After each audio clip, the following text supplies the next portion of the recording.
That was slightly less of a subtle downward spiral of the noise than I was entirely intending, but close enough for government business. Welcome, welcome, one and all, to a second Terra Invicta. Yes, we're actually starting to close in on something that resembles an end now, as we are going to be launching our first anti-alien offensives today out into space. The Air Forces and Space Forces are fully prepared, and it's time to invade Europe and begin to unify it, as well as dropping a few nuclear missiles on Africa, because frankly, the Africans have started to piss me off just a little bit, and I don't want them to be around anymore. Simple as. Not loud enough? What? And kick two, a Doman. More Terra Invicta, yes. Twice this week. I mean, we were probably only like a couple more sessions away from an actual campaign win at this rate, which is rather nice. Rather nice.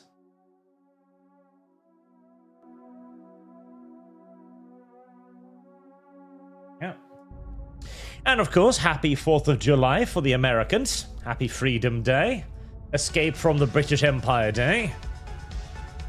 An entrance into the glorious era of Diversity Day. To be fair, if you'd been under the Brits, things would only have been even worse for you, so I suppose you still dodged a bullet, sort of, kind of, technically. I'm a little bit upset that there's no way to make Super America, though. I feel like there should be a research option that just allows you to join South America and North America into just America. Super America. I'd like that.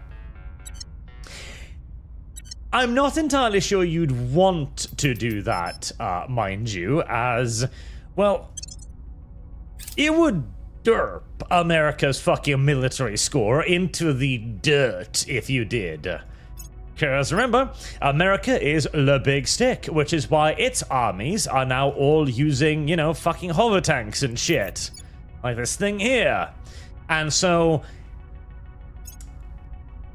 joining up America's hover tank tech with Brazil's fucking Cold War era tech wouldn't necessarily benefit America much overall.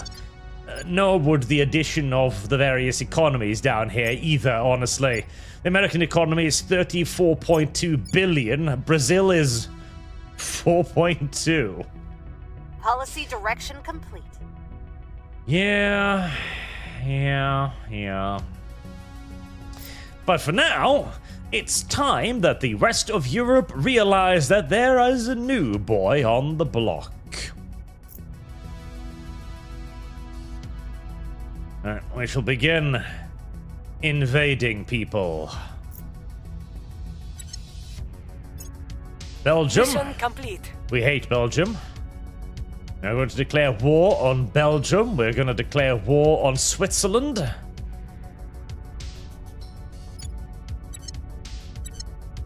We are going to declare war. Complete. Turkey, right. Turkey is declaring war on Sudan. Oh, Sudan and Egypt, both, actually. It would be both. Nice, yes.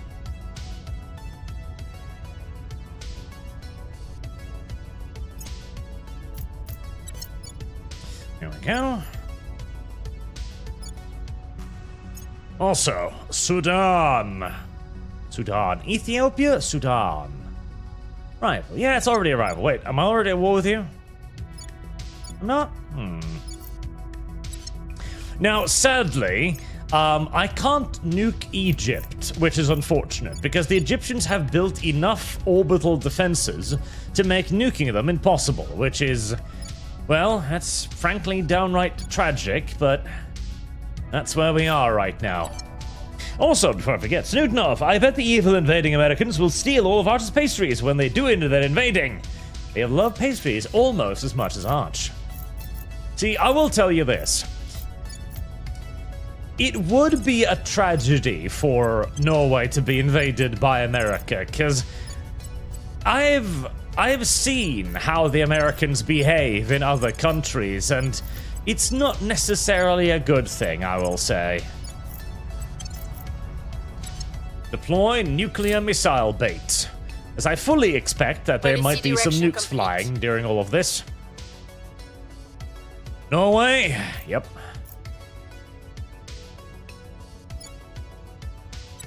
Norway had their chance to become a part of the European Union in a peaceful, productive way. They rejected it, and so now they're just gonna have to get fucking invaded.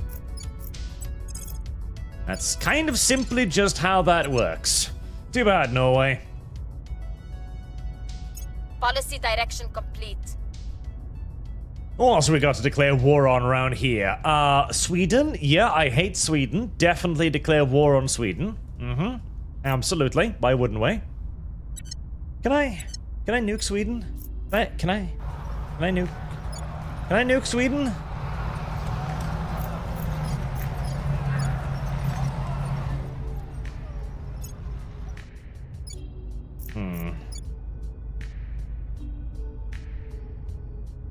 Unfortunately, I don't think I can nuke Sweden either.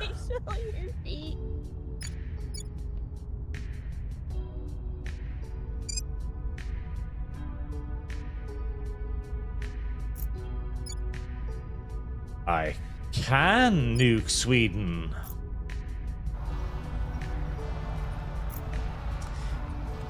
I shall nuke Sweden. Fuck Sweden.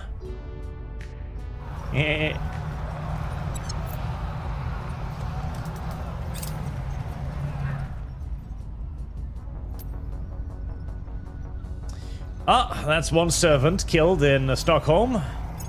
Now, that was technically my assets. That's a bit unfortunate. But I also managed to kill 2 other councillors up there, so I'm feeling kind of happy over all of that, honestly. Target destroyed. Also, I was hoping for more of a nuclear explosion, honestly. I was hoping for more boom and bang and stuff. I'm a bit disappointed by the lack of a nuclear detonation, you know?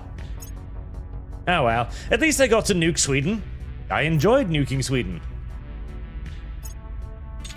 Nuking Sweden was something that I'd been looking forward to for quite some time. Damn it, can't nuke those. Can I nuke Israel? Damn it. Fine, refrain from nuking Israel then. Moonfeld, Snoodenoff spelled oil wrong. We do have some oil here, we actually do. It's important to remember. Meanwhile, the American army is hunting giant monsters in Africa. The Kamikaze Mark II, the first one, is ready for launch. Excellent, excellent. Mario Trujillo for 13 months. So you see the light arch, America for all. Yes, it's good to be in a country where I don't pay taxes on my taxes, unlike most countries in Europe. Listen, sometimes paying taxes on your taxes is just kind of sort of necessary, all right?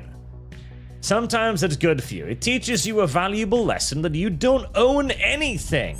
Nothing. You own absolutely nothing. Everything you do possess is merely just being lent to you by the state for the immediate short term, frankly. No? It's a valuable reminder, really, that I feel like more people should really take in over themselves. Now that we've started nuking things. Now, I wouldn't recommend nuking things just for shits and giggles, mind you, normally, because you see, when you do nuke things, you do actually inflict damage on the world's economy as a whole, in total. I think it's something like 2% or something like that. Up to 2% economy, or something along those lines. I have them so in my you don't sights. want to nuke things just willy-nilly all the time. That's not great. However, right now, We'll restore peace to this my nation. economy is great. My economy is fucking roaring. So I don't really need to worry about a 2% drop in my GDP. That's frankly irrelevant. I will tell our story. Everybody else on Earth, however, well, they're still benefiting from their own economies. They're still using their economies to, you know, build nukes and shit. And if I can derp their economies as well by derping the entire world's economy, well, I generally view that as just a really, really good thing, actually. River Norse for 500 Swedish, $50. Thank you. Found a channel that makes humor shanties about 40k, especially about the thieving magpie Blood Raven. It is hilarious hearing them justify stealing relics in a song, as well as different factions cursing them in songs for stealing. 50 on Two Mothers. I shall add that on the Two Mothers. There we are. Now, I believe there was a fleet heading for... yes, it's still a little while away. We've also got another mainline invasion fleet, too, heading for Earth. Yeah, there it is. With, orbital landing ships and a whole bevy of battleships, which will require taking care of in the not-too-distant future. Invader 1's ready. Exotic nanowire batteries. Having finally dug myself out of the volatiles hole, at least a little bit, I can now start making some proper stuff, as I've finally unlocked, like, the big engines, with the key one being the Daedalus. The Daedalus engine is right now going to be used to create kamikazes and cruisers. The cruisers will be able to accompany the kamikazes to start striking out at alien bases, allowing me to finally, at long last, actually launch a counterattack on the aliens. It sure has been too long. Too long indeed. Soon enough, declare Krieg on every pony. I'm going to get pretty close to declaring war on every pony. Violence is abating. The Americans at the moment are still just mostly hunting the megafauna. Oh, hello. You ignorant slut. Hello? Who did you just defect from then, Romulus? What the fuck even are you? Romulus class frigate. 4,400 tons. A torpedo base and a light rail cannon. Right, well, thanks, Romulus. I'll scuttle you and return the crew to Earth, where maybe I can interrogate you about your fucking Stone Age technology. Who knows? That is largely what they are at this point. Like, the other factions are building trash cans in orbit still. Like, oh my god, look at this. It's a spaceship or something. That's not a spaceship. That is an orbital Ford Fiat. There is a difference, a very fucking pronounced difference, actually. But, oh well. Speaking of a pronounced difference, I also need to get another orbital around Mercury here.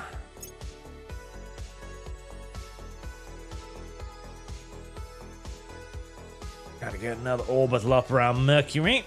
A nice little solar farm for 1,000 energy is quite nice. Will be America Station, because its job is going to be to blow things up. Doman, I've been enjoying BA and Terra streams. Happy Arch is fun Arch. I hope those two games continue to get better in the future. Happy 4th of July. And Alligator Alcatraz, which I do like the idea of Alligator Alcatraz. I really do. Right, what are we here? There we are. Super colliders. So we are now going to start producing fucking antimatter. Yes, indeed. Fucking antimatter. Does an administrative tower help with that? No, administrative towers does not help with the production of antimatter. Right. Fair fucking enough. Oh my god, the power requirements.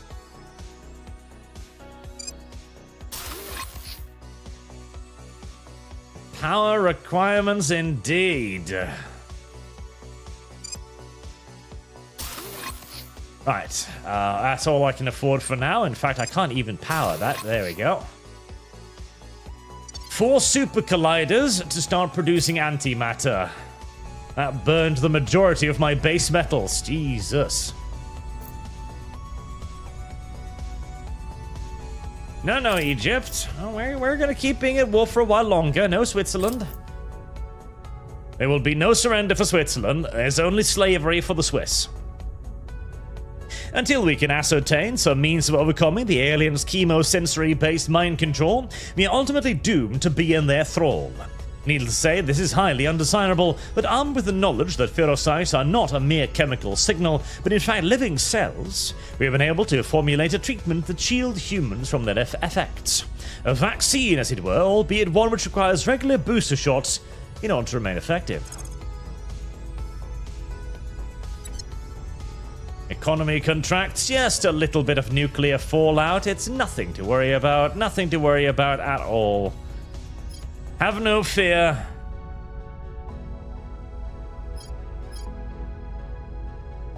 Have no fear. Fusion tokamak? I don't think I need those anymore.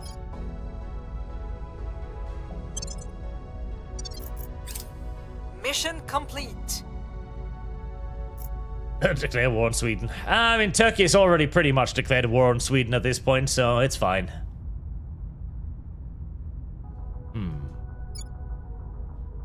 What kind of declare? Oh, do I have a nuclear ally somewhere? Ah, right. I can't invade the fuckers. That's right.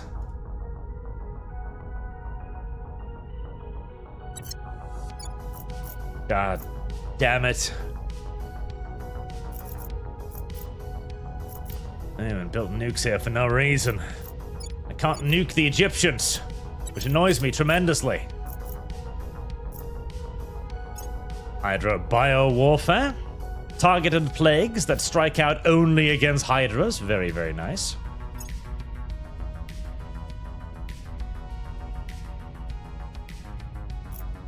See, the European Union's armies are making excellent progress. Ah, yes, the Republic of the Southern Cross. I believe Australia is getting uppity. Yes, it is, under the command of New orders? the Protectorate. What's the up? Of Heading all to the capital. crazy, retarded bastards to go. take control over Australia, the Protectorate. Time to make our move.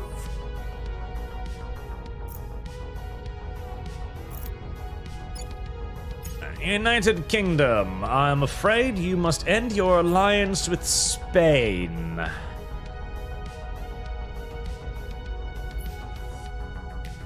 Who the hell is Spain under command of? The roof. Oh.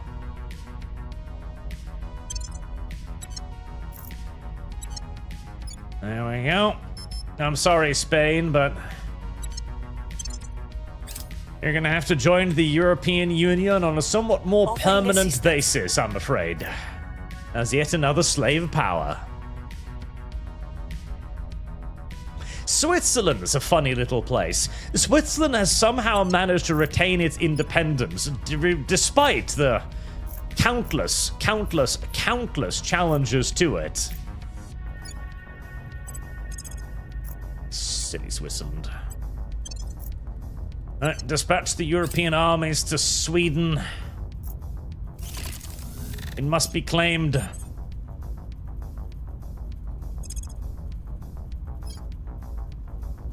You would imagine that the aliens would be getting a little bit upset out in the outer solar system by now. It's like, my god, when we got here, they were driving Public fucking sentiment is coal increasingly trains and shit. Things are stabilizing. Great significant parts We're of their winning their nations had hearts and barely minds. figured out how toilets worked. And now the fuckers are building antimatter producers in orbit around Mercury. What the fuck?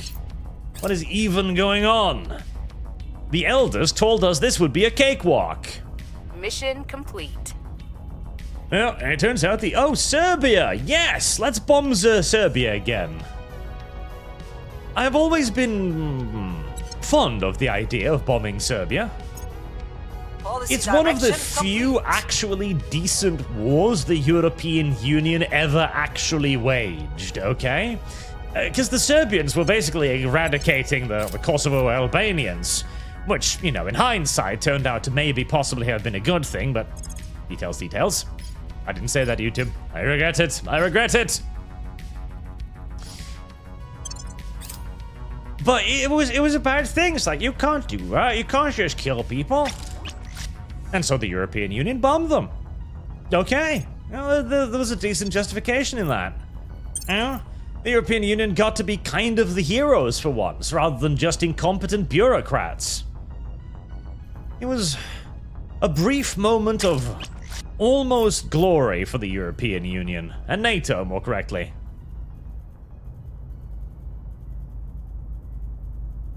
Right, the first of the Sleipnirs.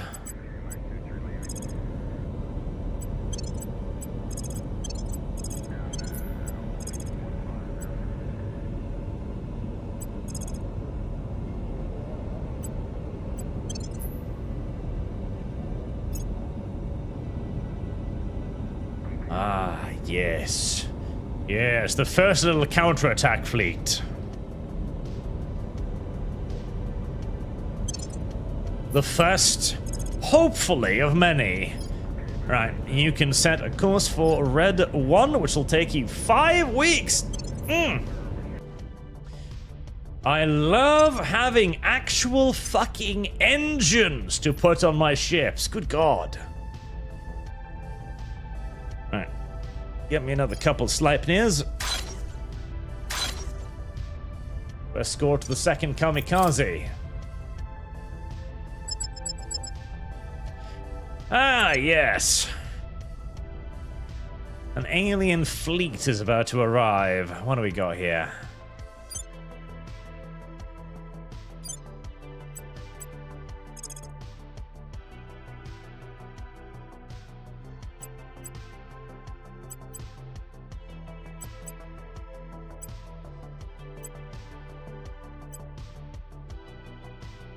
We can split the fleet and still be pretty certain of getting that thing.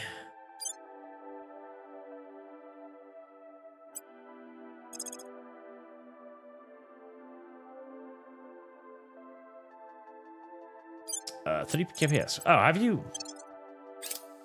Damn it. There you go. You've resupplied. You ignorant slut. Oh, for fuck's sake. Who forgot to resupply the fleet, huh?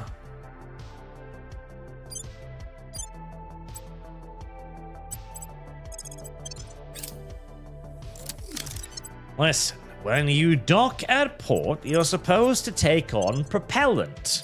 Because if you don't take on propellant, then, well, the next time that the aliens show up, you're not gonna have a good way of dealing with them now, are you, you silly little bastards? What up, possums? Happy 4th of July! Happy 4th of July to you too, possums. Hopefully, all of America will see fine weather so they can go out and do the traditional American things. How do you celebrate 4th of July? Let me guess, grilling dead animals or something like that? That sounds like the American thing to do. Going outside and barbecuing. I like the idea of that. Ready. On my way to the capital. A nation united in grilling is a nation united in peace. Mostly, I would assume. He who grills does nothing wrong. He who grills does not offend. Well, that's not true. He might offend the vegans. There was a particularly hilarious case of this in, I think, Australia, where a vegan neighbor launched a lawsuit against their neighbors for grilling, complaining that the smell of the meat was wafting over to where they were. the neighbor lost this lawsuit, as the judge was like, no, that's ridiculous, shut up. And after they had lost the lawsuit, their neighbors then decided to take a little bit of revenge, as one does in these circumstances, and hosted a massive barbecue party for all of their neighbors. Specifically making sure, of course, that all of the smoke, all of the meat smoke and good flavors would waft on over to their neighbors.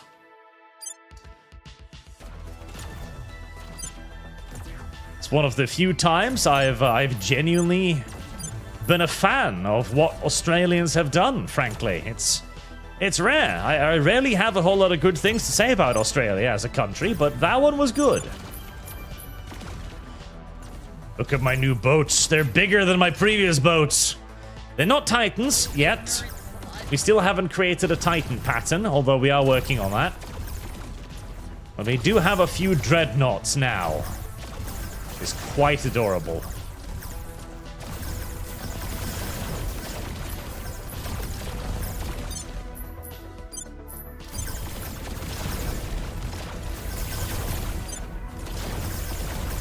I think, so these are Mark III, so not quite the upgraded ones yet.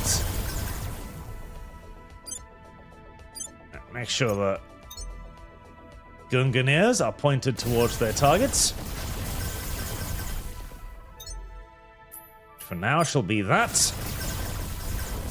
Whilst everything else, engage the enemy's cruiser, which is firing plasma at us, and they seem to be engaging very, very effectively.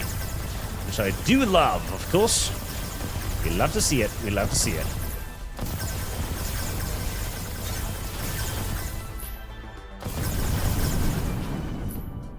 That's one down. That one should have gotten a couple nice little whoops on its snoot. Shouldn't be immediately dangerous.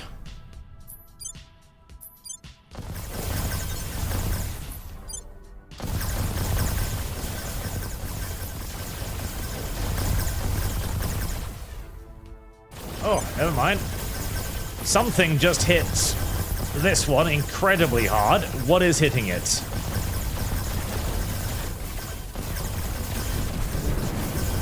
I'm not actually sure. Is it plasma from the front? It might be plasma.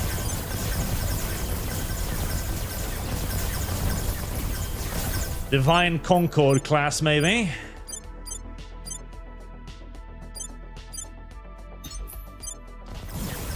Target that. Jesus, that is tearing right through the front armor like nothing. Oh, that is rather awful. Right, get the solid launchers away. One of the capital ships has been destroyed. The Divine Concord is taking multiple powerful hits.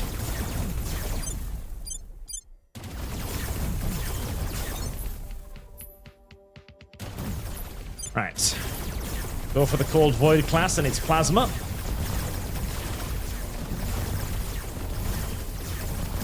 Hopefully the Northern Light will be able to intercept that massive fucking stream of missiles. Holy God. Gungnir, point your nose towards that thing, because they might actually get close enough to start hitting you. That is a truly awe-inspiring number of fucking missiles right there. Good God.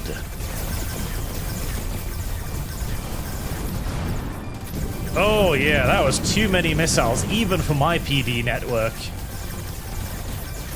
And the PD network here is pretty solid. Alright, retarget. Oh my God, that is so many missiles. That is so many missiles.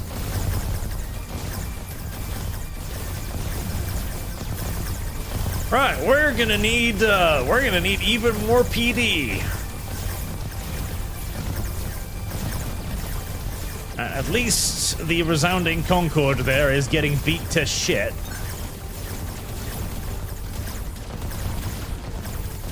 My God, right. Now we gotta incorporate a couple more Northern Lights into our fleets, it looks like. Jesus. And actually overwhelm the PD and destroy the ship. Luckily, at least the Hovding, the chieftain, the new Jarl Patton, survived. Did you see Tiny Art? Oh, for fuck's sake, YouTube plays ads. It does do that. Night Shroud, vegans deserve to be offended. They do indeed deserve to be offended. That is correct, sir. That is accurate.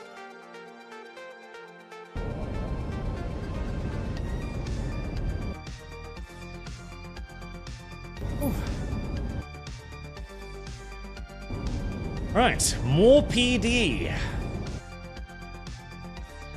A valuable lesson to learn in this game is that no matter how many things you have, and no matter how massive you think your fleet is, and how it couldn't possibly require more stuff at this point, no, there's every possibility it might still actually require more stuff.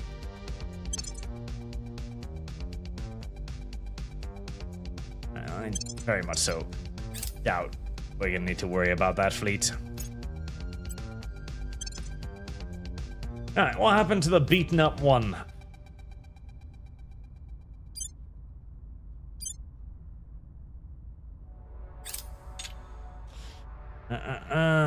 Transfer. No transfer options. Why? Is it propellant? Yep, it was propellant. 3.43 weeks. Has a while, but that's fine. I'm gonna have to limp back to port.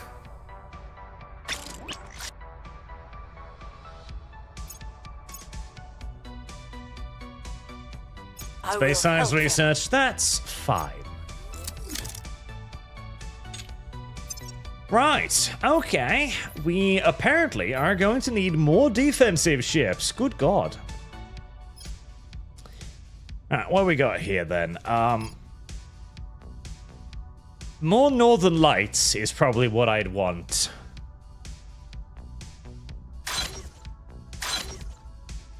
More Northern Lights. And if we're gonna make more Northern Lights anyways, we might as well make another North Sea.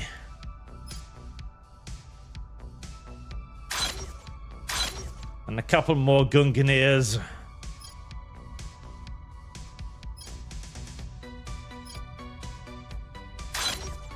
There, that should hopefully keep Earth nice and safe for the foreseeable future.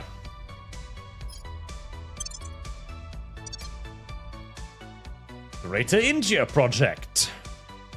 Why? Do I want a Greater India? That's honestly somewhat debatable. However, it does mean that I'll be able to get rid of Pakistan as an independent nation. And who wouldn't want to get rid of Pakistan as an independent nation? Things are cooling off. Public opinion is moving in our direction. Farewell, sweet little Oslo. I will not miss your incredibly overpriced everything. Even though I am a little bit sad that it had to come to this. It's a little unfortunate. I didn't want to have to subjugate you with force, but you decided to side with the professional cuckolds of the Protectorate. That's just the price you're going to have to pay for your ridiculously terrible ideas.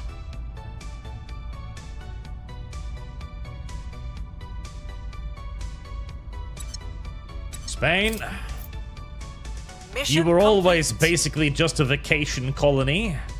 This will simply just, you know, hammer it home.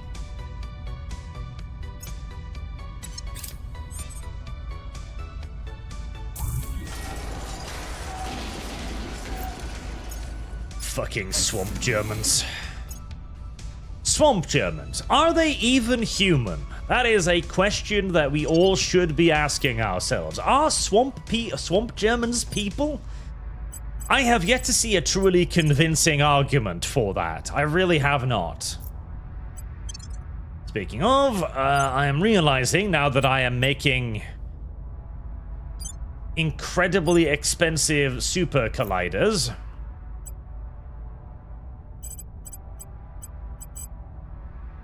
Why can't you do a assault hab? Is it because you've got that one selected already? It's not. What's wrong with you?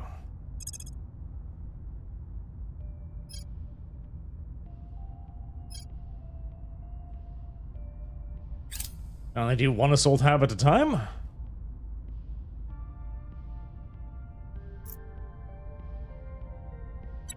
Apparently I can only do one assault hab at a time. I was not even aware of that. Alright, Invader 1, I think you can head to Mercury.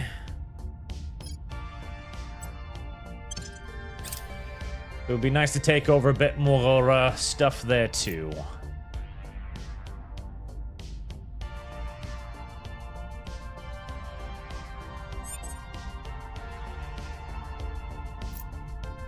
Xenoflora is getting out of control. I am aware. We've had a little bit of a burst of megafauna activity in Africa as of late. I think it had like 5 of them running around at one point, but Going in hot. they've mostly we've been dealt with fairly effectively so far, so I'm not too worried. Honestly, like Xenoflora, so long as you take care of it a little bit intermittently, We'll make like things just a little bit all the time, I'm here. it rarely gets out of control. Like, I've seen a lot of people have problems with megafauna and just getting like loads of it to the point where it actually Time to overwhelms make their our armies. You've got to just chip away at it a little bit and make sure that it doesn't spread in your countries, because if it's spreading everywhere else in other people's countries, the AI will fight megafauna. It's one of the few things the AI will actually do, which is nice of the AI. Right, what we got here? We've got a lot of, now, frankly, somewhat useless buildings. Right, replace that. Slap down an administrative power.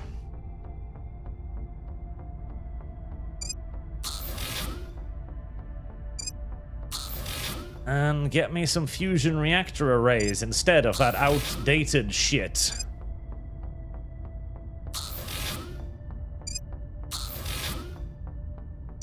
It would be nice if I could get some more volatiles up and running.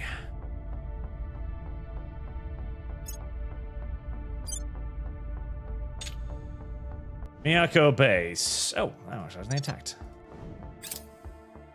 Alright, I'm getting 1.2k base metals, which you really think should be enough, but it really isn't. It really, really isn't.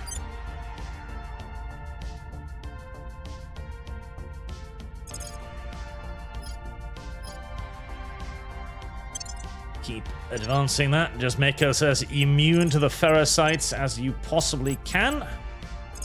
This fleet will require some repair and resupply. Order is returning. Calm down, India. Calm down.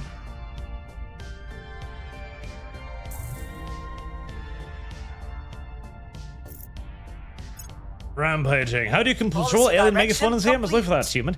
I think as the servants you can control it. If you mean like actually like order it around, I think the servants can do it. Declare war on Lithuania. Fuck Lithuania. In particular.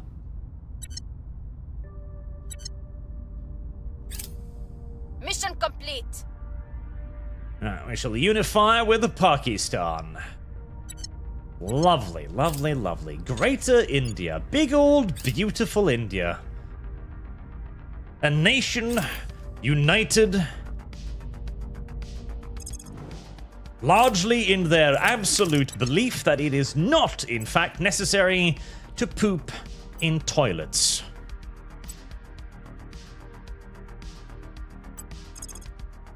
Now then.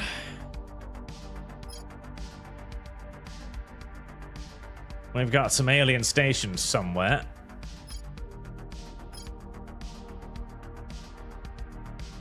Make sure you're keeping enough Delta V to get back home again.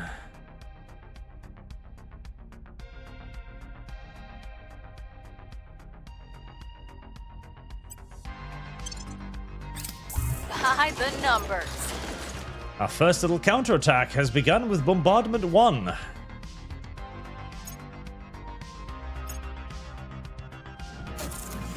It's gonna take them a while to get that. Enemy depot seized. Oh, Swedish weaponry. Nice. That's fantastic. Who doesn't want surplus Swedish guns, huh?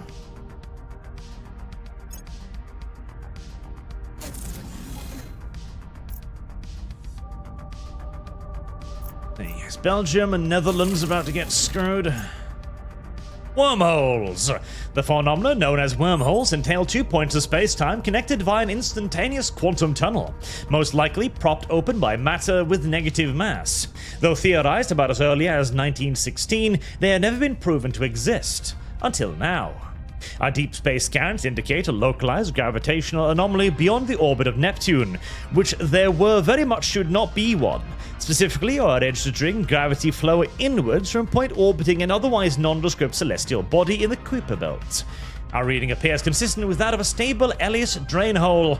In other words, we believe we are looking at the first recorded instance of a traversable wormhole. Colonel, we're coming to understand the alien interstellar transport system. The Hydra wormhole is, according to our eggheads, something called an LS drain hole.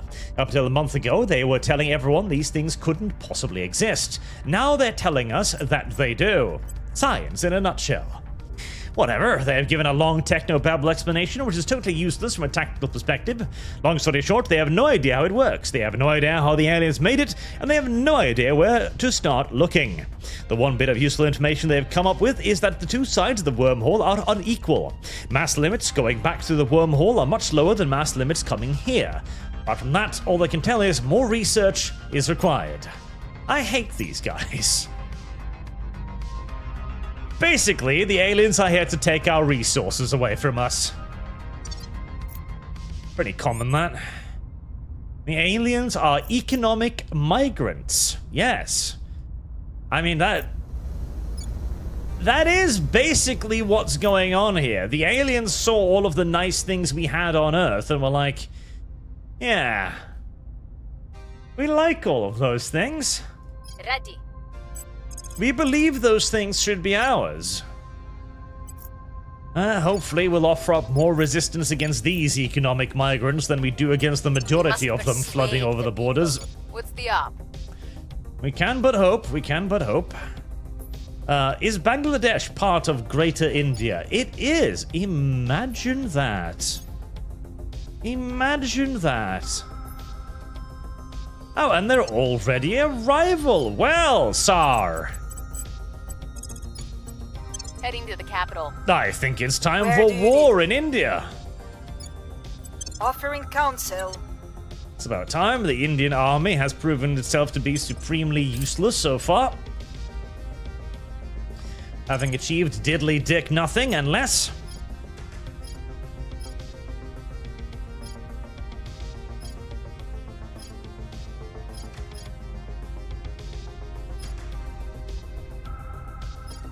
Cyborging. Oh, I've got plenty of money to use cyborging with Offering now. support. Right, fleet I will repaired. help them. Was there ever peace in India? Well, chat, if you ignore the terrorist attacks from the Muslim population, then sort of. Soon dial and kick. India's already several kingdoms lopping as a country. Yes. Unironically, sort of, kind of, yes. The people will come to our side. I mean, that's why India and sentiment is Pakistan increasingly were with divided us. in the first place. Things are greener. Because the British didn't want to partition India and Pakistan. They didn't want to split them up because they knew that whenever you split nations like that, nothing good ever came from it. It always ends terribly. So they were like, okay, we're gonna try to keep you together. You can get along, right? And the Muslims were like, no, we will begin terrorist activities against the Indians who are godless. And the Indians, sitting on a toilet at the time, were like, nope, we're gonna wipe those fuckers out. Do you have any idea what they've done to us over the last few centuries? And to be fair, yes, the Muslims were, as the Muslims tend to be, very, very, very, very bad there as well. There's not a lot of places that the Muslims have occupied where they haven't behaved extraordinarily poorly. I don't know even if you could...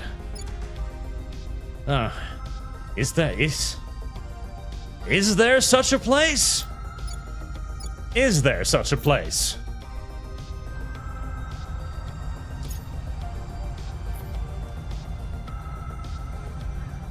You know, I can't think of one. Okay, who has Romania as an ally? Who's allied to Romania? Oh, America. Right. Oh, okay. America sends an official letter to Romania going, you know my friend no more. Why? So the European Union can fucking invade you, that why? Mission complete. You betrayed Germany during the First World War. It's time for revenge. What the fuck does that have to do with our relation with America? Well, cry about it, I guess.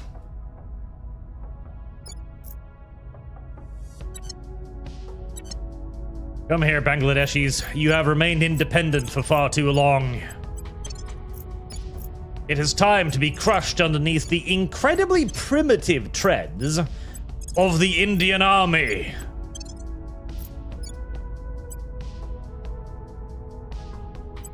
I'm not actually entirely certain the Indian Army is able to win this by themselves. I might have to send in the Americans to help out, but I'm hoping that the Indians will be able to win this war on their own. I'm hoping and praying about that.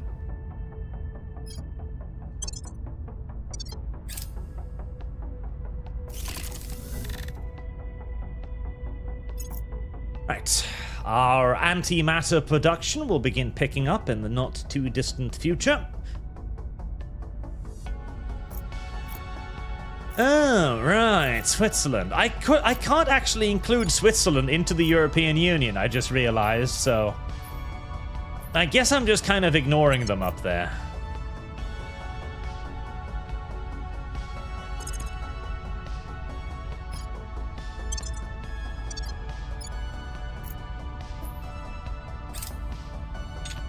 Also, stop with the welfare in Turkey. And the nuclear weapons. Just go full spoils in Turkey. Full spoils, no unity, no government, and no economy. Right. We are just going to simply try to tank the Turkish economy. Completely and utterly, as much as we conceivably can.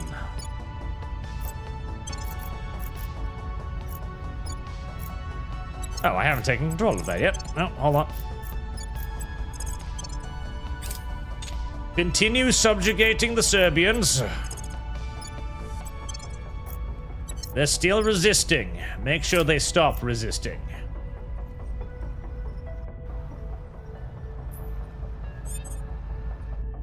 Oh. I'm allied with Albania, technically. Huh. And Bulgaria.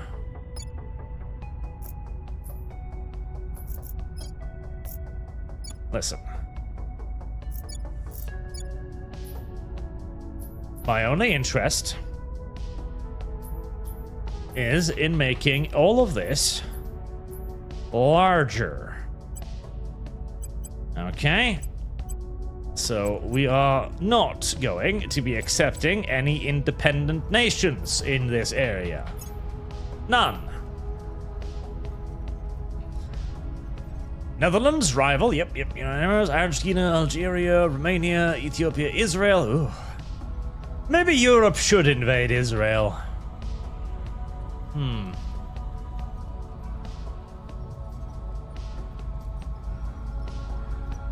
God damn it, you're in a federation with me, aren't you? They're gonna be protected by their federation status. Fucking shits. Standing by for orders. Unfortunately for me, the little Bulgarian bastards know what's good for them and they're keeping their noses down very carefully. Upsetting. Gear up. And get back to work Ready. blowing all of that up. We need less of them. Offering counsel. Your orders?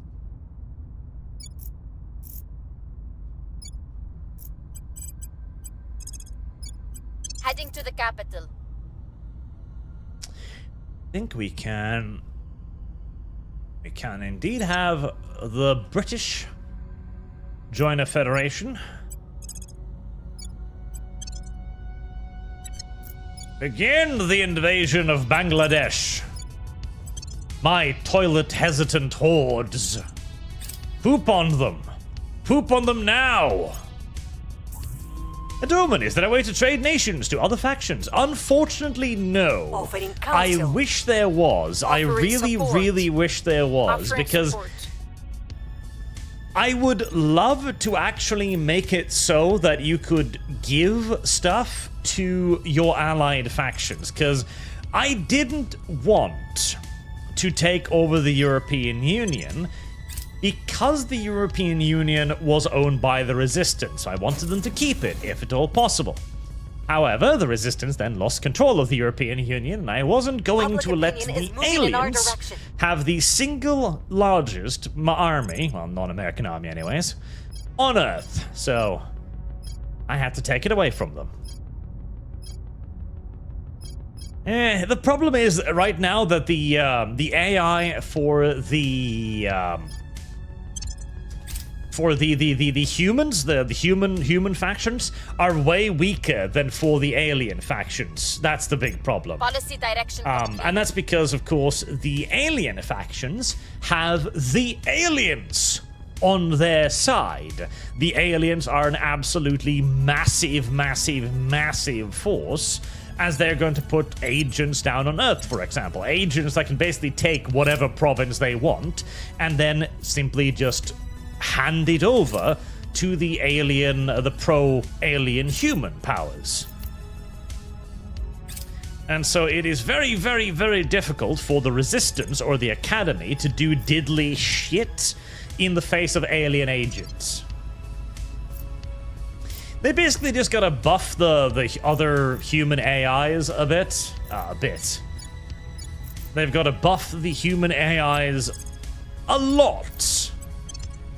More correctly, a hell of a lot. So that they might actually have a chance to hold on to something instead of constantly losing it, which is what they do now. Scientific breakthrough. More education.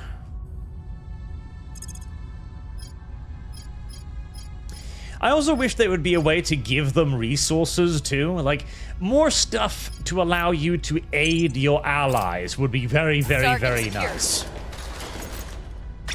Because you can give them resources, and you can kind of give them resources, and you can kind of give them research. But what I would really like to see is the ability to give them, like, control and long-term support. The kamikaze should be at E2. So I was to go like, okay, you need to keep control of this nation. I'm going to give you public relations support. So I'm trying to add public relations, not for me in this country, but for the Resistance instead. That would be nice. Sadly, no such ability at the moment. They also need to focus way more on the resources they actually have, because it's not like the AI factions are like completely broke or anything. In fact, I think we can see... Yeah, there we go. So, looking at the Protectorate. So, they've managed to dig themselves in a fluid hole, but that's not terrible. Minus 17 water and 80 water, it's not awful. That's going to cost them a little bit of boost, but they've got 5.1k sitting in the bank. That's not going to be a problem. They've got 17k volatile, 17 base, 14 nobles, 2,000 fissiles, right? The Protectorate could absolutely build a fleet with this, but they're not doing it. And it's the same for all of the other factions. Like, they're usually floating humongous quantities of resources. And the reason why they don't build fleets is usually mission control. See, this is why I give the AI like 30 bonus mission control, and even that's apparently not enough. I should apparently give them more than that. As the AI constantly runs out of mission control, and they seem unable to just, you know, build more for some reason. It's a little bit annoying, because it'd be fun if there was more, you know, wars in space. That'd be kind of cool, actually. More wars in space, more wars against the human factions. And I mean, it shouldn't be that hard. It really shouldn't be that difficult. Like, teach the AI, okay, you need mission control, you go to Mercury, you build a solar farm, and then you just build 10 mission control points there.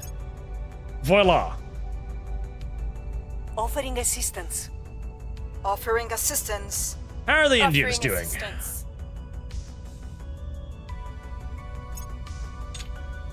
Indians are actually not doing bad. They're conquering Bangladesh with a relative minimum of casualties. Granted, I did also deploy the entirety of the entirety of their army as well, but still. No, Sweden actually made an army. Flee, Europeans, flee! You're too shit at warfare to handle that. Actually, 5.8. Yes, the Swedes actually have better army tech than the European Union, which is a tiny bit upsetting. Things are stabilizing. A little bit of relocation never hurt anybody. Alright, more reinforcements. Send in the Irish! But sir, the Irish are basically subhuman savages. Who knows what they'll do to the Swedish population? Well, they should have fucking thought about that before they decided not to surrender, shouldn't they? Now they're gonna get occupied by the Irish. Good guys. It's gonna make their years of occupation by diverse immigrants look like a fucking vacation by comparison.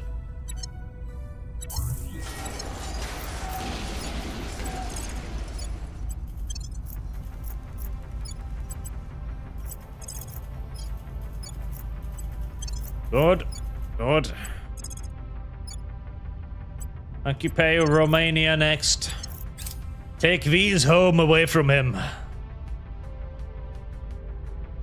10th Panzer Division in Munich. Right, we don't need to build more armies. We do need to build more navies for these guys, though. And more space defenses, too.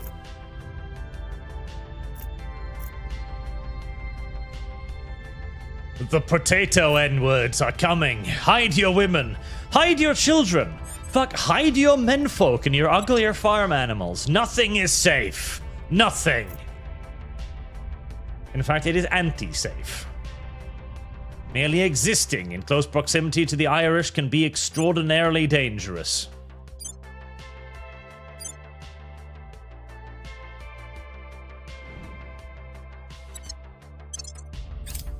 Big enemy invasion fleets coming closer. Lending my expertise. Lending my expertise. Bangladeshis are crumbling under our fury. Just in case...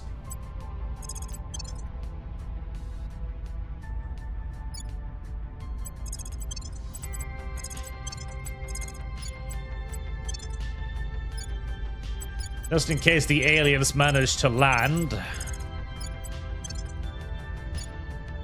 we're gonna call off the xenoflora hunting of the American armies. And bring them back home again.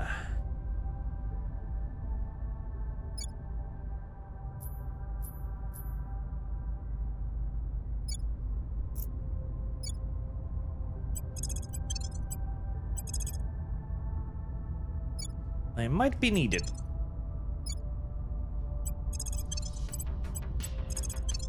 And we've got 6 US armies.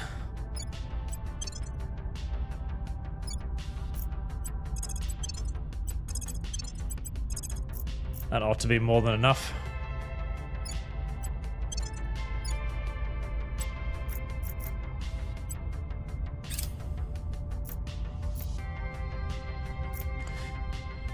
Especially with all of the army tech we've got right now. Cancel that. Cancel Hunt Xenoform. Head back home and stand by in case we'll need you to repulse an actual alien invasion rather than just blowing up the flowers they leave behind all the time. Oof, the Europeans are actually getting their asses kind of beat by the Swedes. Now, to be fair, the Swedish army is not... The Swedish army is genuinely no slouches, okay? They are not. Because they have designed their army specifically to fight in Sweden. All of their stuff is designed to be effective in Sweden, with lots of specialized weaponry that'll be good in Swedish terrain. So the Swedish army on the defense is, unironically, actually a pretty dangerous force. Even I, who hate the Swedes with all of my heart, BLZ is secure. am willing and able to admit this. Even if it hurts me a little bit.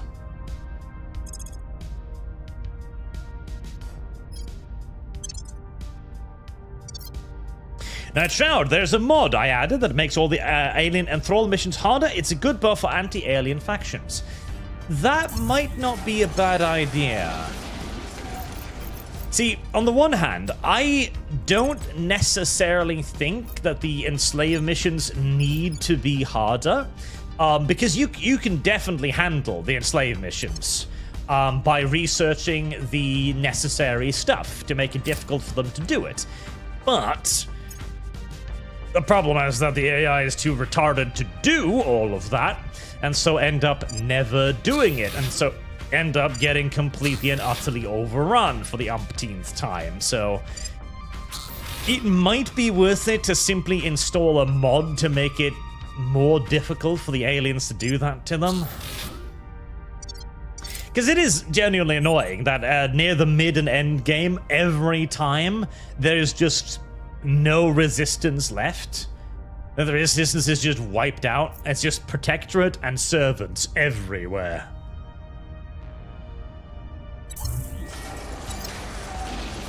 Finally, the threat of the Romanian people has been dealt with for good.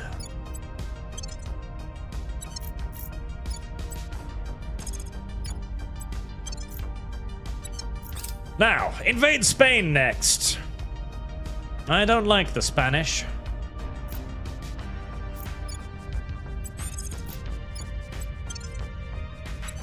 It's always seemed like there's something wrong with them to me. Acknowledged. That's Dean's, my boy.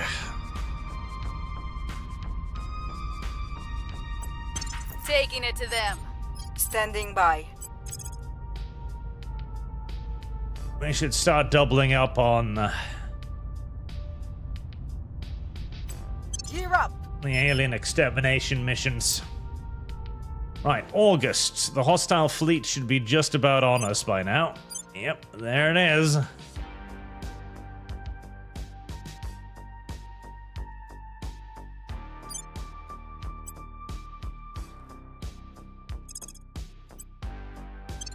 Plan out the intercept of the Great Blue Fleet.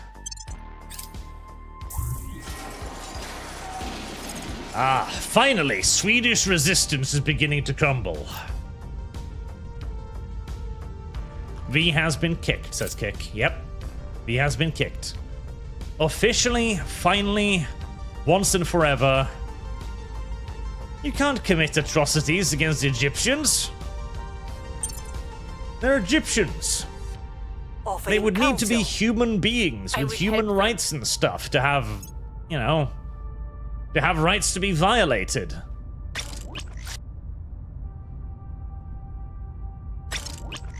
Damn, the Northern Lights finished just in time to not launch with the rest of the fleet.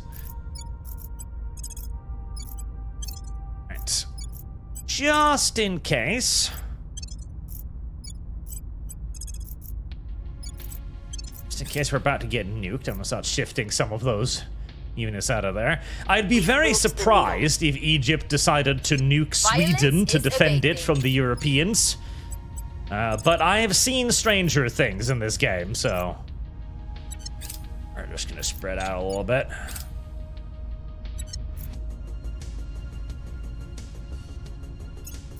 There's the alien fleet.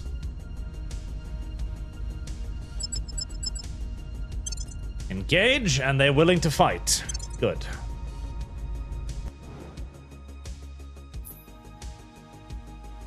Lovely, lovely. Wedge formation, my darlings.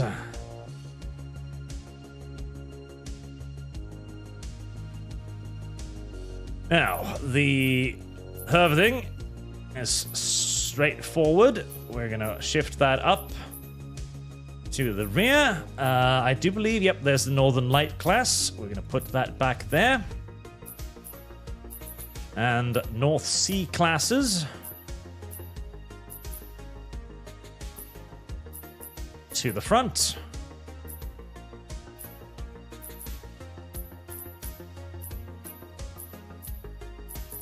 I need more North Seas.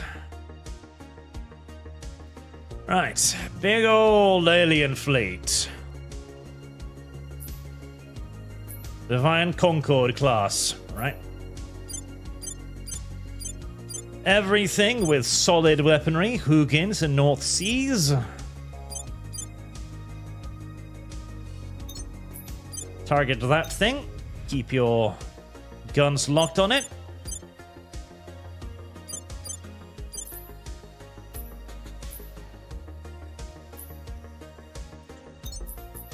Lasers, small ships. Everything is as per usual. And then we have the assault carrier there in the rear, the Divine Will class. If that gets to Earth, things are going to start getting really, really interesting really, really quickly. I think I can beat an alien ground invasion. I'd rather not test that theory, but I think I could probably beat an alien ground invasion.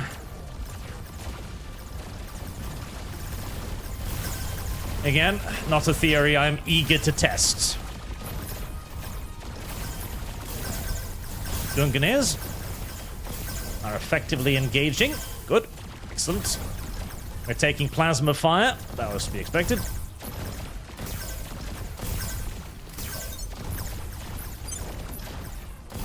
Switch to the Whispering Whales. As the guy, yep, the Constellation is going to start eating solid shots now. Oh, Jesus! One of my vessels just blew up, being penetrated from presumably the hordes of fucking plasma shots.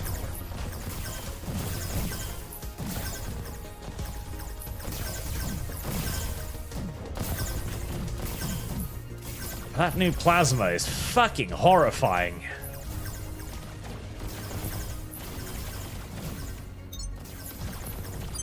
That has been severely damaged.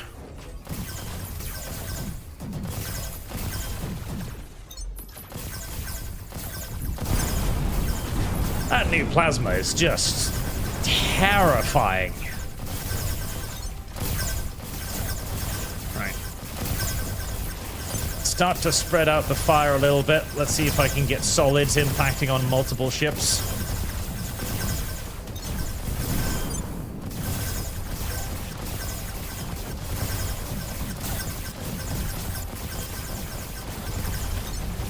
There we go. I'm apparently going to need more front armor.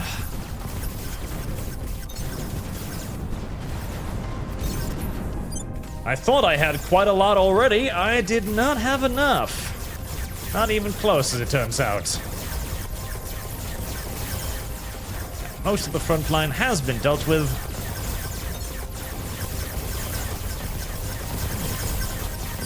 Now we can shift our attention to the other group. It might also have been a sneaky flank shot from the Divine Concord that got my ship there too.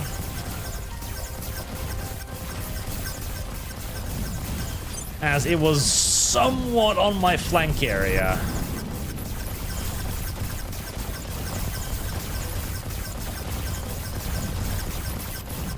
Luckily, they don't have anywhere near enough point defense to actually stop me killing them, so that's nice.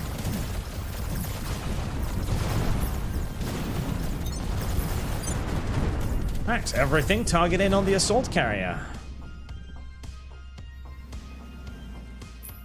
It was a chieftain again, wasn't it? Yep. Everything always fucking focusing on the command ship every time. I'm almost considering not bringing command ships. Or maybe I just need to up-armor them to a frankly frightening degree.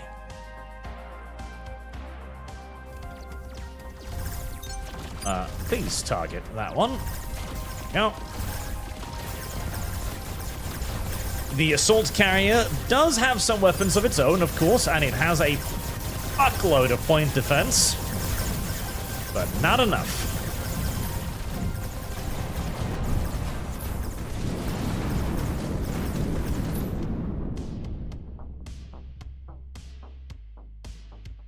And so another ground invasion has been halted.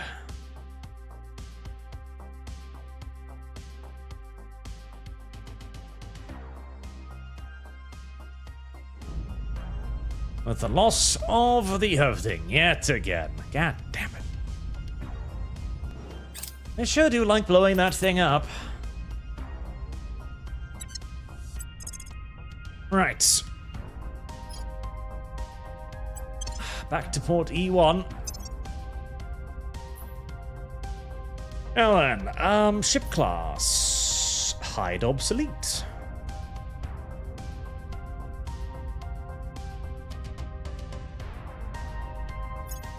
Right, that's already 50 frontal armor. Fuck it. So that was, wait, 6 milligs, right.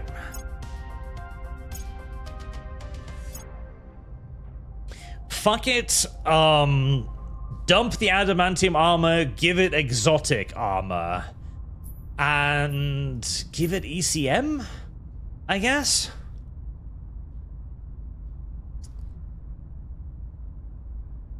Yep.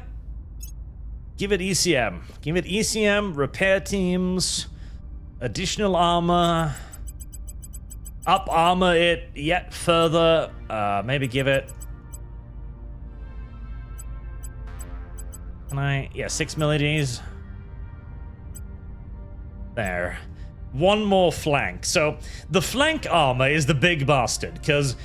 armoring just the front of the ship means you only need to armor this section, right? But armoring side armor, the reason why it's so much heavier, as you can see here from 20,000 tons to 22,000 tons, is because now you're armoring the entire flank of the ship. So you really don't want a lot of flank armor, but apparently now we're just kind of going to need it.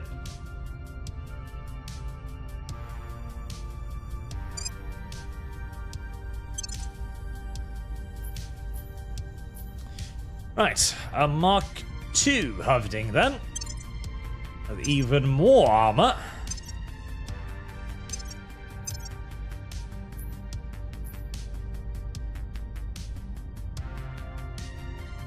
Let's see. The list is getting a little bit unorganized now with all of the different ships. There we go. Harbor E2. Now, it's also time to start working on the attack fleet, which will have Hugin and Moonin Ultra class ships and the King class Dreadnought.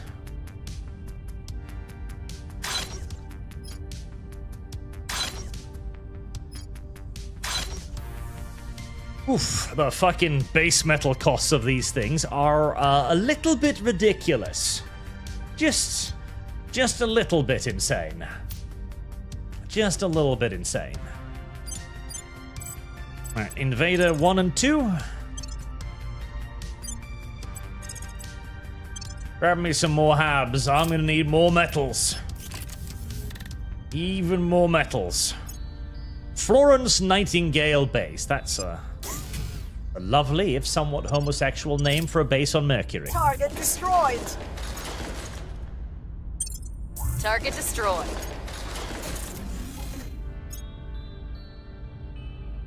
Alright. That's upgraded. Let's get the colony. No.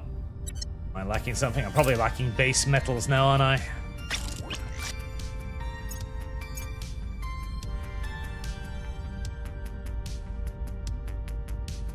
$669.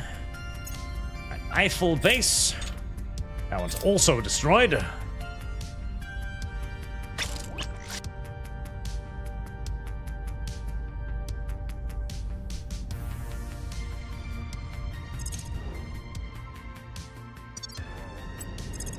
Right, that's you and a Northern Light class? Yes.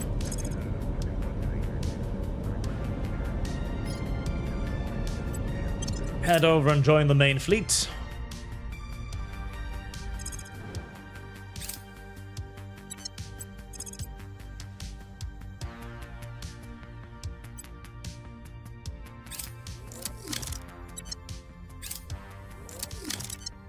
There, Bombard 2.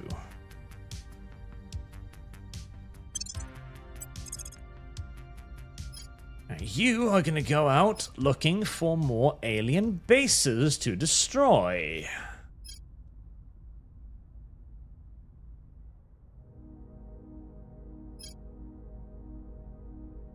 Aspasia. So Bombard 1 is headed towards... Just to make sure that I'm not double tapping, towards Orsenia orbit. Right.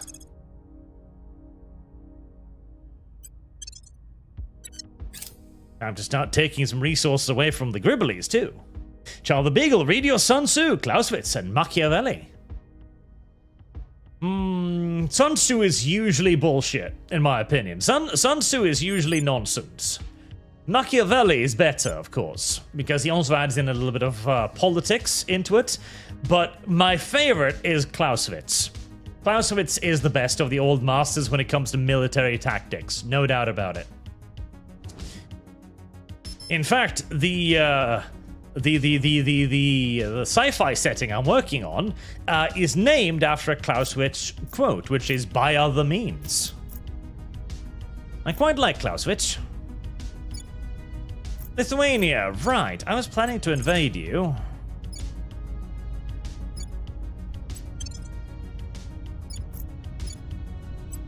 Let's make sure that Lithuania doesn't feel ignored or left out or something like that. That would be truly tragic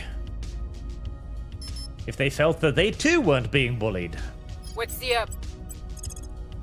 Set a federation with England. What's the up? Right. Everything nice and peaceful? Yeah, more or less. More or less. Trick or treat. Org 50, hi Art, how would you design assault carriers in general in sci-fi terms? Well, this is actually a question I had to deal with for my own sci-fi setting, how to make a carrier. So what I decided was a two-step approach. Firstly, universal cockpits. So a cockpit that can be slotted into anything. Since you don't need to worry about the skill of the pilot in this question, because most of the steering is done by the AI companion rather than the pilot himself, you can quite easily have the AI take over the majority of the control of the actual craft, so that all the pilot needs to do is know what to shoot at, how to shoot at it, what his mission objective is, and how to basically point the AI in the correct direction. Meaning that you can easily have a person be a fighter pilot, as a bomber pilot, as a strategic bomber pilot, tactical bombing, whatever you need him to be. The second is that the majority of bad things that happen to a carrier happens to the carrier because it's carrying aircraft, because it's carrying fuel, and because it is carrying, of course, weapons. Weapons, that's the word I was looking for. So you would naturally wish to keep these things away from the carrier whenever possible and however possible, which is why the carriers in my universe use modular hangars instead. Will come to our side. Where the modular hangars are Pyongyang, now resource region, Pyongyang. Well, the modular hangars are stored. I actually do need a little bit more in Unity there. Are stored outside of the carrier and can be abandoned if needed. And then the aircraft themselves are simply retrieved from the modular hangars whenever they're required. They can be rearmed automatically aboard these hangars as well.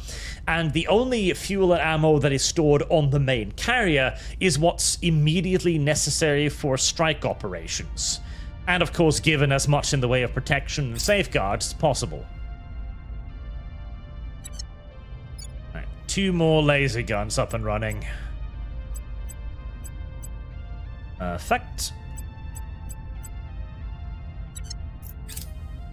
I'll switch the focus over to building more navies for the European Union. Mission complete. Federation with the United Kingdom.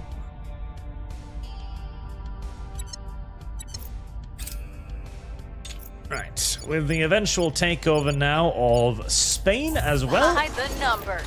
Score 1 for the good guys. The conquest of Europe is more or less complete. Sweden is just about to fall, and Spain should not be all that far behind.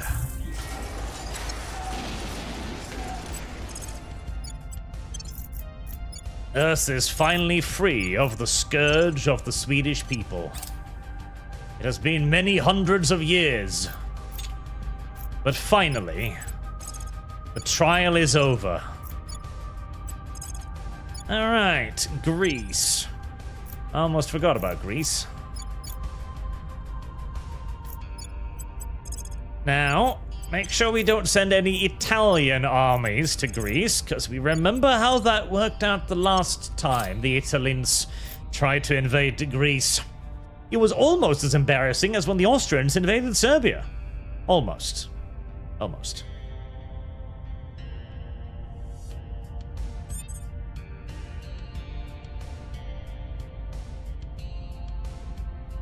At your service. Now, to be fair to Sun Tzu as well, as I saw chat talking about that a little bit as well, one of the reasons why he definitely comes across as a bit overrated today is because of the legend around him. As the legend around him has been severely inflated. Like, oh, it's Sun Tzu, full of wisdom, very smart. For his time, he was very smart. For his time, he was extraordinarily smart. Time to make our move. For his time, he pointed out a lot of things that were not common knowledge back then. And large part of the reason why he's overrated now and more of a meme than an actual like source of font of wisdom, quote unquote, is mostly because now we know these things, partially because of him. He has made himself outdated by his brilliance, so don't get me wrong, he was a very clever Chinaman a very long time ago. Honestly, Napoleon. Napoleon does not get enough credit for his contributions to military knowledge and technology in general. He really does not. He really, really, really does not. So much of what we consider just like basic military understanding today was in many ways championed by Napoleon. The idea of concentrating artillery, for example, that was Napoleon.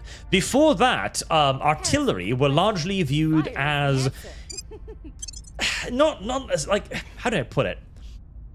Supporting weapons is somewhat correct, but they were more supporting as in they were there to help out the infantry, rather than to be a weapon in their own rights. Whereas Napoleon, of course, realized that a big bunch of cannons focused against a single point could devastate the unit placed opposite it. As this would open up a literal rent in the battlefield, this could then be exploited by infantry moving quickly and determinedly. Another thing that Napoleon just does not get enough fucking credit for, too, is his invention of the attacking column. This, more so than virtually anything else, is the reason why Napoleon won battles. His concentration of artillery was vital and massive, sure, but it was the attacking column that won victories for the French armies. And it's a very simple idea, but within its very simplicity lies, of course, its brilliance. See, many of the armies at the time, of course, had firearms, and they wanted to utilize the firearms to break the enemy. This came largely from cavalry warfare, in fact. So, cavalry warfare, to begin with, was... then this was way before the Napoleonic era again. What was I doing? I was seeking peace with... Allies will stop fighting as well. No, not yet. No, hold on.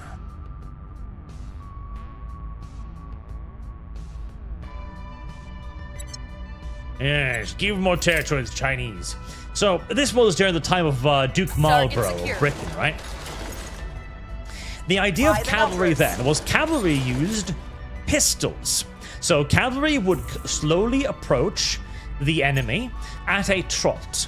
Then, once they were close to the enemy, they would pull out their pistols, usually 2 pistols per man, and they would fire their pistols, after which they would drop them, being attached by lines to their bandolier. Then they would draw their swords, spur their horses, and charge. The idea was that you would inflict casualties on the enemy by firing the weapons, and then you would exploit the confusion of the firing upon the enemy's formation to charge in and through the enemy, which makes sense in theory, as a certain understanding of all that. We're going in. Where did that alien thing found again, by the way? Oh, down there. Right, well, I'm not enormously unnerved by that immediately. However, this wasted precious time, and the weapons, they weren't particularly accurate or particularly effective even. Other armored cavalry were often more than able to soak up that volley with basically no damage suffered. God damn it, did you just make a brand new army? You fucking did, didn't you, you little cow turds? Fucking Spanish.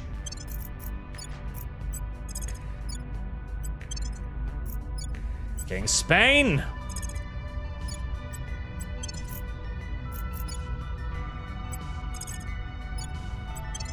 Right, rotate. And so the actual damage inflicted would be minimal.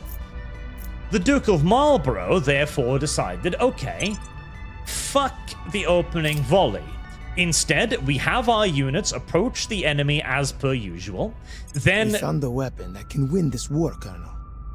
Biological warfare! That's too much text, and I'm in the middle of a rant right now. Sorry, video... Sorry, video game. drop the volley and just charge. This won the Duke many battles, even against the French, who were considered the leading warfare experts at the time, because the enemy were like, you can't do that. We're still pulling out our pistols. You can't start hitting us with swords out of nowhere.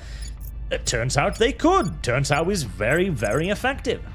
Infantry warfare had the same problem, but it persisted for far longer because people, with cavalry, obviously you could just spur the horses and charge, right?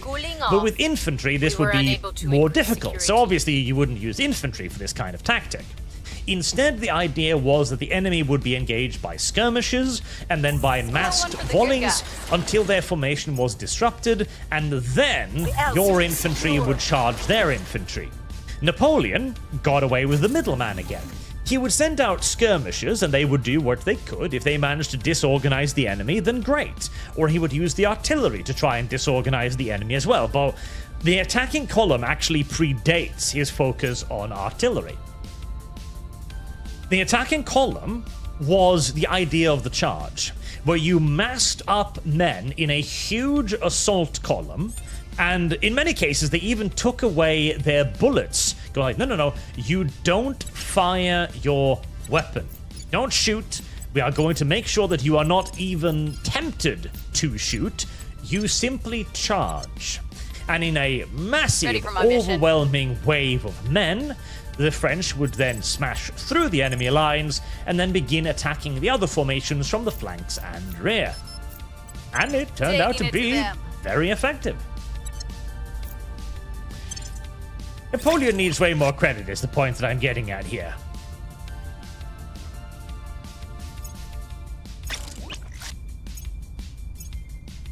Right, we've got more battle cruisers.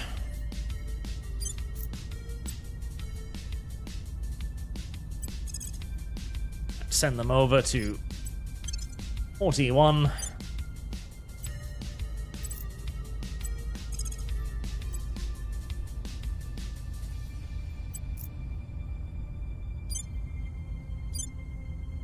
Offering assistance. And the great fleet is still hauling its way over after taking a fair bit of a beating during the denial of the alien invasion.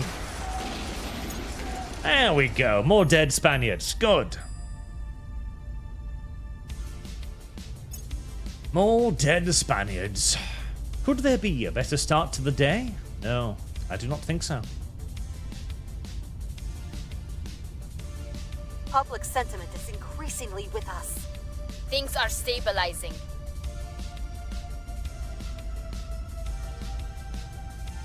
The alien gate is not one way, Colonel. We can send a weapon through. We can send a bomb through. Well, sending our ships through the Hydra wormhole is definitely out, even if we could get past the whole frontal attack on the Hydra system problem. The mass limits are far too low. Anything we send back through there has to be extraordinarily deadly in proportion to its mass. If we want to stop the Hydra from sending an endless stream of reinforcements through an endless stream of wormholes, we're going to have to take that wormhole and send something through it that'll finish this for good. Chemical or biological weapons. Again, I love the idea of that. The aliens show up like, we're gonna take your resources, you stupid little savages. A few decades later, a little cask emerges out through their wormhole, detonates, and a biologically engineered plague is released upon the entire species, wiping them out. By the numbers. Nice Ender's Game style stuff. Ah. We are here.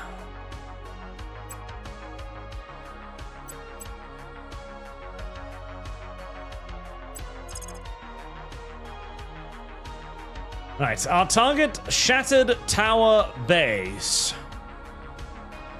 It is fucking covered in battle stations. My good Jesus God, that's a lot.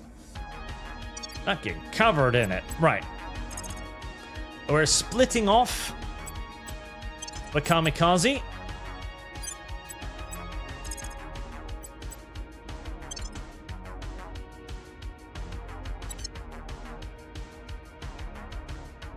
Oh. They didn't like that. They didn't like that one bit. They did not like that one itsy little bitsy bit. Okay.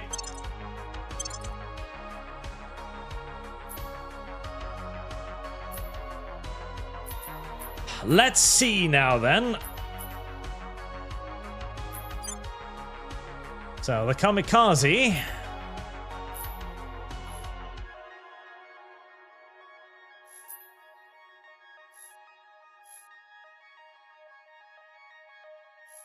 will turn and leave because I've got actual engines now. But I want to see if 2 Sleipnir class cruisers are enough to actually deal with an alien defending fleet. This is a fairly large one, so I'm not at all convinced, but... well... we're about to fucking find out, aren't we?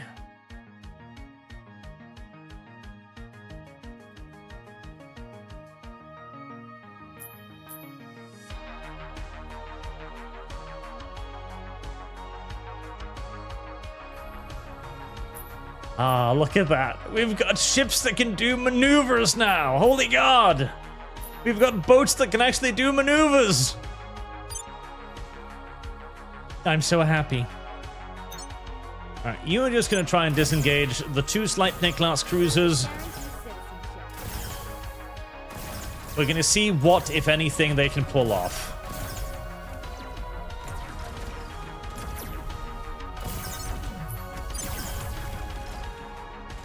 So, the Sleipnir classes have Mark III coil cannons at the front.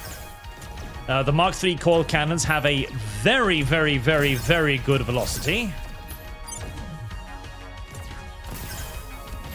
So the hope is that they can maybe kind of start intercepting things.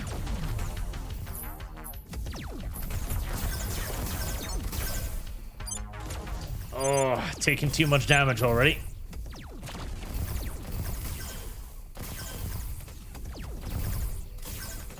But just 2 of them. They're not going to have enough PD, are they? No. No, they're not.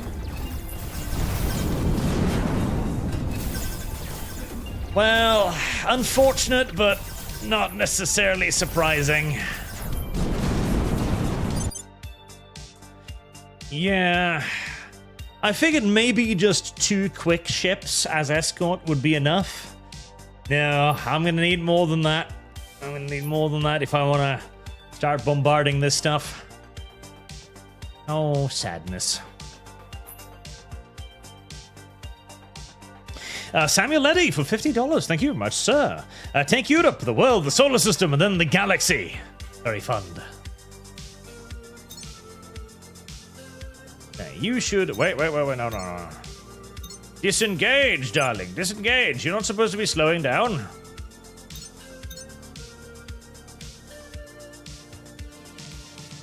And we'll drop by the way to 2,000 kilometers from the enemy ships. Yes, you should be plenty far away now. Right? Yep, you're well over 2,000 kilometers away from anything, so I don't know why you're not disengaging.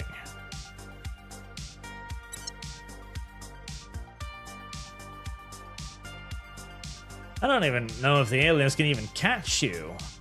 The Opal Tide can. Why are you not disengaging?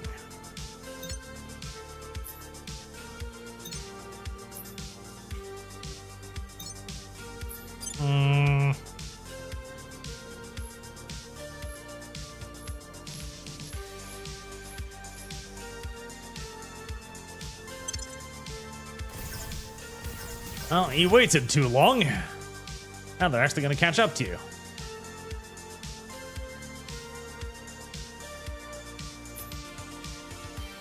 Stupid little ship. You were clear. You were like 5 kilometers away from the closest enemy. I don't know why it didn't disengage. Need more escorts. Need more escorts.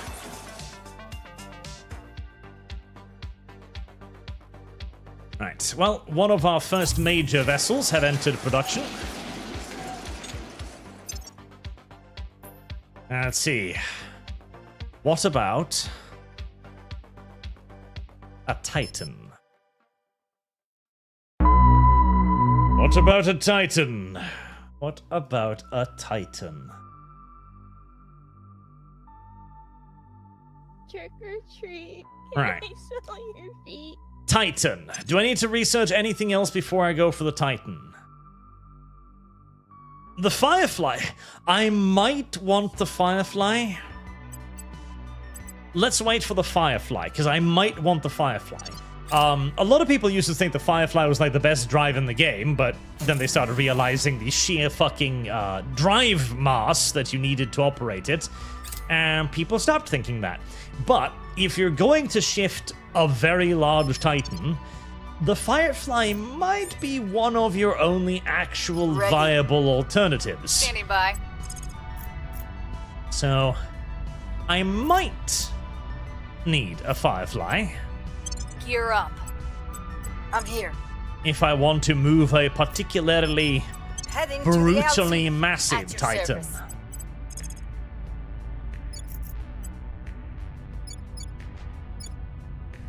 I probably will won't drive need to sway something the public. quite that hilariously enormous, but, you know, still, could be fun, could be nice, could be enjoyable. What was Doom? Hello, Arch. In the universe you're creating, how you design your armored vehicles? The armored vehicles are primarily focused around the idea of cooperation with the rest of the army and the infantry. Heavy usage of drone technology, especially for like things like spotting purposes. So they have integrated drone spotters they can launch. They have tons of point defense to defend themselves against enemy drones and technology like that. There is some energy technology, but most of it is rail cannon based and good old solid projectiles because it's simply easier than trying to create some sort of fantasy laser nonsense for the human factions. The human factions themselves have some pseudo-energy weapons, but they are mostly experimental and tend to be the realm of responsibility for the Uncon thing initiative, which is unconventional or unthinkable initiative. So lots of PD point defenses, lots of cooperative drones, and lots of communications with the infantry, as they primarily fulfill the role of infantry support, as the infantry are the ones seizing objectives. They're also all designed along the IDF pattern, which means maximum focus has been placed on the survival of the crew. God, the European Union has turned into one fuck of a stick now, though. 14 armies. Whew.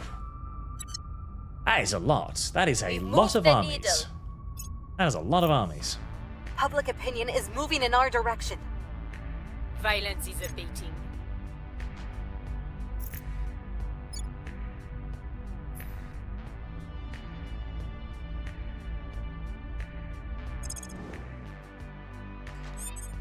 Right, is there an alien fleet here ready to intercept my ass? There is, but it's a hell of a lot smaller. Okay, split off the kamikaze. Begin high-level bombardment of Sky Shield base.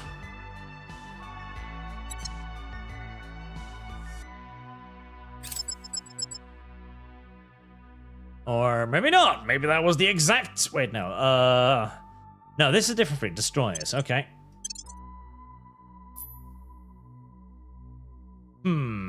Right. Fuck it. Let's try something completely different. Let's try just fucking zooming into them. Maximum fucking speed. Maximum fucking increased weapons velocity. We're gonna just burn straight into them. And I'm gonna fire the nukes too, although I don't think this thing has targeting data, does it? Which means it's probably not gonna hit anything.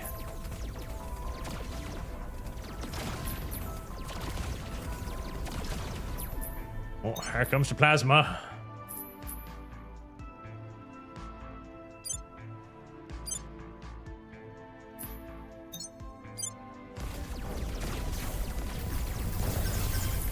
There goes the nukes. Oh, yep, there goes the ship.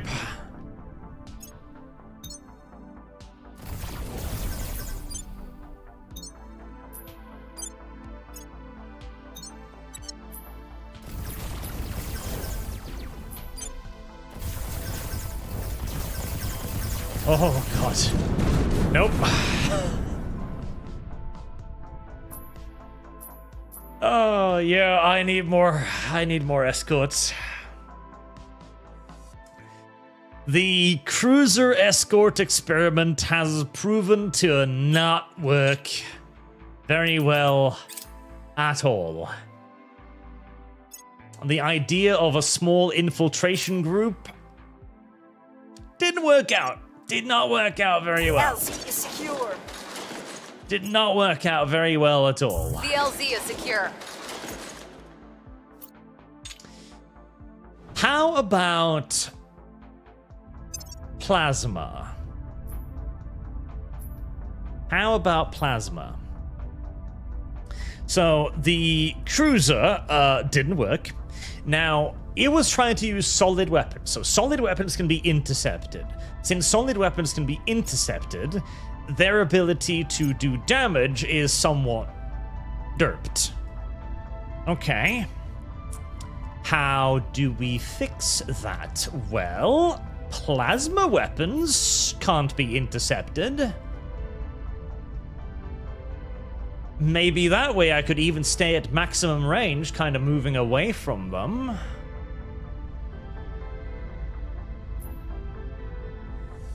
Now, a plasma weapon is a minimum of 3 nose slots. Right, so I would need a battle cruiser then.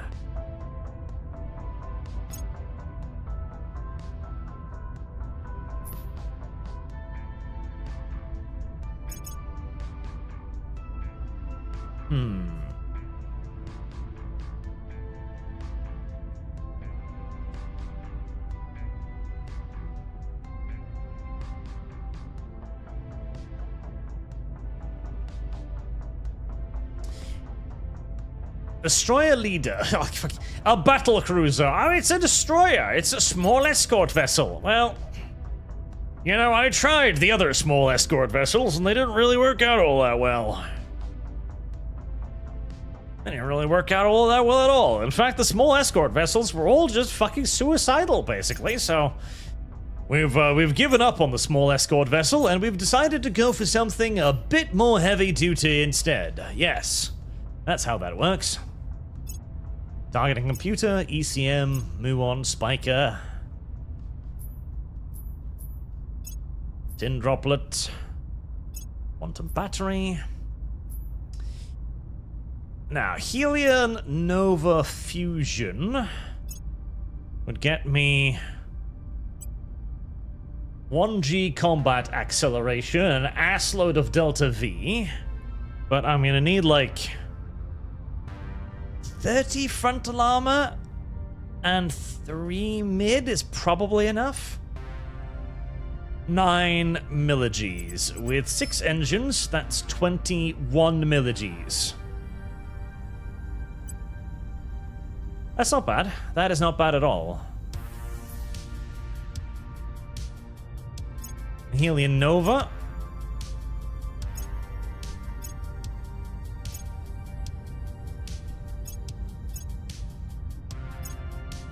Fusion Torch. Better Delta V, but slower. Right. Zeta Helion, the Daedalus. The Daedalus is an amazing drive, by the way. With the Flay Stabilized End Pinch, that gives me 12.3 and 44.9. Okay, that's probably 12.1. Right, 12.1.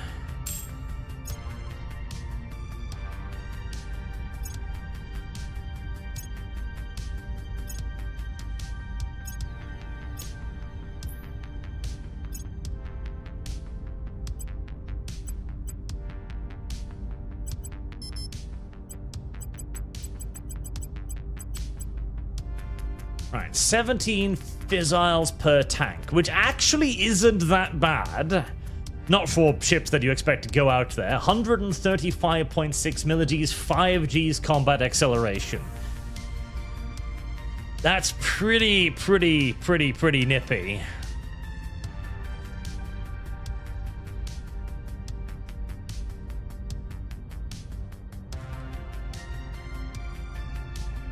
I'm a little worried about the plasma cannon. I'm not convinced about the plasma cannon.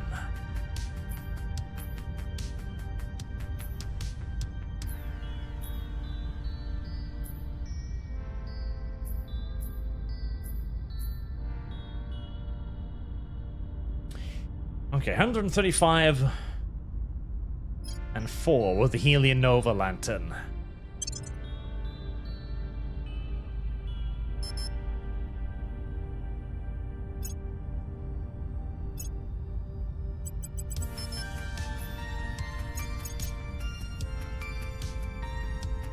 Right, so the idea here is still that these are supposed to be...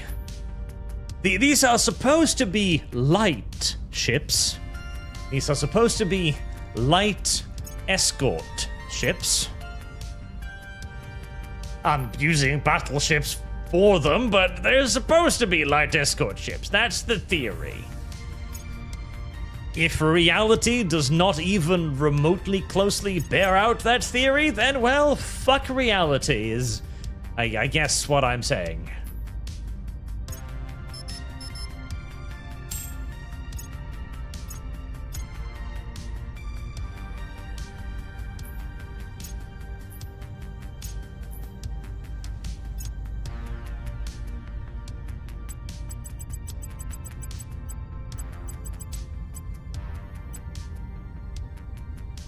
Right, 100, 101, 112 milliGs. Okay, so it's not going to be quite as quick.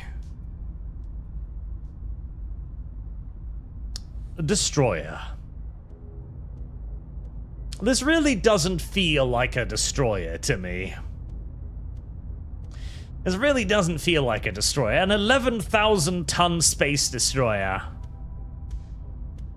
But it is what it is. I wonder, could I maybe... So, theoretically, what if we did a monitor? A monitor with...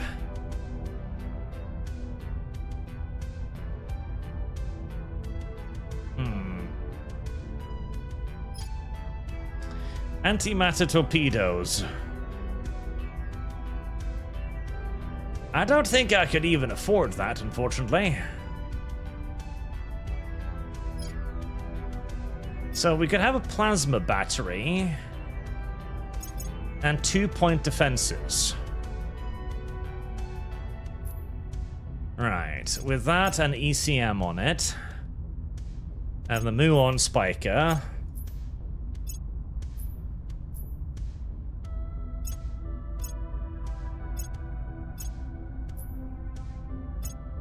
Nova Lantern.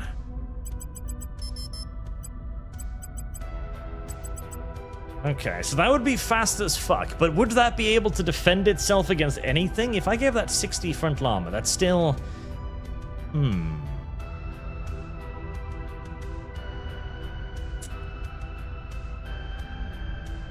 Would one plasma be enough, though?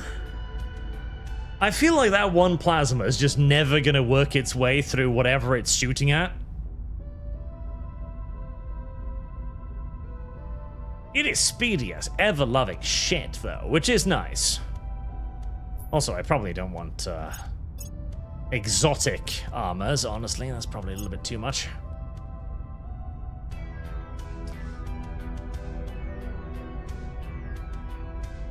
I feel like that one plasma battery is just not going to really do a lot.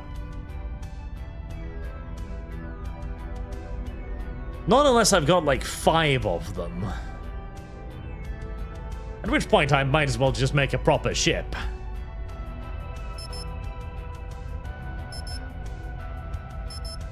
Yeah, most of the smaller hulls grow basically entirely outdated once you get some battleships and stuff going.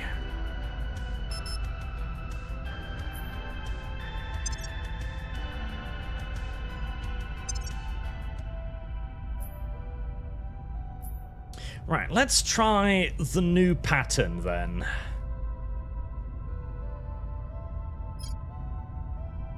So, we'll start construction of another kamikaze.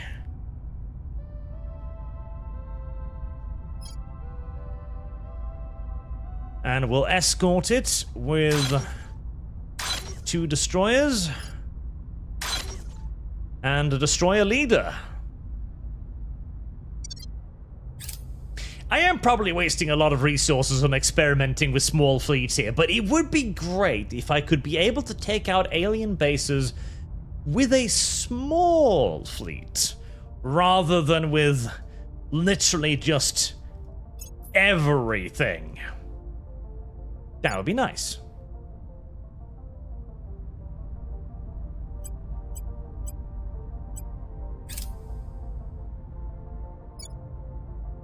How long until we can federate the United Kingdom? Unification, I mean.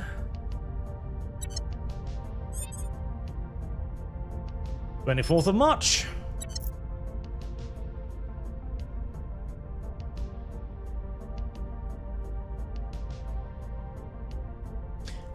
Why not just build more kamikazes and send them everywhere? Well, it seems like the aliens are maintaining garrisons on most of their stuff, which Ready to go. is pretty wise of them, especially considering what I'm currently doing to them. Taking it to them. Ready. So I fear they might be having too many Offering garrisons all over the place. Acknowledged. Oh, bastards. Little cowards, actually. You can go advise America on how to be more Offering American. support. So I would love to be able to have some escorts with them that could take out the small defending fleets and then allow them to take out the main base. I will help them. Small fleet of Offering 1,000,000 counsel. tons. Yes, yes, exactly. Offering counsel. A tiny escort fleets of 11,000 ton battleships. Practically a scouting force by any normal, natural definition of the word. We're winning their hearts and minds. Let's go out, destroy more xenoflora, brave American soldiers. Oh, right, I've finished the war, so I should probably be, asking for peace and stuff now.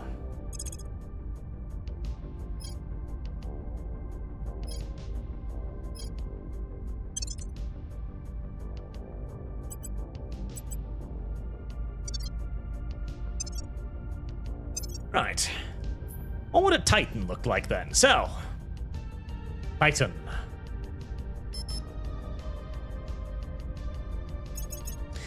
We're obviously alien alloying that. We're gonna put like fucking 80 front armor on it. So, Titans. Heavy rail cannon. Even that's a little bit small. Super heavy plasma cannon. It's large. Spinal siege coiler. A 1,600 ton weapon. I do like the idea of that. A 960 centimeter laser cannon.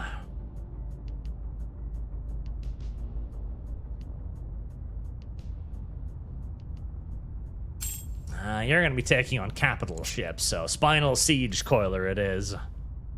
Right, you're probably going to attract quite a lot of firepower, so we're definitely going to give you a point defense. In fact, we're going to give you 2-point defense. Utility modules, ECM, muon spikers that work. Repair bay, definitely. Radiators. Alien battery. Right. If I put a Zeta Hellion on this, 3.3 millig's. Oof. Slow. Also, the Titan can't carry that much more weapons than a battleship. That's... God. It's huge, but it doesn't have that much shit, does it?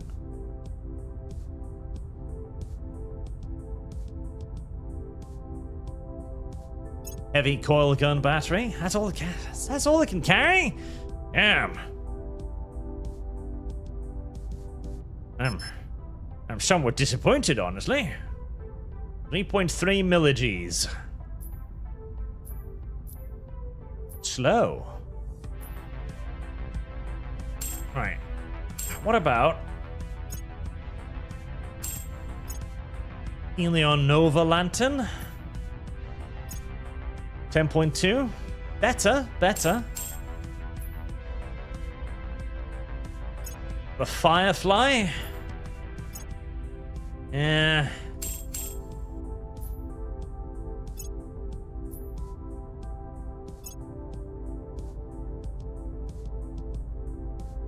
That's probably about as good as it gets. Oh, God. The amount of fuel that's going to be required to move this thing, though. Oh, boy. Alright, and reduces it down to 8.2 millig's. Jesus. It's not great. 8.2 millig's is slow.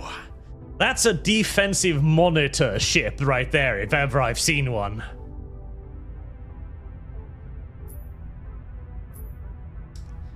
And it'll cost a fair old bit, but nothing too crippling, honestly. I could give it a flag bridge and use it as a retardedly big defensive monitor. That way I wouldn't have to keep so many fucking fuel tanks on it.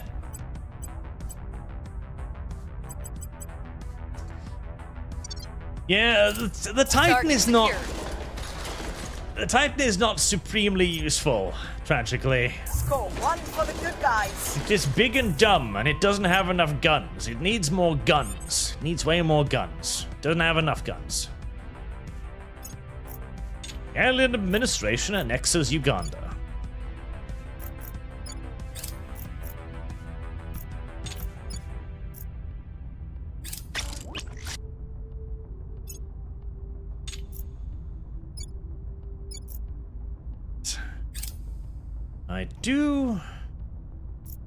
I would like to get rid of the war with Egypt at some point, if at all possible. Specifically because I can't really invade Egypt, because if I do invade Egypt, they're just going to start launching nukes at me, which is always annoying.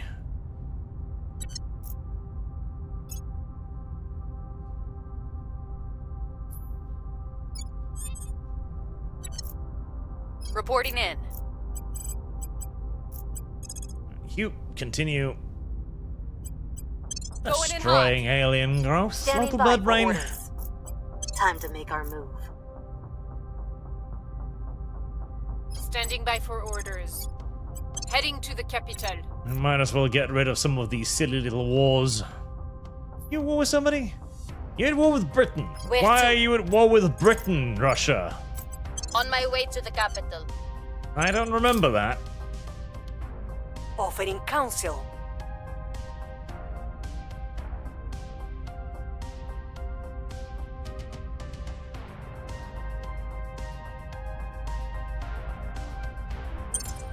No, India. Don't enforce the fucking Liberia. God, no. It's the one place where the blacks can be free. Don't sanction them. That's just mean. Cruel and unusual punishment, frankly.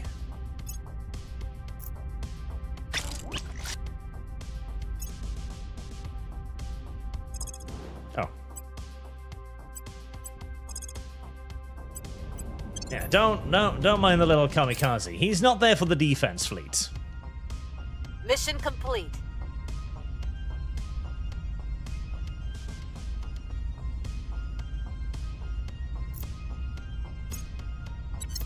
There. Are we in peace now? Nope, we're still at war because we only settled Mission one complete. out of the wars.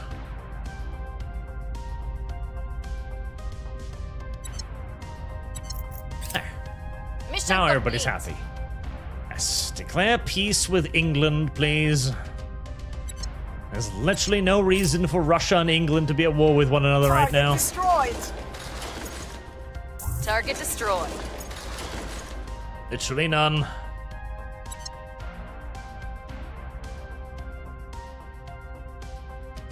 More Nova Lantern, more drives.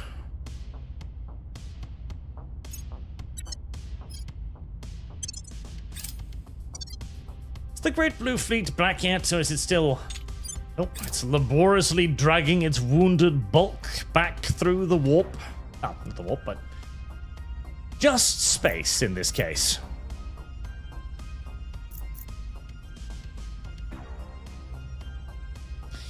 Antimatter go Antimatter Torch Band, they go through PD.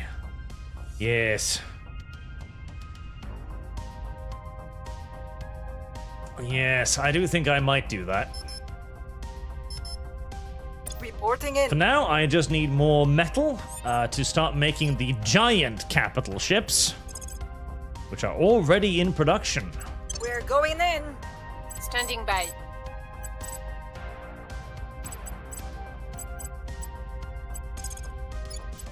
Lending my expertise. Ready to go. We'll make our appeal. So the first round of the big capitals are 90 days away for the Moon in Ultra class. You still need 497 for that. I have 657 for that. God, they are so absurdly metal intensive. But they're also enormous and unbelievably fucking heavily armed, so... I can't believe that metal is now my problem. I was swimming in metal this whole time, and now suddenly metal is the issue. What the fuck even happened? Right here.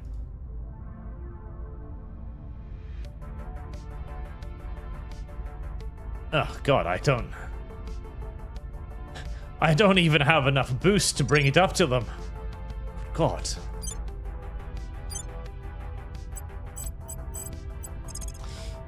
Well, I suppose I could just continue taking over everything on Mars. I will Why not? help them. Offering assistance. That's right, so Titan is dev, big and useless. Little bit. Just a tiny little bit. He's just a little dev. He's just a little round. Speaking of, okay, so has anyone here in chat, have you watched a show called The Pit?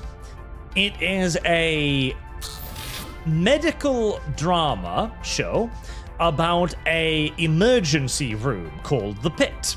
So it's the entire season, quite cleverly, is about one shift in the pit, right? So one shift, like was it 12 hours or something like that, right? And that's the entire season. One season is one shift. And you've got some great characters in this show that I really did enjoy. But it was also one of the weirdly wokest show I think I've seen in a very long time. Which kind of caught me by complete surprise, because to be like, the writing is really good. They've got some really charismatic and very interesting character. The head doctor, for example, still suffering from trauma after losing one of his best friends. Keeping it together, like trying his best to deal with the intensive care unit and all of that. All of that is really, really cool, and I love it. And then, seemingly out of nowhere, some kind of weird wokeness just pops up. Like, there's a scene where there's a person that comes into the emergency room, and they fix them up because they've cut their hand, and one of the nurses go like, "Oh, I noticed there was an error in your gender on your medical record, so I fixed it for you." It's like, okay. So, is this supposed to be a woman? Is this supposed to be a man then? What was the error? Did they misgender them? And these are official documents. Surely a doctor can't just go like, oh, hey there, I think your gender is different from what's on your official documents here. I've decided to just change that real quick for you. It's like, what? That doesn't make any sense. What the fuck? That's a very weird thing to have randomly happen. And I kind of just put it out of my mind like, okay, that was strange. And then I started paying attention, and more of this stuff started popping up. Until one point, you have one of the doctors that decides that a young boy, is like 18, has committed a thought crime because he's been bullied by girls at his school. And he's like, fuck, I hate these girls, they're really mean to me. And he writes some fan fiction in his head. It's like, I'm gonna like beat them up and stuff. And his mother finds this and goes like, oh my god, he's a mass murderer now. And she fakes an illness to bring him to the hospital so that the doctors can look at him. It's like, what the fuck? That is weird. And then an entire long storyline goes on where there's an active shooter at a music fest. And the store's like, oh my god, is it the kid? It's like, no. What the, why would he do that? That's just weird. But he posted something on social media. He's probably the shooter. And the main character's like, no. This obviously isn't the kid. This is ridiculous. This is so much beyond what this kid has problems with. And this female doctor, despite being told not to, reports the kid to the police for potentially being the active shooter. So obviously the police fucking catch him. He freaks out because the police are rushing at him. They tackle him, give him a concussion.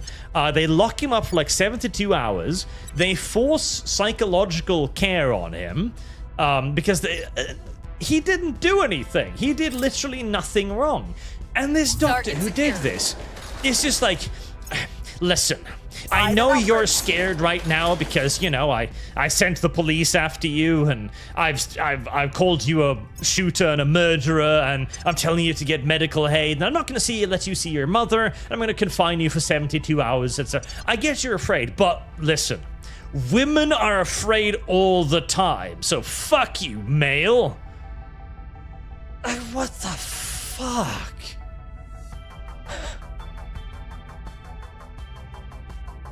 It is such a weird show. It threw me for a complete loop because in between this absurd nonsense, there is a bunch of genuinely great medical drama. It's got such a whiplash effect. It's weird. That was a strange show. That was a really fucking strange show. Continue taking over enemy bases, please. I need more metal. I somehow ran out. Your orders? Somehow. Each fucking mass collider costs 1,000 metal, so there is that to consider. I will tell our story. I'm here. Alright, we should probably start going after the alien structures again. We're going in.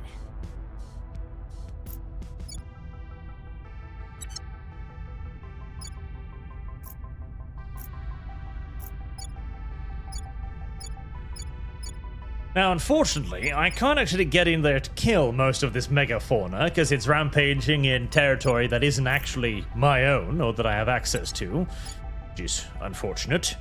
But it's also destroying what little remains of the economy of all of these silly little servant nations, so I guess I don't necessarily care that much about the servants destroying their own backyard.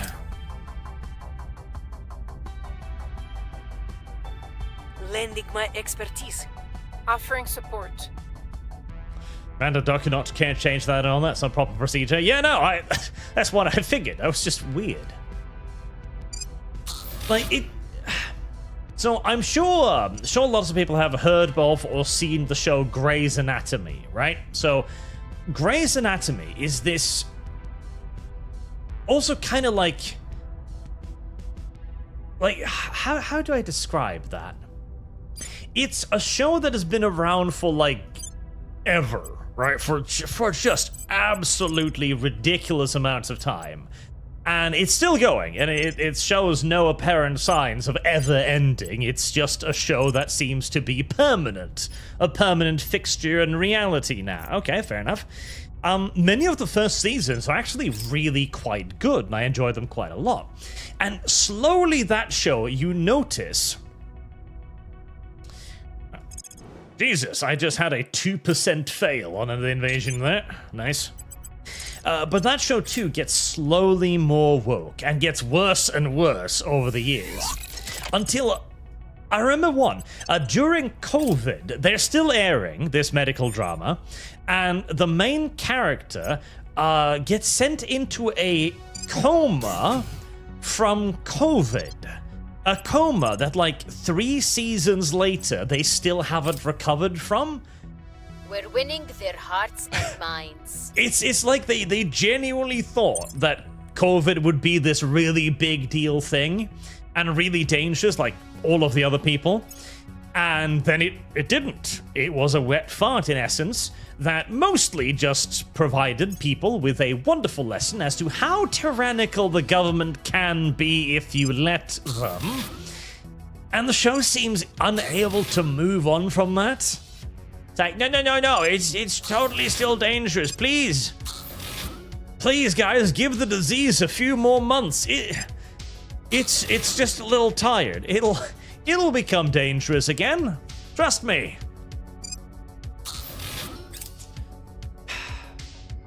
Mission complete.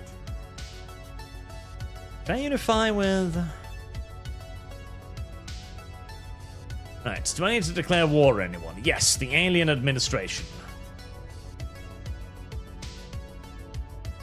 And honestly, now a lot of this also has to do with the fact that a lot of things used to have a lot of silly progressive nonsense in them that then kind of got exacerbated. See, as there was a period, of course, where progressive nonsense was actually popular, when we thought that progressive nonsense was actually the baseline rather than some kind of absurd extreme like it is today. And so if you go back and watch even just shows like West Wing, right? I'm sure many of you have watched West Wing, because West Wing is a great television series, fantastic political drama. One for the good guys. But in there, you've got certain episodes where they bring up the most insane progressive nonsense. There was, Huh?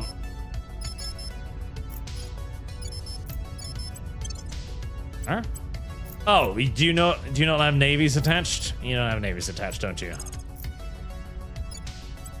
You do. I need more navies for the European Union. I need a lot more navies for the European Union.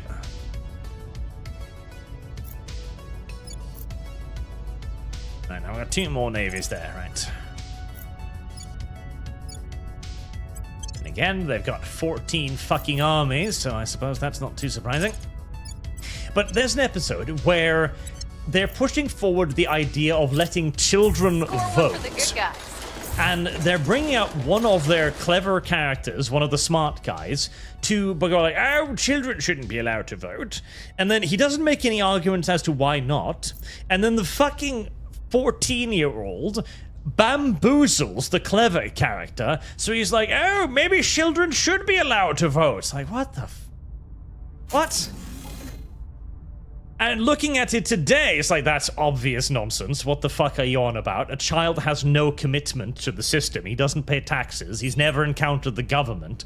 He has done nothing but go to school and be fed bunches of idealist propaganda nonsense. Of course he shouldn't be allowed to vote. The fucker has never interacted with the system that he is going to vote in or for. Having him vote would frankly be ridiculous at that point. Going in hot. And the show When just you kind need of me. ignores that because, of course, the idea was, hey, look at this silly little progressive idea. What if? There was a lot of that back in the day. That was fucking everywhere. And you can kind of explain it away as well, and even accept it, because, well, they didn't understand anything. Back then, it wasn't an ideology that had fucking ruined most of Earth. It was simply just this kooky philosophical nonsense thing, like, yes, why shouldn't we allow children to vote in elections?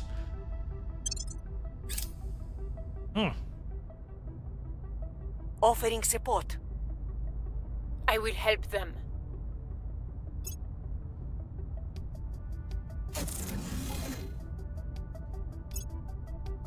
Pushkin base. There we go. 175 more. Lovely, lovely. Oh, and did you build an administration complex down here?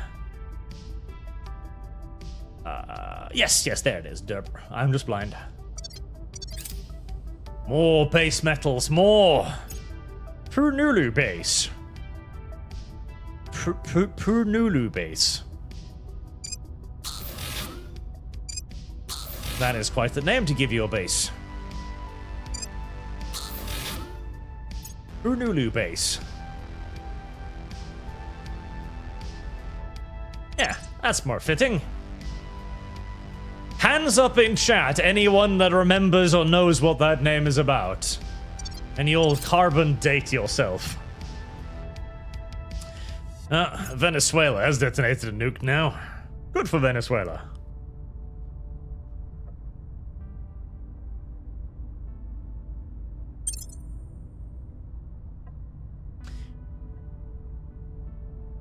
We hold no sway in their minds. Alright, is there anything I want to be upgrading right now? You know, mission control, not really. And mission control, I'm not... My primary Policy limit on direction building spaceships right now has nothing to do with mission control.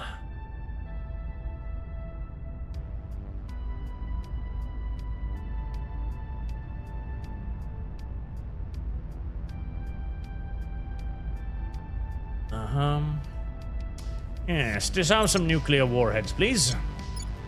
And how's your unification with England going?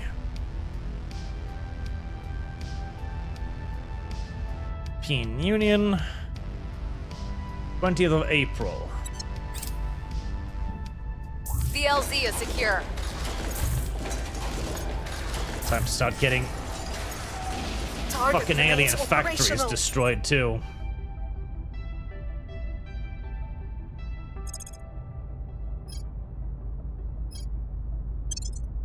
Hybrid armor. Is that better than adamantium? I seem to remember adamantium being the top level armor. So on the list, Pfizer and Moderna's concoctions made sure the lung AIDS was a long-term problem. Plenty of people croaking due to sudden goodbye syndrome, with their blood turned into gummy bears. Listen, What's the op? we are not questioning any Heading to the capital. vaccines here. All your vaccines are perfectly safe, even the ones that haven't been tested. That's just how it is, okay? YouTube says, I simply abide. Taking it to them. I simply accept. Yes. Yes. All of them. All of them, chat. Slowly but surely, we're Offering shifting up assistance. more metal.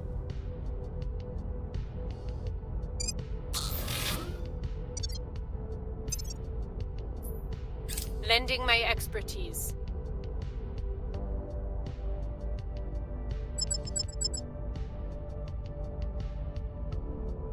Alright, that's not that big of a oh, never mind. Hello. I was about to say that's not that big of a fleet. No, that's a pretty fucking huge fleet, actually. Service guarantees citizenship. Hey, well, yep, no, we're mobilizing everything there, I'm thinking. Now, why haven't you started constructing these? Needed 925.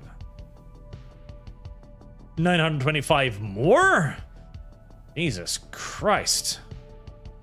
How much is it for the fucking Konga class? It's a lot, isn't it? Yeah, 3.2 thousand.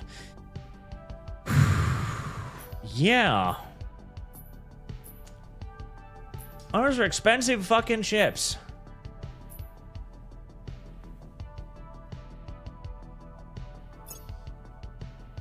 Jesus Christ, yeah, the metal cost of these things. 3.4k metal. 1,700 nobles. Oh, God. Probably for the heavy siege coiler. I'm imagining the heavy siege coiler and stuff is the 63,786 tons. Oh, boy. Yeah. Yeah. Yeah. They be big boys. They be big boys, but hopefully they be powerful boys The too. people will come to our side.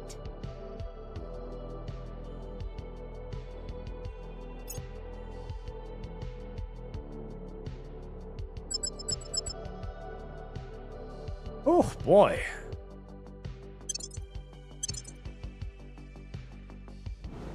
All right, well, here comes a bunch more alien minerals for me to have.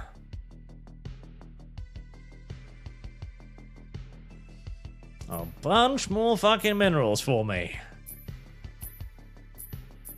Make sure the North Seas are up front.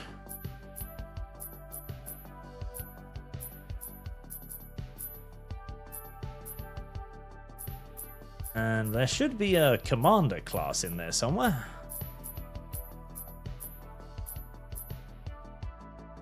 Apparently not. Did it get put in reserve somehow? Or maybe I didn't join it up with a fucking fleet? Right, moon in, Northern Lights. We do have the Northern Lights, which should help out a fair old bit.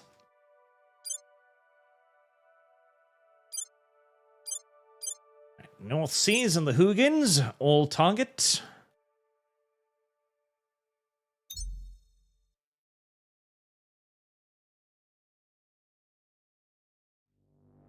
Oh. Oh, Jesus. They're coming in a long-ass fucking wave formation, huh? Right, I see.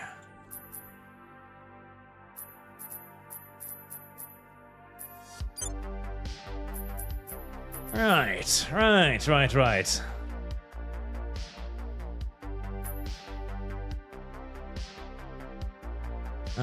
Battle cruiser, yes, several of my reinforcing ships. I need to increase the size of the fleets again, apparently. As honestly, it hurts me more than the enemy to not be able to bring all of my shit in immediately. Now, on the bright side, it brought in all of my Gungunirs, so those small enemy ships are going to have a very, very bad day. Very, very, very bad day. As they blow and blow and blow up. Oh. Something up there has fucking plasmas.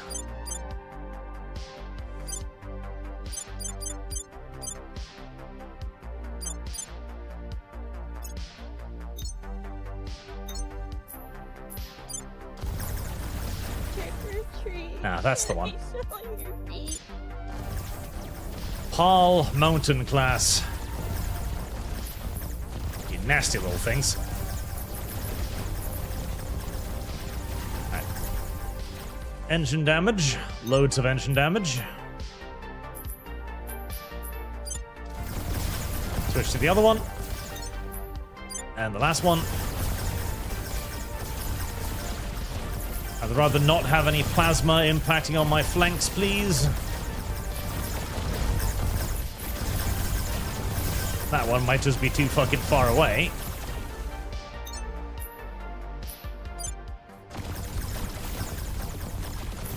Unfortunately, they're starting to learn that if they just stay stupidly far away, my ability to engage them is somewhat limited.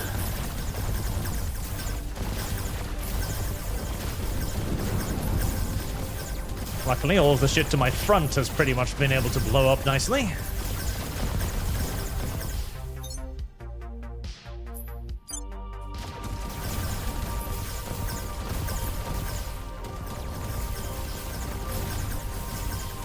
Waning Moon class. That looks dangerous.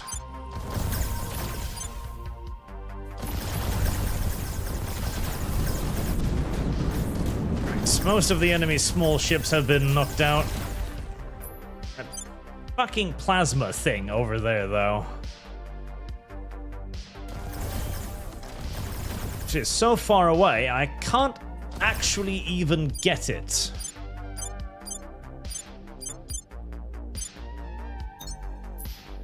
The even worse part is that I've pretty much gotten as far up the tech tree as I conceivably can with lasers now, and it's still not anywhere near enough to actually deal with all of the enemies. I need to transition over to phasers and hope that the phasers will help more. At least that thing should be murdered by impacts.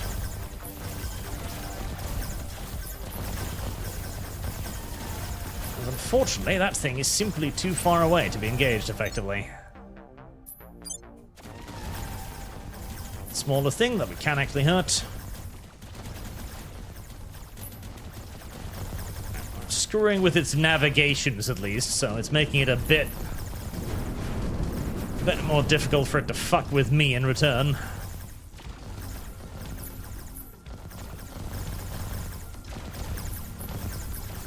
And the Northern Lights are actually helping out a fair bit, too.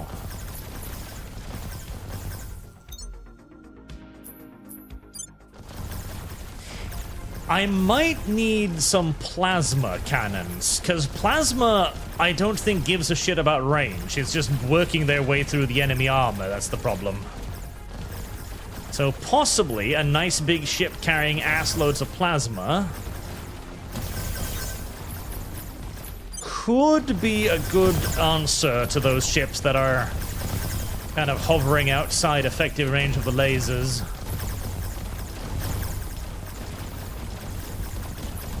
Those two got way too fucking close and got punished for it.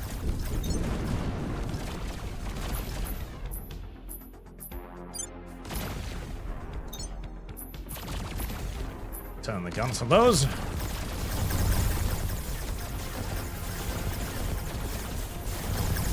To the front. We've now started engaging the main force with forward battery fire.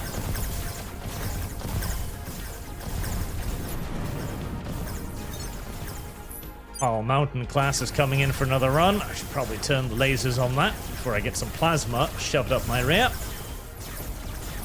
Right, we are penetrating the enemy's PDs.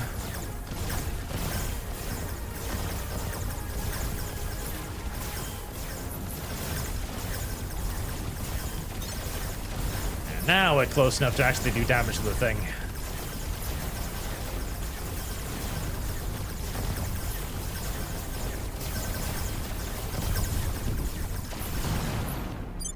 Excellent, excellent, excellent. Right. Turn the lasers. There's a big old stream of missiles. That thing is probably already dead, it just doesn't know it yet. We'll target the whole fleet in on the next target. Definitely dead, it just doesn't know it yet. Begin overwhelming the next set of point defenses. I need phasers. I need fucking phasers. I need more phasers.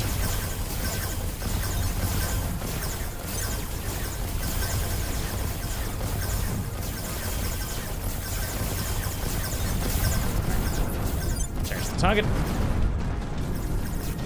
If only we could put little engines on our shells so that they could seek out new targets once their original target has been blown to tiny little pieces, that would be fantastic. Give the Jade Star a few volleys.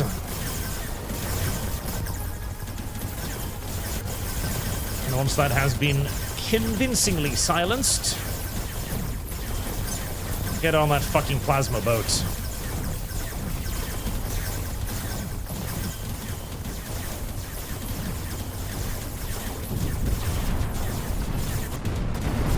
Right, all we need to worry about now is enemy reinforcements, which are going to be coming in any second. Ah, in fact, yep, there's one right there.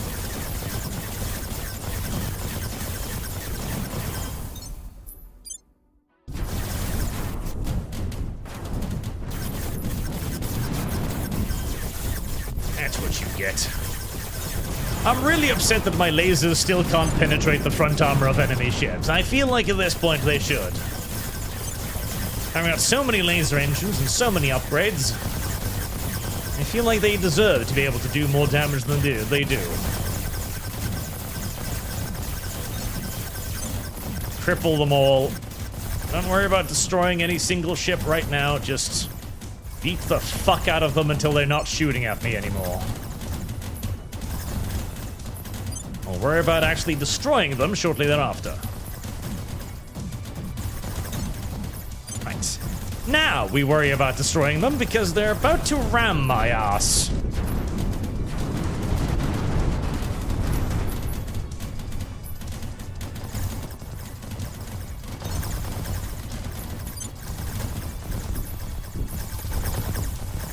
That didn't work out too bad. I think I may have suffered one casualty, which is quite acceptable.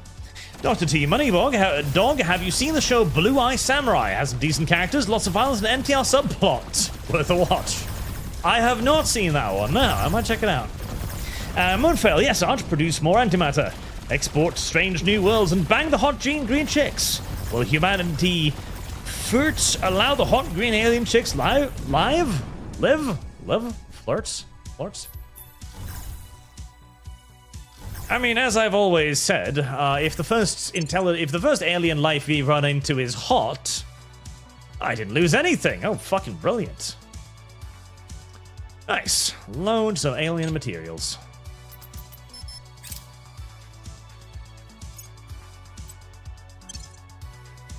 Well, I'd say that was a successful trial run for the New Earth fleet then. Defeated that massive force with no casualties. Very nice. Unification with United Kingdom.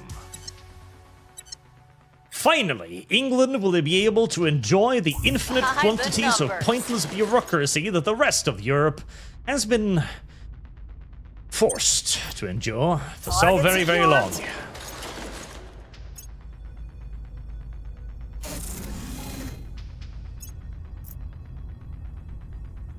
The blessing of bureaucracy has descended upon your stupid nation, British people. From now on, you need never fear again. We have come to grant you blunt-tipped knives to protect you from the urban youth that we ourselves imported en masse into your nation. Aren't we generous? The European Union. The definition of a solution to a problem they themselves invented.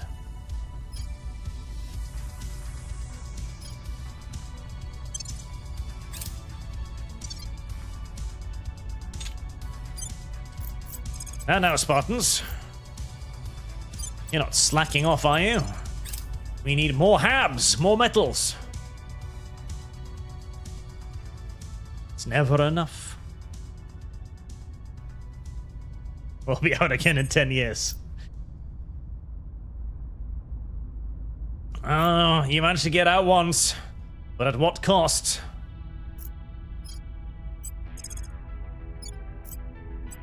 You're probably Making going our to case. calm down the Europeans a Standing little by bit. for orders. Reporting in. Acknowledged. Standing by for orders.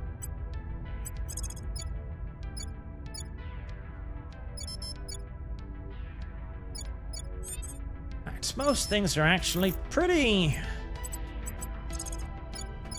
nice and calm everywhere. Even Brazil is calm, which is unusual. Very unusual, in fact.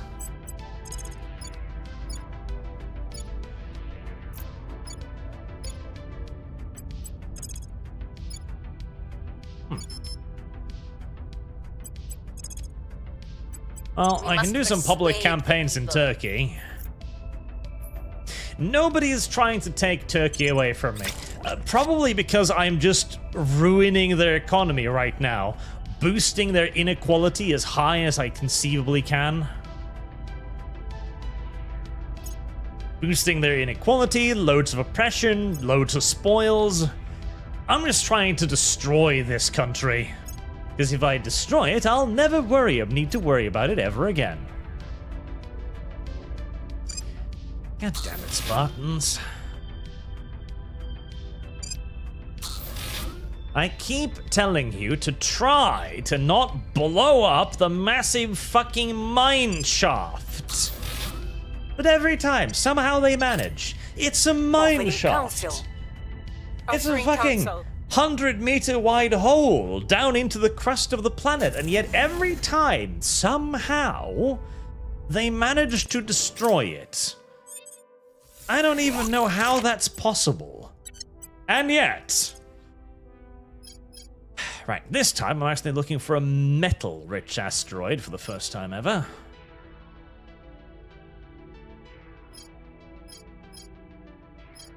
Fizzles. Got 100 plus fizzles. I'm good in fizzles.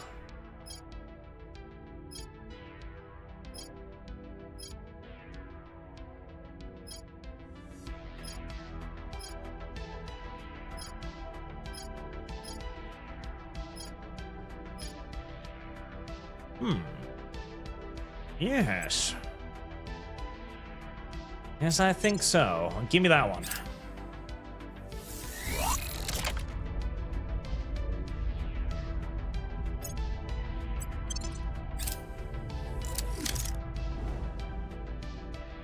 Right. Is that the first of the moon-ins?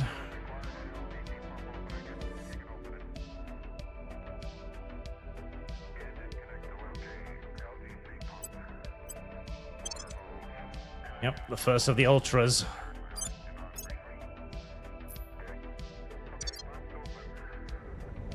There's the first of the next generation of warships. The ones that will bring me out into the stars and hopefully, finally, into the aliens' homes. The ones that cost 3,000 metal a pop.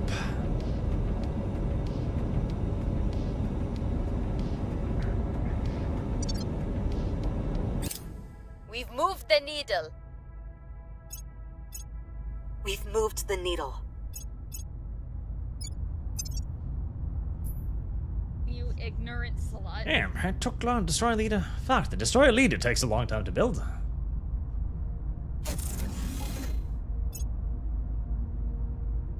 Right, more everything. Good. More everything, more resources.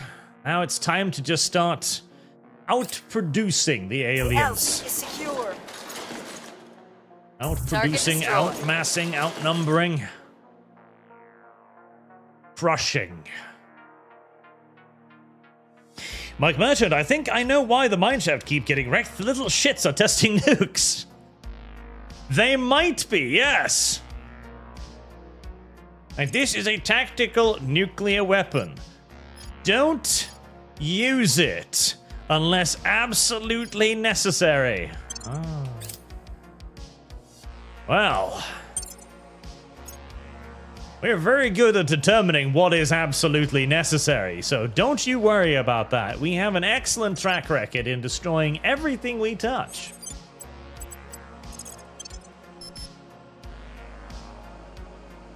Ready to go. That is actually the only way I can imagine them doing it too. Yeah. Going in hot. Beyond beyond the deployment of an actual tactical nuclear weapon, they really should not be able to collapse that mineshaft. It really should not be possible. Offering support. I will help them.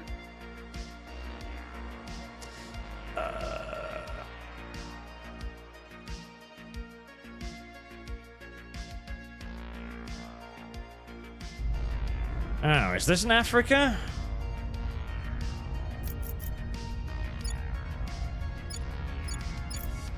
Yeah, just declare war on them. It's like, you can't stay here. You have no right to stay here. I don't know, there seems to be a bunch of aliens rampaging in your backyard. I think that gives us the right to stay here, actually. I think that gives us ample right to stay here. Right, mobilize 2 more of the European Union armies to head to Africa.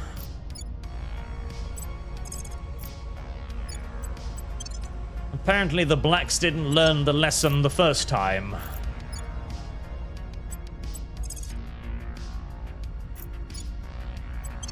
Plus, this will be a wonderful opportunity to take down some of that megafauna that's running amok. 6.0, okay, so I'm about to overtake megafauna in tech, which is quite nice. Well, in fact, I've taken over them ages ago with the Americans, but not with the silly Europeans.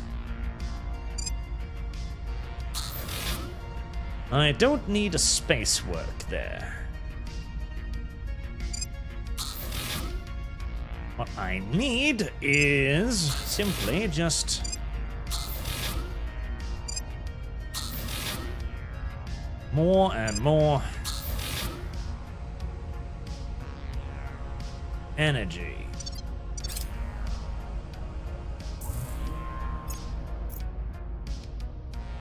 There's a bit too many megafaunas around now, but the armies should be able to deal with them. Will come to our side.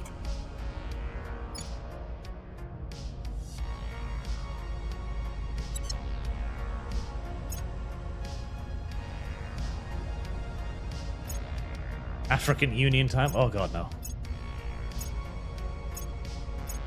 The union between Muslims and feminists seems suboptimal for long-term feminist survival, says Kix. Yes. Well, feminism was never supposed to survive anyways. Target destroyed. That's the thing. Feminism was always the sacrificial lamb.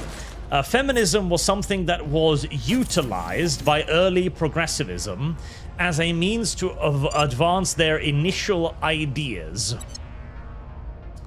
What am I running out of now? Metals, probably?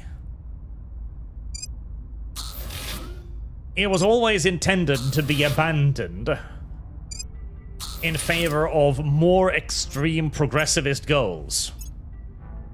Which is what we eventually saw with the replacement of feminism for intersectionality. That, of course, was intersectionality going, okay, feminism, you have outlived your purpose. We have used you as a weapon against the normal people. And like, but do it for women. And as usual, all of the men then simply sighed and went, okay, fine, fine. We'll do it for the women again. At your service. Which is why they then redefined woman, of course, into anyone that claims to be Heading to the LZ. a woman. A redefining of woman that is, of course, utterly and completely pointless to feminists. In fact, actively destructive to any and all feminist goals, but very useful to intersectionality, as now they gained access to all of the special powers and privileges that they had invested women with. Offering assistance. The problem, however, was that whilst men, in many cases, are willing to do a tremendous amount of really, really stupid shit for women, that did not translate to being willing to do a whole host of really, really stupid shit for women plus, as it turned out. Yes, men were actually able to tell the difference between a woman and a man with a penis. Much to the progressives' horror and chagrin, of course. Score 1 for the good guys.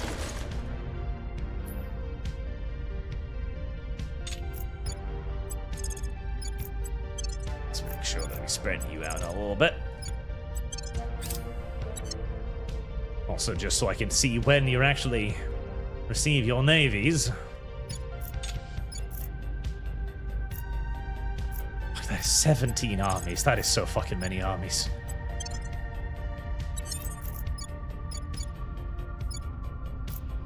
Bundesheer is wounded. Well, it's because it's the Bundesheer. What do you expect? Thinking Bundesheer is kind of shit, don't you know? Fuck it. Let's just plonk some direct invest. Wow, that is cheap. Plonk some direct investment into the navies. So, in case you are unaware of this part, by the way, if there's a little anchor next to the army, as you can see there, that means that the army has a dedicated navy attached to it. The army requires a dedicated navy attached to it, otherwise it cannot cross the ocean. So it is very important, if you want to have a strike force able to go anywhere, that Lending your my armies expertise. all have navies, which require the build navy tree to be fully gone through, of course. If you're going to use the armies as an intervention force, particularly in America, Public sentiment you is need to increasingly give with us. everything navies. But We're the winning good their part hearts is and minds. that the US, of course, already start with basically everything mobilized and modernized like that. In fact, you know what? I'd like a 7th US army.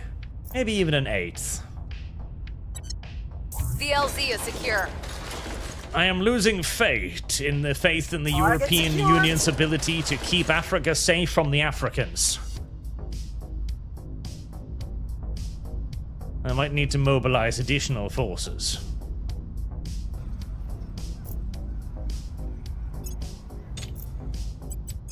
You are very wounded.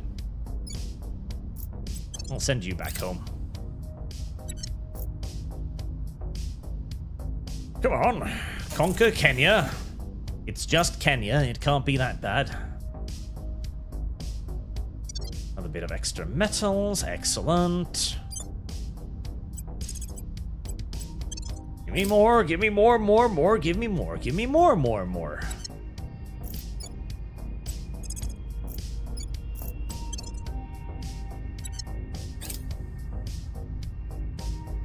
Well, so long as the alien administration just continues to appear in Africa, I am not too worried about them taking over any significant portion of anything, really.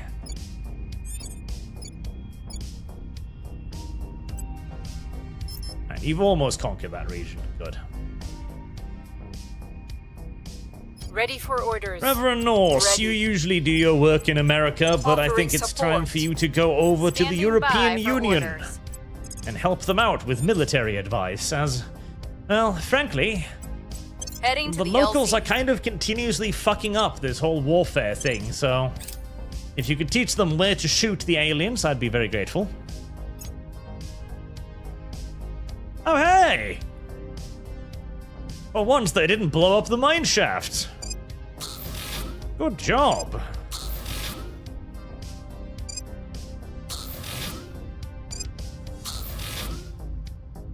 Also, I've really warmed to the battle stations now, so there was an alien fleet that attacked Mars before I had another fleet up Offering there. support. And I pretty much expected to I just will have help them. everything destroyed again. Offering support. But after they blew up like 4 or 5 bases, which was still a lot, but not everything, they stopped bombing me, which was, okay, why did you stop bombing me? Turns out their fleet had gotten beat to shit, presumably by the point defenses, as after I researched the hardened halves research, the ground defenses have seemingly been a lot tougher, so actually, you can just stay there and repair a bit. So hardened halves looks like it's a much bigger buff now than it used to be. Our side. Might actually be worth getting Moves to the needle. make it possible for bases to defend themselves. Target secure. Can you not repair yourself in occupied territory? You can't, can you? Alright, back to Italy it is then.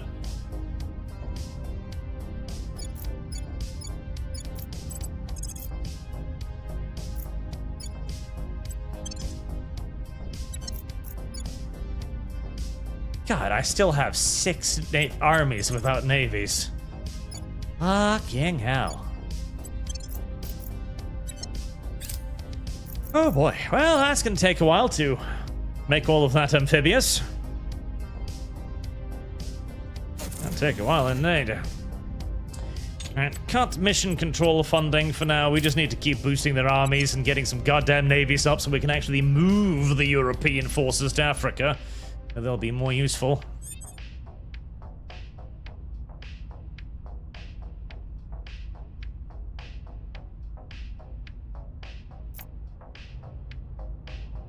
You are leaving, right? No, you're not. 29%, you're feeding yourself into yet another beastly behemoth, right? Careful there, little Europeans. Careful there. This is taking a lot longer than I had the Americans do it. Americans pretty much conquered everything in seconds. Offering assistance. Offering assistance. Never leave an American's job to a European. That seems to be the takeaway from all of this. Although, to be fair, they are fighting armies of Godzillas, so there's that. We're winning their hearts and minds. Actually, speaking of Godzilla, Public sentiment is increasingly with us. did anyone like Monarch? Did anyone actually appreciate that show? You know, the TV show Monarch about the Western Godzilla thing, that one? With the kaijus being everywhere now, they're just kind of some sort of natural phenomenon thing. Everybody watch that and like it. I could not get into it. It felt like some kind of bargain bin budget Godzilla. Like, I couldn't get over the feeling that the show continuously was like, hey, you know what, we'll have Godzilla, it'll be like kaijus and shit. And then it's just more humans talking again. Which felt like, you know, all of the errors made from the other Western Godzilla shows where you keep watching thinking like, oh god, Godzilla's gonna show up soon. That's gonna be fucking amazing. I can't wait to see Godzilla. And then there's another scene with more humans speaking to one another. Score one for the good guys. Like, I really have a hard time bonding with my child. Like, okay. Well, I mean, that sucks, buddy. But I was really hoping to watch a giant monster rampage through downtown New York, so, maybe we could talk about your familial relationship in some other TV show. I didn't like that. Actually, Proven 22 there, I like Godzilla 2000 as well. The Godzilla 2000, okay listen, Godzilla 2000 is not a very good Godzilla movie. And that's why that's not Godzilla. Like, canonically, that's not Godzilla anymore. We call that monster Zilla.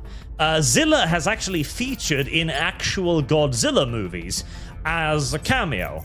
I think it was like Godzilla, was it Ultimate War or something? Where Zilla shows up for about 5 seconds, gets his ass beat by actual Godzilla, and then disappears. So, Zilla is the thing now. Gear up. And I kind of liked it. Again, it wasn't a very good Godzilla movie, but it was a fun little movie. It had some cool little things in it here and there. Offering counsel. Lending my expertise. I didn't hate it.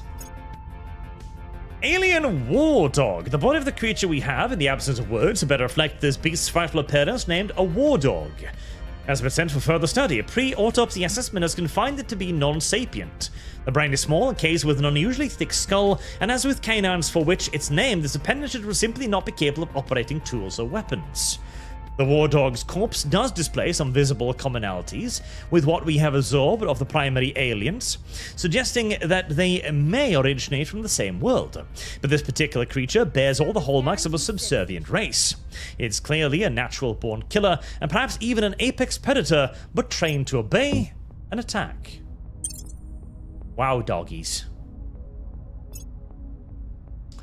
Well, more damage to megafauna. I'm certainly not going to deny that. We've moved the needle. We're winning their There hearts there and are minds. quite a few of them popping up down here now. We just killed, what was it, 3 of them? 101st Airborne Division in Chicago. Right, let's deploy 2 more armies. I want to get up to 8 armies.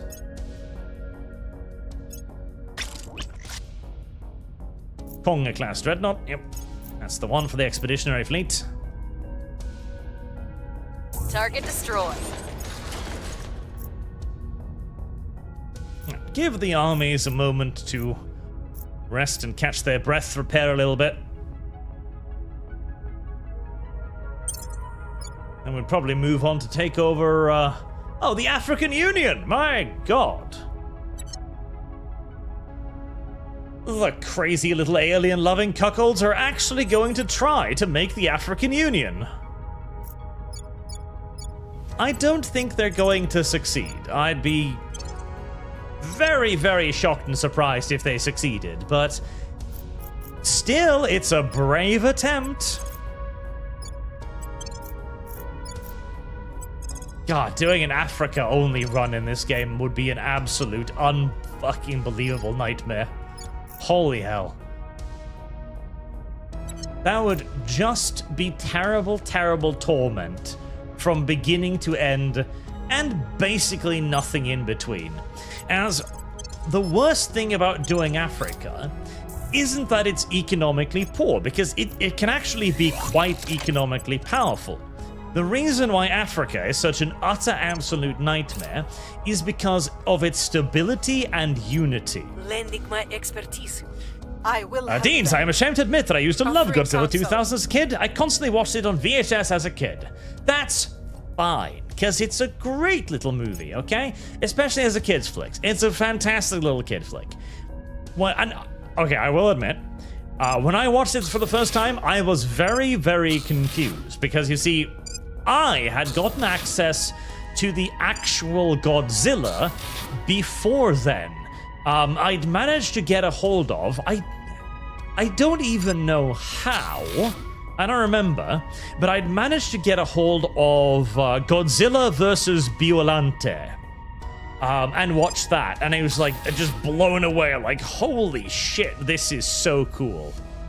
And after that, I tried to watch everything that had to do with Godzilla, and it was really hard to find the Japanese fucking things, and the Japanese VHSs would be translated into English, which I had to learn English to start figuring out too, as at the time I was not anywhere near fluent, as I was but a child. But then I remember the American Godzilla, and I was so winning their confused hearts and minds. as I was watching that. I was like, Public opinion is moving in our direction. that not Godzilla? That not really Godzilla? What do you mean that Godzilla? That not Godzilla. But I still enjoyed it, so. Alright, I should get that before they form it in Sudan and probably make an actual, nuclear strike on me or something gay like that.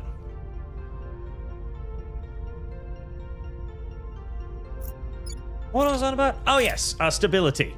So the biggest reason why Africa is an absolute hellhole is stability. In most countries, stability is going to be like -2 or 3 tops. In Africa, like -5 is the baseline. The stability is so bad that it is super easy for enemy counselors to launch revolts against your rule. And a revolt, an uprising, instead of taking 1 of your control points, flips all of your control points in a state, resetting you to 0 near fucking constantly. Oh, Africa is such a pain. Such an awful, awful little pain. Ready for my mission.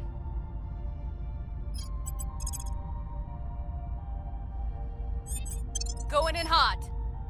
Keep blowing up the alien I will tomb, help them. Deans. Offering There's yet assistance. more tomb for you to destroy. I will help them. Alright, we've just about got control over the entirety of Mars now. In fact, this is the last base. There, we've got all of Mars as our own massive, exclusive little colony now to create resources from. Alright, the Hugin Ultra is being built there. Right. Okay, so what's I've been neglecting Red Fleet. I've been neglecting Red Fleet a lot indeed. Right. Red Fleet needs buffing up.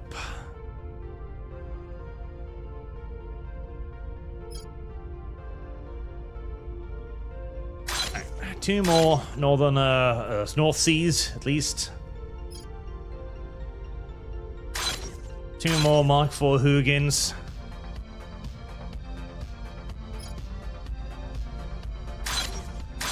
Two more Gunganirs.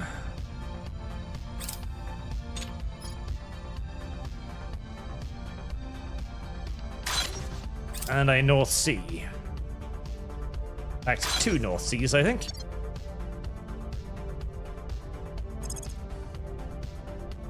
Antimatter Plasma Core, yes. Rule by decree. How is Turkey doing? Have I ruined it yet? There we go. Fragmented, 0. Good. The people will come to Inequality, our side. high. Fantastic. The people will come to our side. And yet it's still peaceful. I don't even know how. Fucking hell. The Turkish must be beaten dogs or something. Israel? Fine. Target secure. I don't want to invade Israel because Israel does have a nuke. And we know how invading nations with nukes usually turns out. Not well.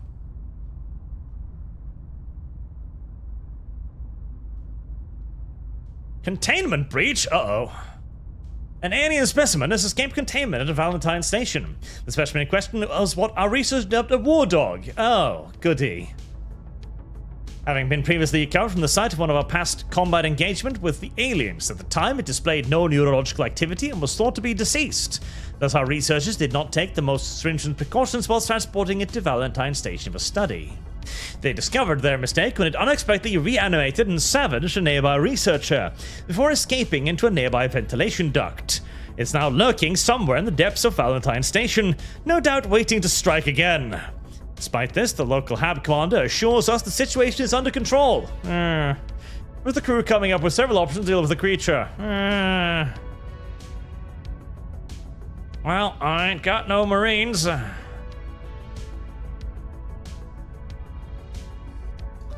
Okay, Valentine Station. Fuck, I don't... Yep, I don't got no Marines anywhere. Flood the station with anesthetic gas. Airlock and jettison it. Yeah, flood the station with gas. What could possibly go wrong? In order to survive unaided in a human environment, the specimen's biochemistry must be fundamentally similar to ours, so the logic went. Thus, synthesizing an anesthetic compound out of commonly used agents and dispersing it through Valentine Station's ventilation system should have the same effect on specimen as it does on human subjects. Sure enough, when our spacesuit crew swept Valentine Station, they discovered the specimen spasming underneath an air duct. Unfortunately, or fortunately, depending on your perspective, the concentration of gas appeared to have been lethal for the specimen. Well, everything considered, I probably got off rather easy there, so I'll take it. I'll take it. That could have gone a lot worse. That could have gone a lot worse.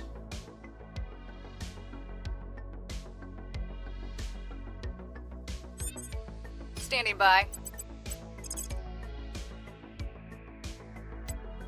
Taking it to them. Deans, you may continue your one-woman quest to destroy all the alien Opening tube on the assistance. planet. Again? Okay, alright, well. Start rebuilding the mine shaft as per usual. And seeing as this is in the middle of fucking nowhere, get some battle stations up as well.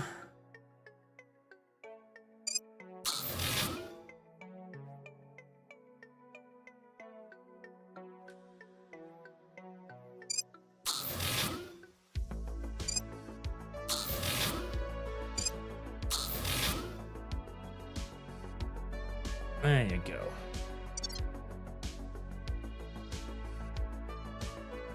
Right, Invader 1, I guess. Can you make it to Earth? You can, in 38 weeks. Alright. Head to Earth then, I guess you'll be my local guard force against further alien containment breaks.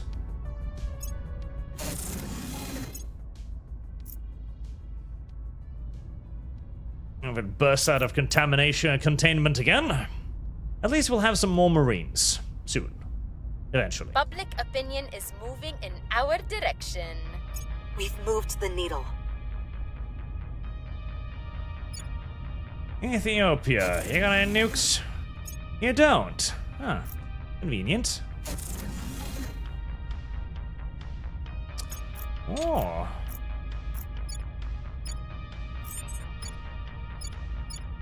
Now that is very convenient. That is very convenient indeed, because the African Union does not inherit Egypt's nukes. Very convenient indeed. Score one for the good guys. Right. I think the African Union was just handed to us on a silver platter.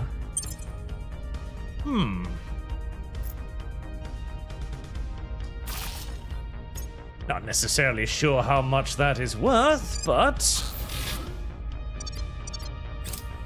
gift horses and oral cavities and all that.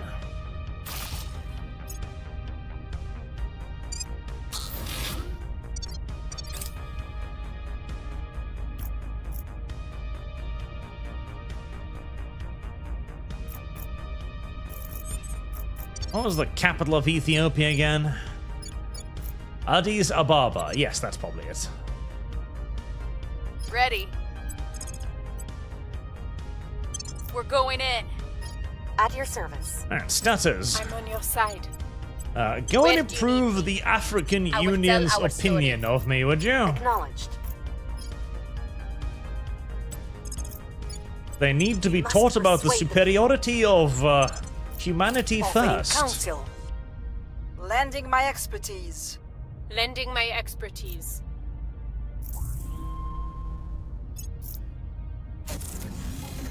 I'm getting a little bit worried about the amount of megafauna waffling around, I will admit. A bit more than I'm entirely Public sentiment is increasingly comfortable with. us. Public sentiment is increasingly with us. Half tempted to drag America into this war, as they would definitely settle it a fuckload quicker than the Europeans are.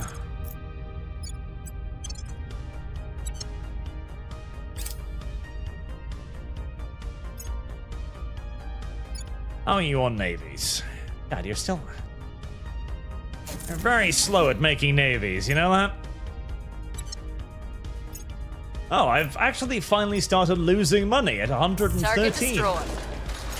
After capturing all of Mars, I've finally started losing a bit of cash.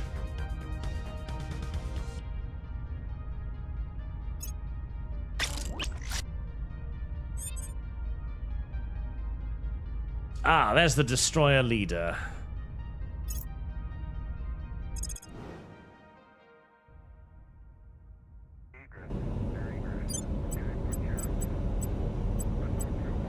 Right, where are the Gunganese? Destroyer.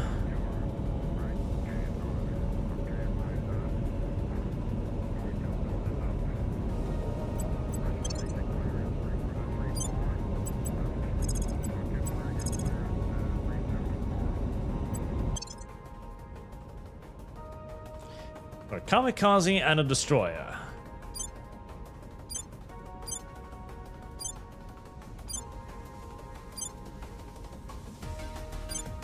Where the fuck is the other one? Has it not finished building yet?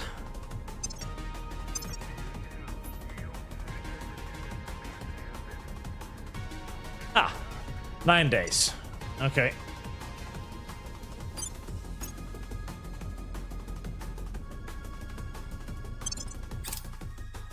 The next Bombard-class fleet ready itself to waffle out into the galaxy and see if they can do better than the previous two. An enemy undefended enemy control point in Zimbabwe is vulnerable. Wow, Zimbabwe, eh? Isn't that just great? Unfortunately for Zimbabwe, I'm not necessarily interested in Zimbabwe.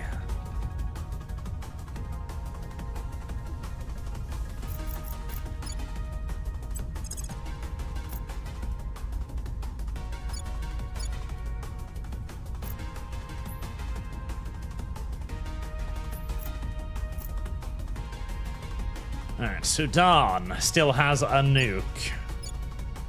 And it's probably fairly likely to use it against me if I try to take their capital.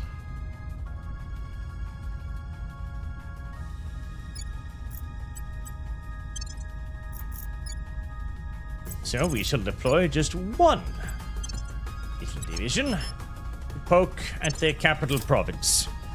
They want to blow up one of my armies, that's fine.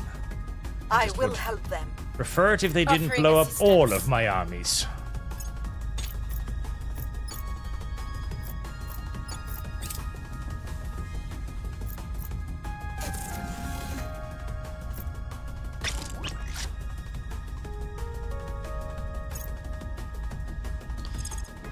There, Bombard 1.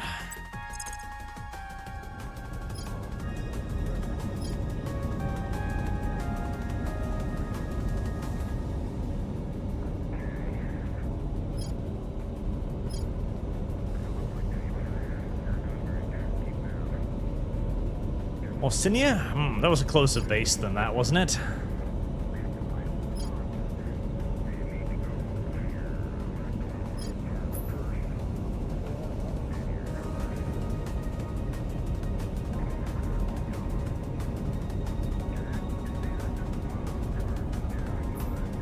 Three fleets in orbit, 3 ships. Right, lots. Isn't there something softer I can attack for my first target? Something a little bit less massively defended, perhaps. 7 fleets, right. Not that one either, huh? Yeah, the aliens aren't so much garrisoning as they're, 1 ship, 10 ships. Good God.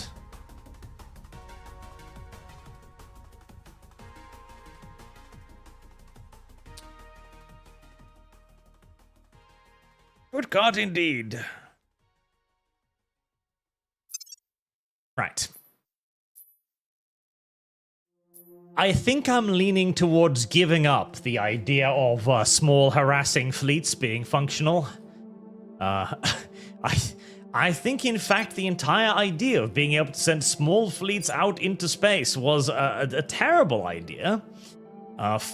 Founded on a very misunderstood ideal that I could somehow attack isolated alien outposts. This seems to have been an incorrect assumption.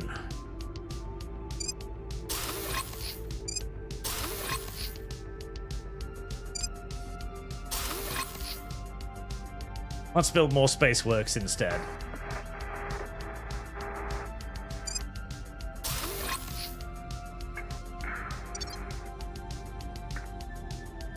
If we need more fleets, then by God, I shall have more fleets. Although right now, my primary problem is not construction capacity, it's the actual resources to produce the things I need.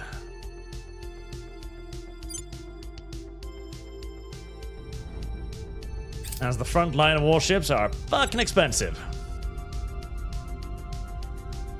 The people will come to our side. The people will come to our side. Antimatter missiles. I do have some of those, and I can actually pay for them now. Oh my god, a iceberg or something. The LZ is secure.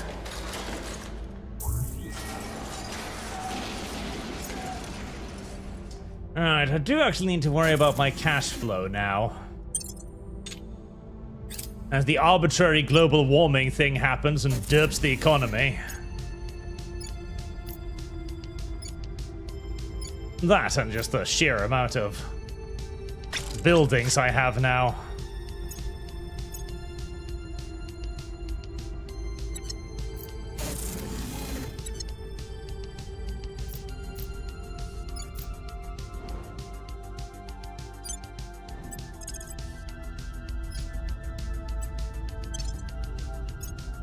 Alright, let's get another ring fountain up.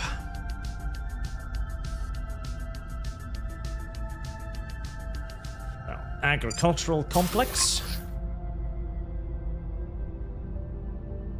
Did I ever research the big in the fucking... I didn't, did I?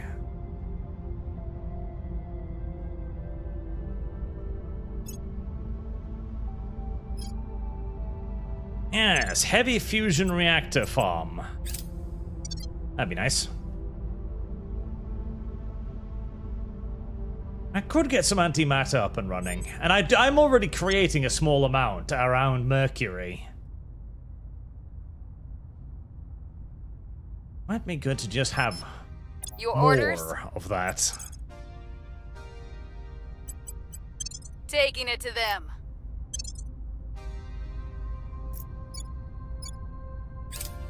Lending my expertise.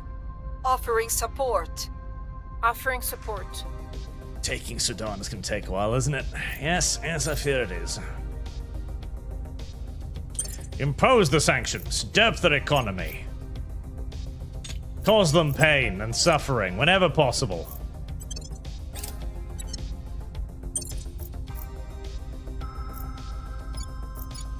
We're winning their hearts and I've minds. deployed just about everything I can in the way of anti-global warming initiatives at this point too, so for now, the global warming is just going to be a thing that's going to happen on occasion, and it's going to suck.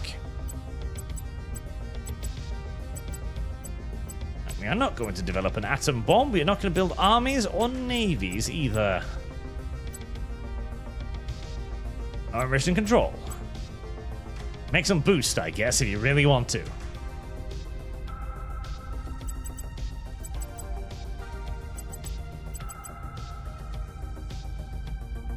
Moderate, diverse, okay, right.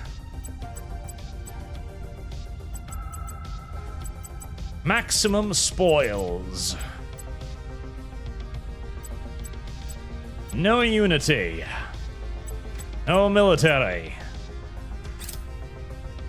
There. We are just going to try to ruin that place as much as we humanly can. So that when I inevitably am forced to abandon it, it's just going to really, really suck.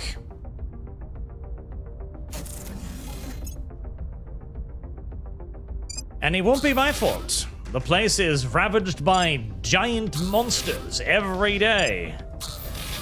It's the giant monsters that are holding Africa down, not a secret cabal of the West. No, no.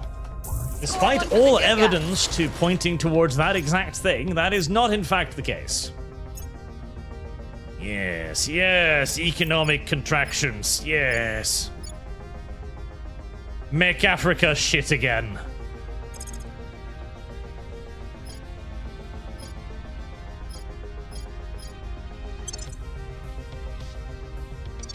It is the only way.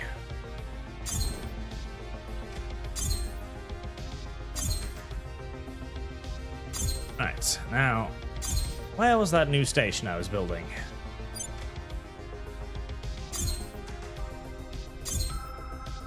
There it is.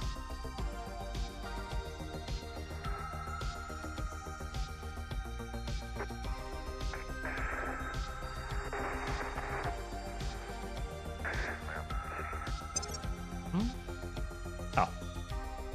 That wasn't the correct research. There's the fusion reactor farm.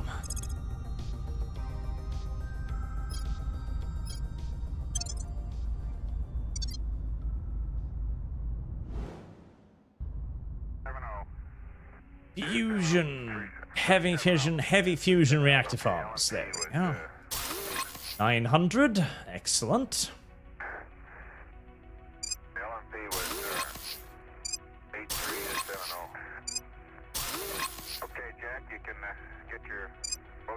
And then we just build as many factory complexes as we can.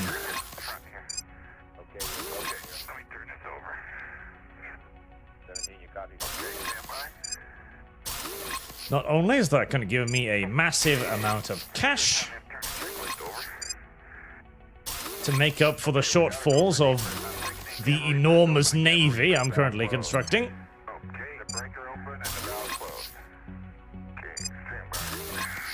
How much minus am I going to make here?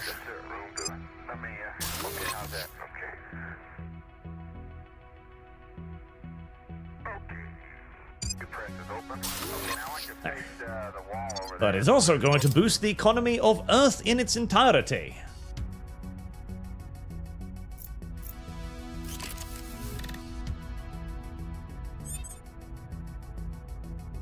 Excellent, excellent, excellent, excellent.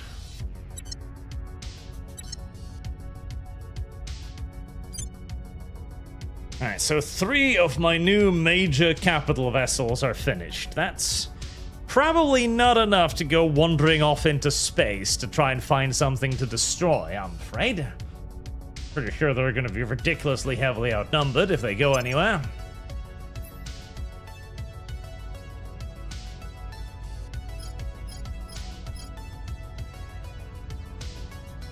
What it does mean, I can start making more.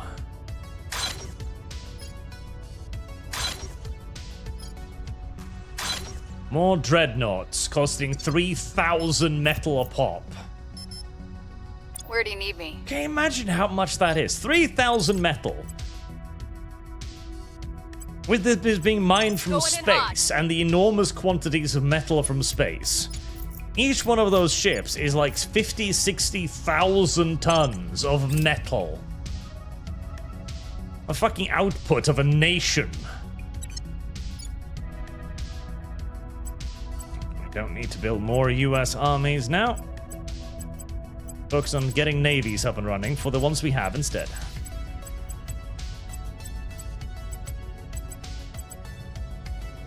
An actual unironic mountain of fucking metal. A beautiful sight, to be sure. Offering assistance. Offering counsel. Lending my expertise.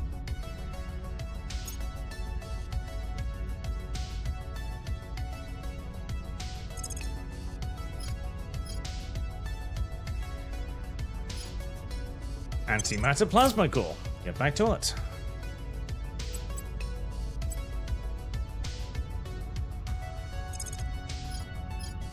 Triton, onboarding, transform, tactical drone. Oh, also, speaking of ungodly, shape charged nuclear missiles. That's probably not you. The fleet officer schoolhouse will be. Speaking of ungodly, I did also just finish Ironheart, which is a fascinating little fucking television show. In our direction. Public opinion is moving in I mean, our people were direction. already having a lot of fun pointing out that it was Riri Williams. Oh God! Why is everybody being so aggressive with me? That it was the beginning of Riri Williams' villain arc, and if anything, I think actually that's somewhat understated. Because she's not just turning into, you know, a classic bad guy personality or anything. She's going full-on Satan demon worship right off the bat. And she literally makes a deal with the devil after he has introduced himself as the devil. She doesn't even know who the fuck he is, which is remarkable, seeing as the entire show previously has been like, oh yeah, this is the devil, you probably shouldn't deal with him, he's a pretty bad guy. But no, he even does the whole fucking spiel. You know, the one where he goes like, oh, I go by many names and all that. He doesn't just not all but announce himself, he actually does announce to Riri that he is indeed the devil. And Riri just goes like, I'm supposed to know who that is? Fuck. I thought the black communities at least were educated in matters of religion. I guess this was some sort of offensive stereotype that Your orders? I was unaware of was false. Russia could use a little bit. I will try to sway the public. Offering counsel. Offering assistance. I will help them. Tiswiz, the reason why we give a shit about global warming in a star-staling xeno-crushing strategy game about turtles dying of a plastic straw. Well, the reason why is basically that it screws over the economy. North Sea.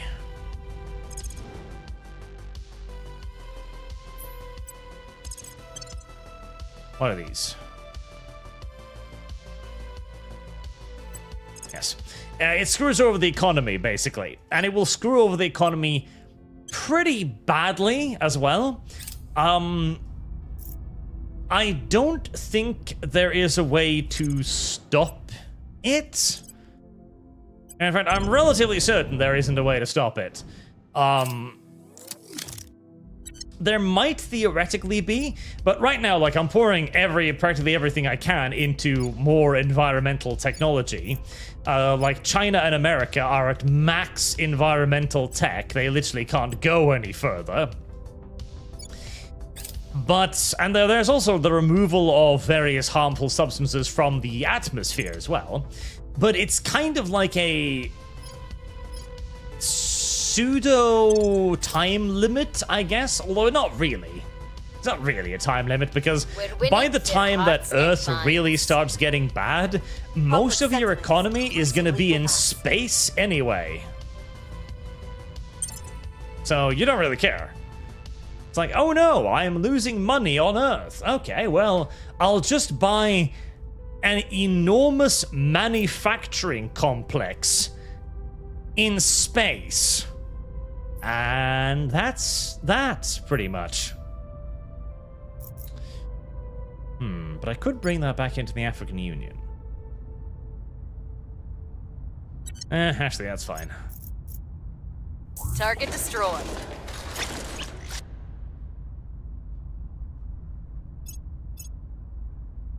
Go on, Red Fleet. Right, well, at least Mars is fully garrisoned now and Earth is fully garrisoned. All that's needed now is the construction of that bombing fleet. So, let's think antimatter torpedoes, shall we? So the destroyer we have is rather defensive.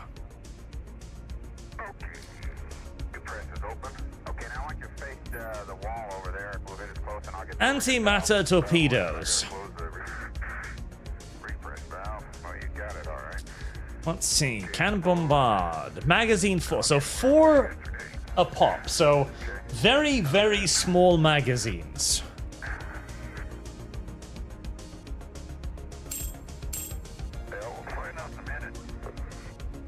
So I'd only have 8 antimatter torpedoes there. Alright, utility modules, I could slap on 2 magazines.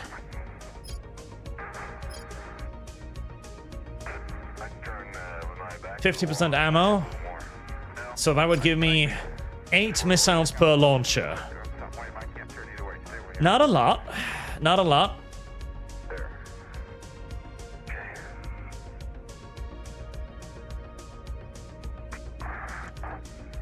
But might be enough.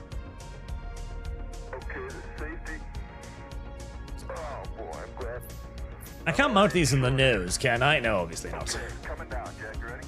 Go ahead. To 3-5.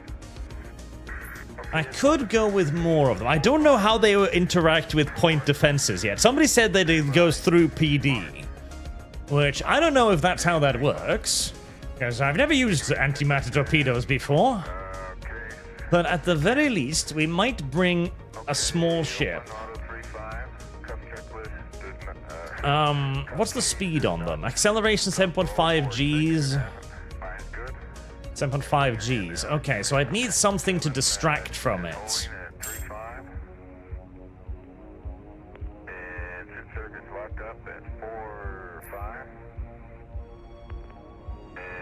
Show obsolete. Right, so 7.5 Gs. So something slightly faster would be good. Now 4.9 Gs acceleration, so something faster would be nice.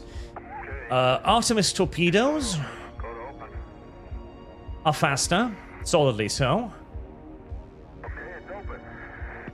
Magazine 6. Or maybe I just want something like Vipers. Vipers are still faster, but double the magazine. Rattlers are pretty good.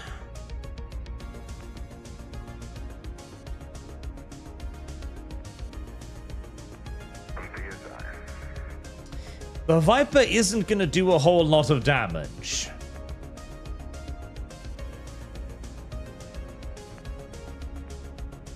But it doesn't necessarily need to do a whole lot of damage. All I really need is for it to be faster than the Antimatter, which it is, 4.9. Delta V, 14.6. Yeah, Delta V. I gotta get down on a 5-2 here before I can turn too well. I'm gonna let it come down a little bit this time. Initial acceleration might be enough, though.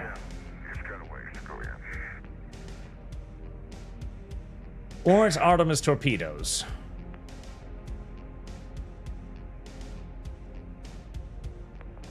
I don't have to deal with the tiny fucking, Well, actually, I don't need that, and I theoretically don't need that.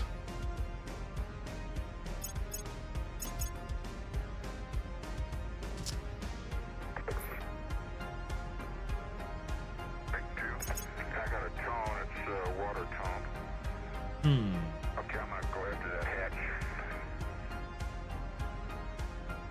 Can you slip to the right as far as you can? That could be an interesting little dreadnought, but not really for the, smaller guide fleets, really.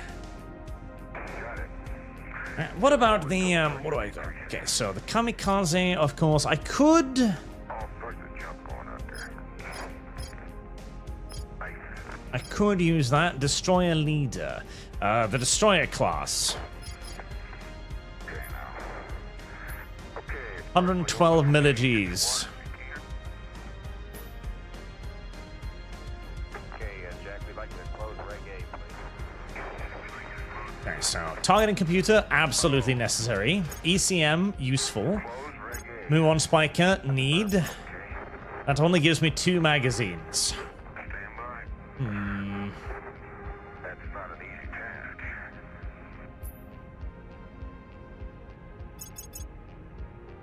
Reg A is closed. Dean, can you get my water?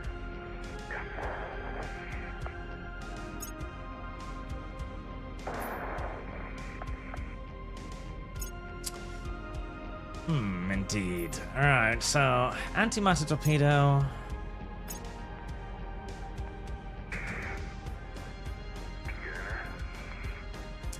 And then probably Vipers for the numbers.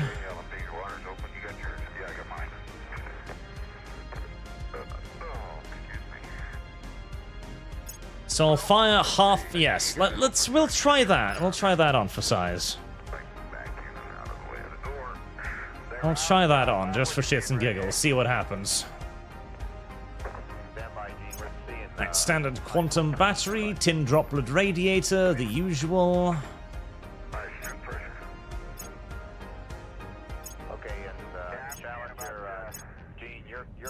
out, and once you get out... God, what engine was I using? Work on those a bit better. We're seeing, I guess, the suit loop a little high in pressure. Okay. 49 millig's, not that one. About 4.7 on the suit loop right now. Okay, we copy that. Okay, Jack. What fucking... God, what fucking...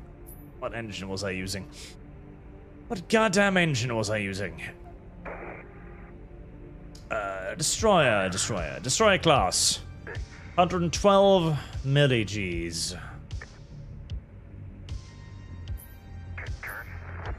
Okay. 12 millig's.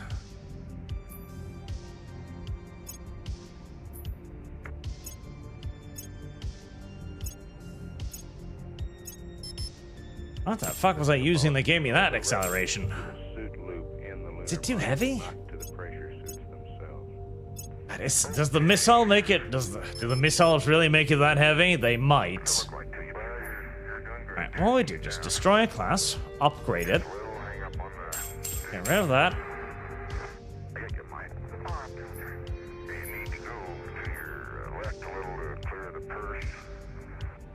Not the nuclear torpedoes, no. 2 antimatters, 1 PD,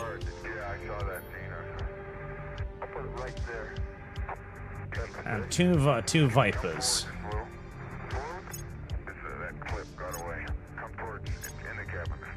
Alright, okay, so it was a 50. Yeah, I gave it 50 more armor. Okay, that makes sense. I got it. And utility modules. Ammo. Okay, I'm on the porch. Right, let's save that as an antimatter destroyer, so we can test that out too. 4.3. Okay, I'm on the porch, Bob. Okay, antimatter destroyer. Stand by, Jack. Okay. Where are you? 1 minute. Where are you?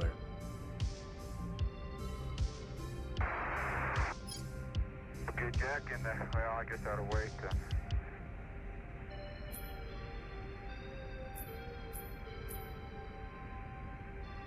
LEC ready for you? Did you not save yet? Silly game. Okay, everything looks normal on me right now. So we can pressure down a little bit. Destroyer leader, destroyer. Where the fuck? Didn't I just save that? Hey, Storm, I'll set the front of my nose itches. I can't get to Or did I just overwrite? No, I didn't. No. Right? Destroyer leader, yeah. Destroyer. Yeah. R&D. Block 2, so it didn't... I didn't save the name. Did a little thing. Okay, fine. Well, make 2 of those? 2 of those and a destroyer at JD Standard Station.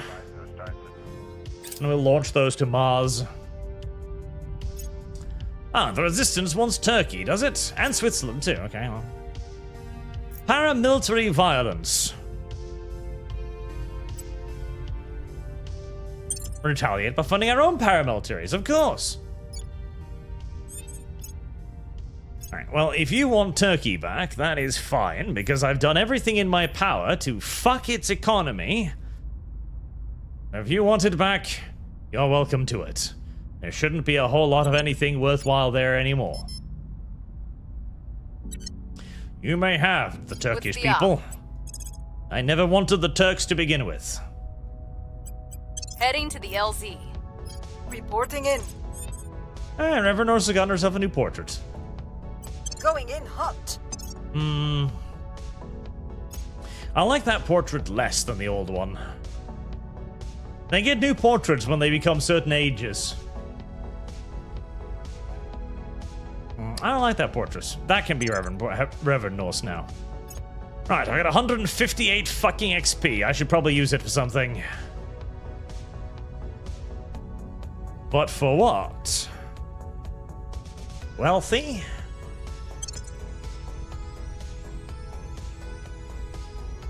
Fucking why not? Science? I mean, technically, if I'm using her for advice.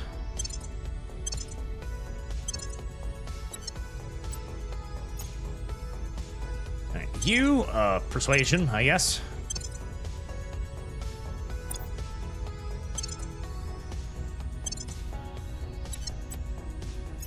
$115. Remove trait. Gain trait. Wealthy. Yay. Money. You even have a free slot, which I shall of course use to get more resources out of. 25 security, Jesus. Megastar.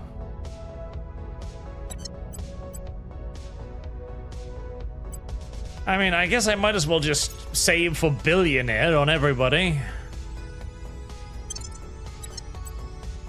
I've already got Dean McNally as a billionaire, so I see no reason why we shouldn't have more billionaires. Many, many, many, many billionaires is good. I will help them. The more billionaires we have, the happier we all become as a result.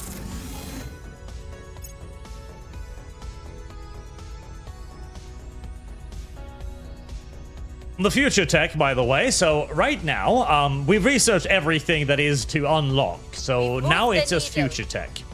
If there's two ways of playing the game, one is that once you research something, there are certain technologies that have a percentage chance to unlock.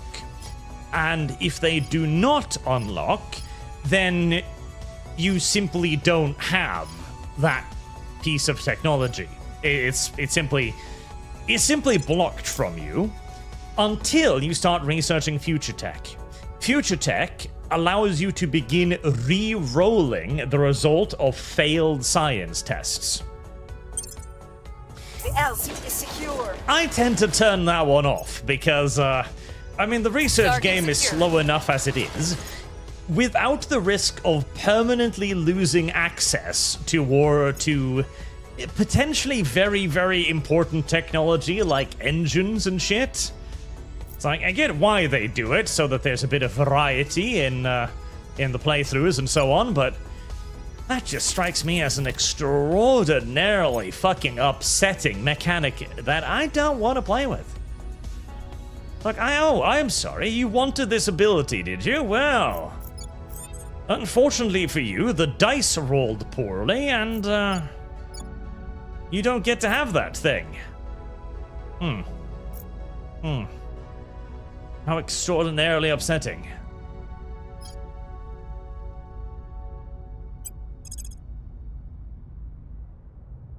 We're going in.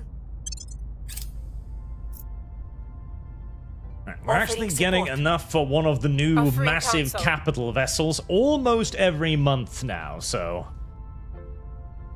once that fleet is done, hopefully I can start moving out against proper enemy battle stations and overwhelming them. Will come to our side.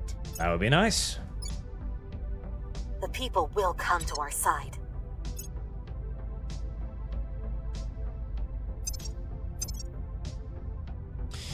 Targeted community support, more welfare, always good.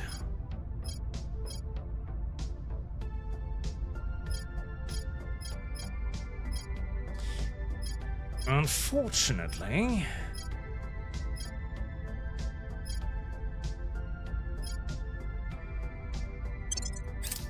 I don't think there's any remaining technologies to make global warming suck less. Target destroyed. Which is unfortunate, because I would like for it to suck less. Ooh. Yes, we should probably autopsy that thing that broke loose and almost destroyed my space station. That might be something we would like to avoid in the future. You'd think that people in this universe would have seen enough, movies, but to understand that no, you actually should not get overly interested in the alien monstrosity. Because it was, genetically engineered to kill you and shit, and so allowing it to run free is actually a bad thing. Most of the one, either dice rolls locked me out of everything. The Daedalus engine is the worst one, because the Daedalus is like one of the best engines in the game. And basically, for me, it replaces the grid drive as like the I just use this engine for everything engine. And it only got like I think a 50-50 chance of unlocking, so it is entirely possible that you miss it the first time around. And it's entirely possible you miss it the first round on future tech as well. At which point you will have poured like something like quarter of a million research into getting this thing without getting it, which is just, again, upsetting, which is why I don't like that mechanic. I actually kind of hate that mechanic. Hate it a lot, which is why I turned it off, because it's gay. Public sentiment is increasingly with us. More antimatter We've engines. moved the needle. And I do actually have a decent income of antimatter now, so it's not too bad, not too bad. Target destroyed. The Red LZ Fleet is secure. is getting strengthened. How about my big boy ships?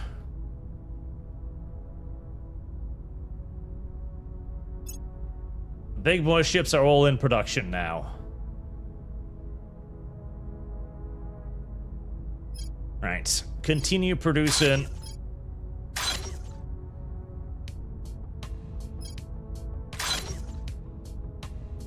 Keep queuing them up, even if I can't afford Standing them. by. Going in hot. I'm here. Gear up. Unrest is high in Turkey. Good. I want unrest to be high in Turkey. Preferably unrest in Turkey. Ooh. Ow. They finally realized that I was listening in on their conversations. Huh. Well, it only took them like 2 or 3 years, which is significantly shorter than the servants who let me keep an agent in their ranks for like a decade or so, spying on them and constantly assassinating their people. On centers, not that I'm going to have any immediate need for mission control.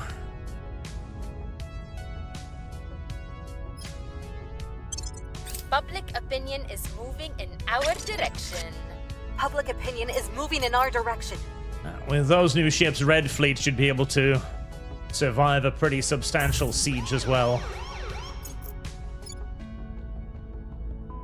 It must suck to be the random disposable henchman. Yeah, the random dudes on the ground in Turkey that was controlling all of Turkey for the mankind first, humanity first. And humanity first just kind of dumps them, just kind of ignores them. Hide the numbers. Like, yes, you're gonna get purged by the resistance. No, we're not gonna stop them. In fact, we never had any plans to hold on to Turkey at all.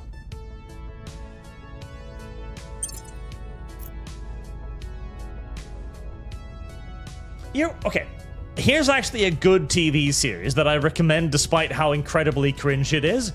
The Last Ship, okay? So, The Last Ship is a TV series where a melting Antarctic ice releases a virus into the atmosphere, which is actually a genuine danger, but luckily Antarctica is far too cold for that to be a problem at the moment. But it releases this virus into the atmosphere, right?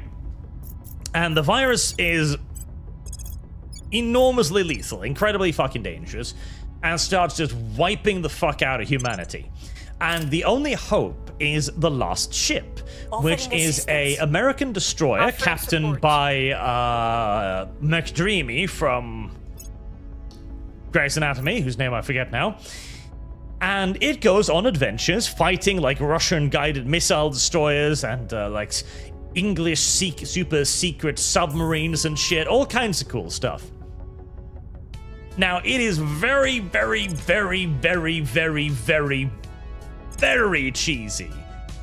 Ridiculously, hilariously, over the top cheesy.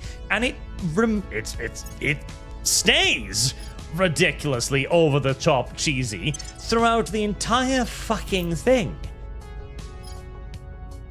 And I kind of love it for it. Like, it remains as childishly retarded and innocent in the first episode as it ends in the last Move episode. the needle. And there's something charming about that. We're winning their hearts and minds. Something charming about a show that is just like, yes, I know I'm a dumb action show, and I'm just gonna remain a dumb action show forever. Yes, the main character is going to run through machine gun fire undamaged. He's gonna do that time and time and time again. Yes, there's gonna be like terrible damage to the ship, but somehow they'll always win, because that's just how entertainment works. LC is secure. There's something refreshingly naive about it all. 2.8k, right? Almost enough a month to build the capital. Fantastic. Right, Shroud, you fixed global warming with 10 plus in environment for most all countries. Well, I'm working towards it. Slowly but surely. Oh. India's getting a bit upset again. Westphal 3.1. Okay, that's not too bad.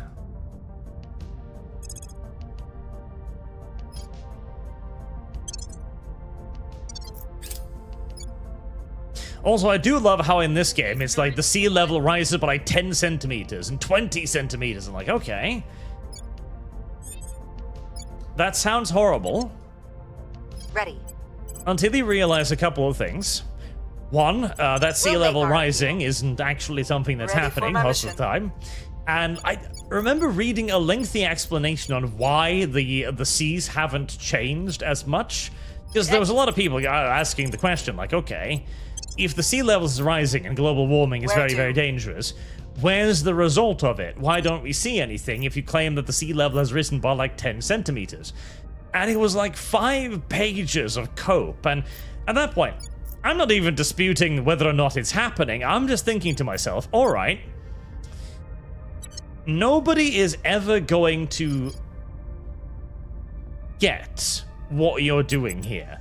Nobody's ever going to accept what you're saying here because it requires too much fucking explanation. Contrary to the other side, who makes a meme picture of the devastating effect of global warming on the shoreline of Dubai, and you just look at Dubai building artificial islands in the ocean. That entire debate is so fucking stupid. All of it. All of it is dumb. Ismail Thompson, how do I get my hands on your wargame rules and settings with the upcoming Custodies release? I need to jump ship to something else. I learned my lesson from D&D and Star Wars. Haven't we all? It is currently in pre-alpha testing, basically. So the setting now, the lore is basically done. We know what everything is supposed to be. We know how everything is supposed to work and all of that. And we've got the 3 starting factions that will be in at the beginning. Are cooling off. The rules are like 98% done. We are quite happy with them. We need a little bit of tweaking, and we need rules for a couple of other units and a little bit of balance changing. And as for our fantasy setting, that one, the rules are like 99% done. We've made most of the schools of magic. We've made most of the rules themselves, because the aim there was to create a very not simple but quick to play game. And the lore for that one is almost completely not done because we didn't focus in on it at all for that one. Instead, for that one there, we simply focused on the rules in its entirety first. And then we just had a very, very loose idea of what the world would look like. And now we're beginning to flesh out that world.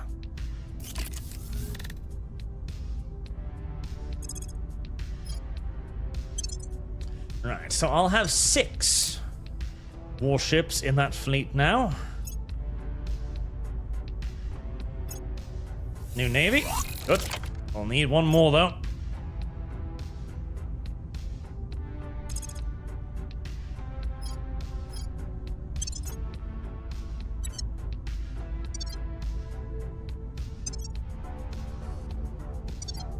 But with 6 ships, hopefully we'll able to make something out of it. And Ismail Thompson. Also, so let me port my Imperial Guard over. That way we won't earn any money, though. We want to sell you models, goddammit.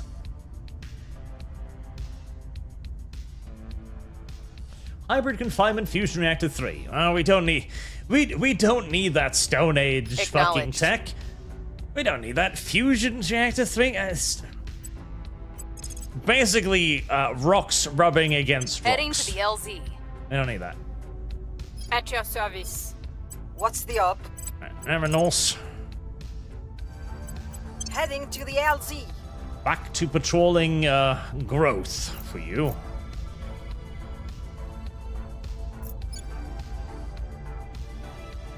The entire American army is mobilizing for like 1 bushel of xenoflora come in the middle of Brazil because they've wiped out all the xenoflora everywhere else. Which is good. It's very good, in fact. It's very nice that they've wiped out everything else. It just seems a little overdone to mobilize the entire army for a bush. Lending my expertise. What do I know?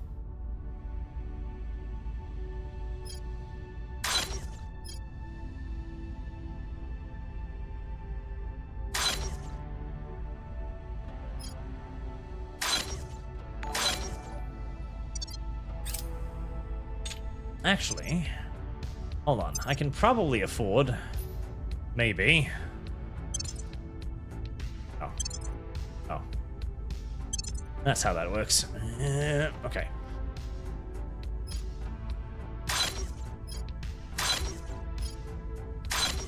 Right. Yes, I can, well, I can't really afford that, but we get the drift.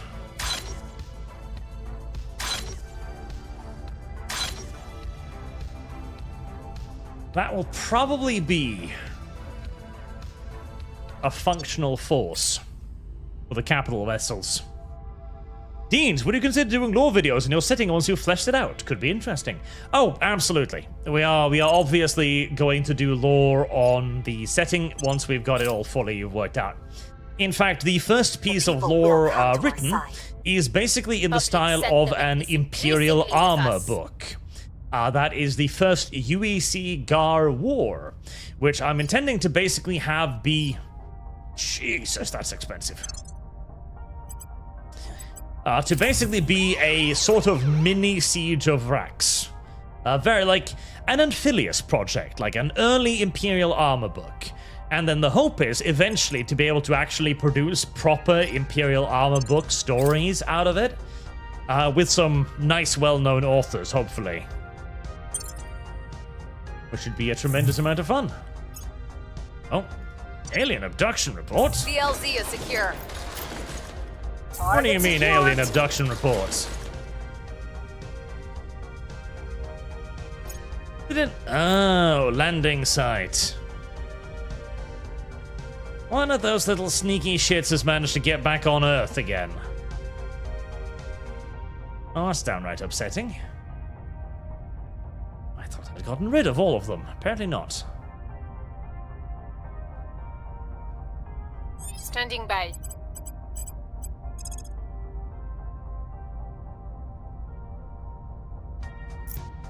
Mombasa, Africa? Tracking target. Alright. Where do you need Find me? out who that is and if Taking it to them. we can Standing by. shoot them. Going in hot. The answer to if we can shoot them almost certainly being yes. Now, let's get a couple of the European Union armies on hunting xenoflora. I'd like to start cutting down on it in Offering Africa support. if at all possible.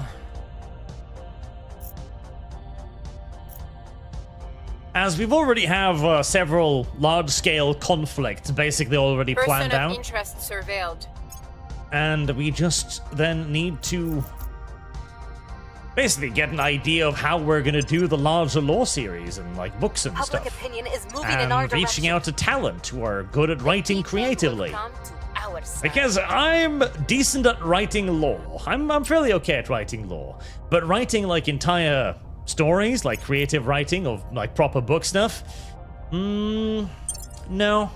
By the numbers. That is not where my strength lies. I Target have destroyed. very quickly come to realize and understand that. It's hard, goddammit. It's difficult. You gotta describe stuff and explain things without it getting too wordy. Oh. All very frustrating and very, very terrible.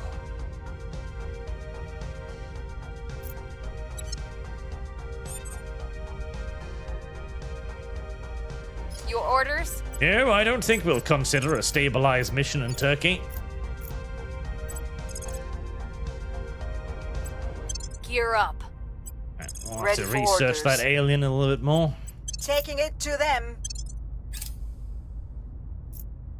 Make sure we know that it's a proper alien and that it should be shot. Right, merge that fleet with Bombard 1.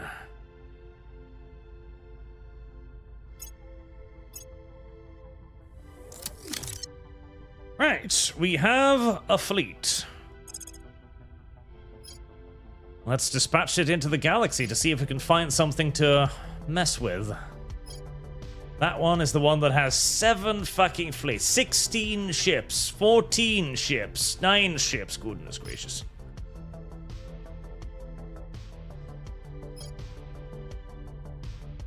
One ship, 2 ships, 9 ships. Oi. Can this army take on like 9 enemy ships?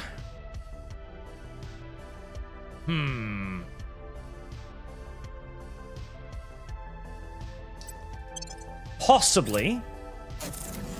Let's find out. 9 ships is not the worst.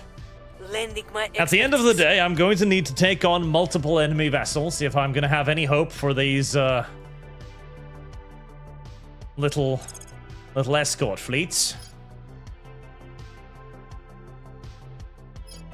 769. Good God. We've got some intel on our target. We're making some fucking wormhole tech engines now. Actual unironic winning their fucking hearts and wormhole minds. tech engines. Public opinion is moving in Fucking our engines that- direction. Bend space ahead of me. Score 1 for the good guys. We're starting to get Target engine secure. techs that even the aliens don't fucking understand. Like, how the fuck are they doing that? They're bending space. That's not legal. By the way, interstellar travel in my setting uses basically special shields. So we're not going the warp route because that would be too fucking obvious. And we're not going the Star Wars route because that too is too fucking obvious. And I kind of hate the Star Wars route because the Star Wars route is kind of no route. Ready to go. I'm not a fan of the way the Tracking target. hyperspace works. Because hyperspace kind of just doesn't work and also works. You know? It has no justifications for working the way it is, but obviously it does work that way, so you just kind of shrug and go like, okay, well, the setting has determined that it works this way, so you'll just accept it. Fair enough. But then they changed it. And now I'm upset, but now it doesn't work the way you said it worked. Now it does something else. North Sea. 3 or 4. What's this? North Sea and a Hugin. Okay, yeah, those are for Blue Fleet. Actually, I feel like Blue Fleet is probably... Is Blue Fleet well off? I mean, I could potentially just have Blue Fleet wander off into space and see how far it got. I'm tempted by that.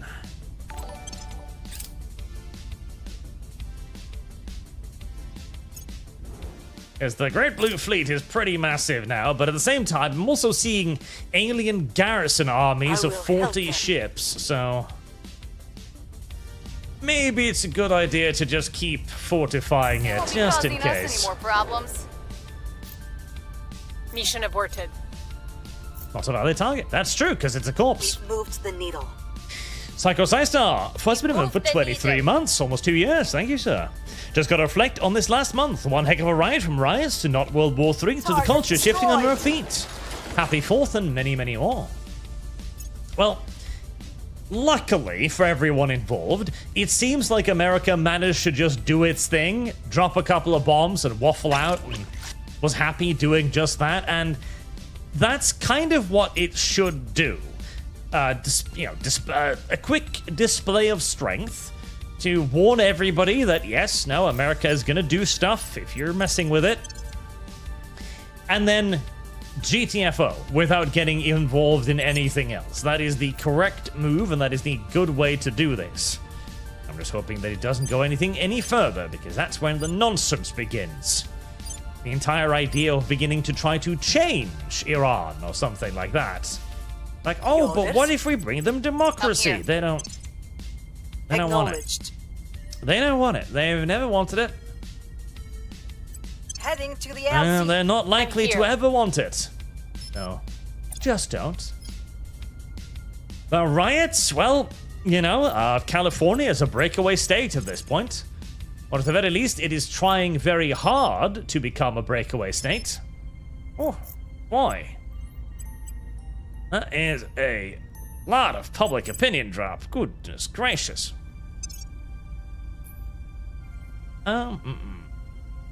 Advise. Do you have anything that gives me a public relations mission in here by chance?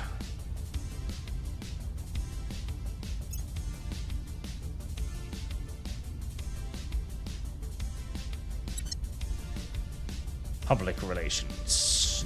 Nope. Don't think so.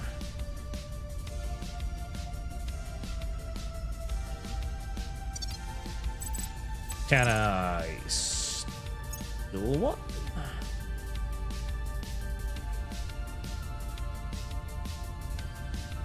Surveil.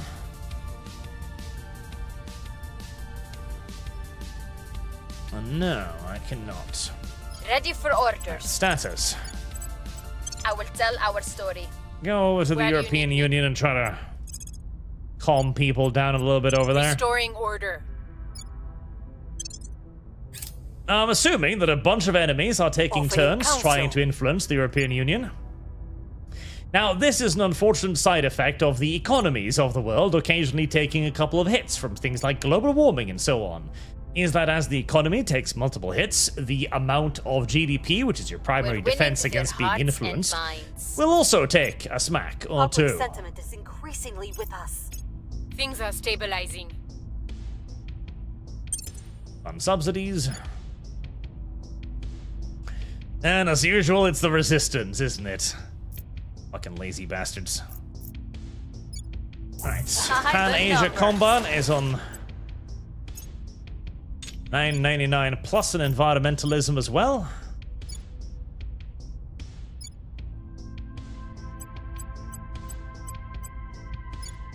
Go on, India. Invest heavy in environmentalism. You know you don't want to. The LC is secure. India. The environmentalist state. Yeah, for some reason that doesn't sound right. Weirdly enough, that does not sound right. I doubt the environmental ability or benefit of pooping in the streets all the time. Methuselah therapy.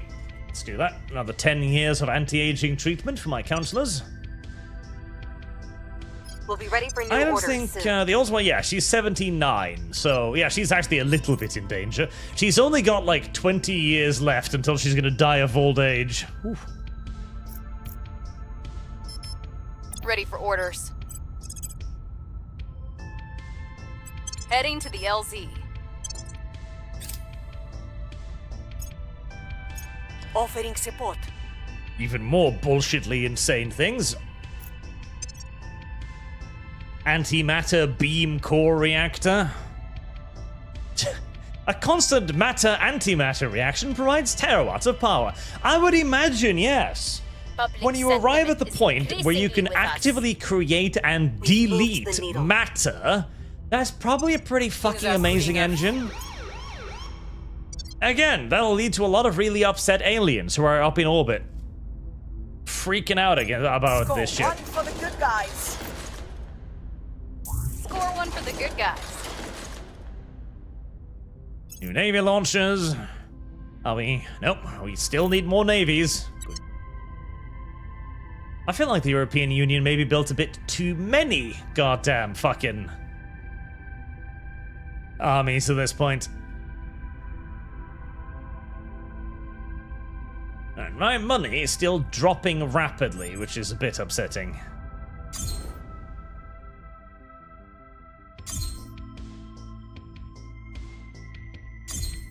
Is that despite of my station, or has it not finished building yet?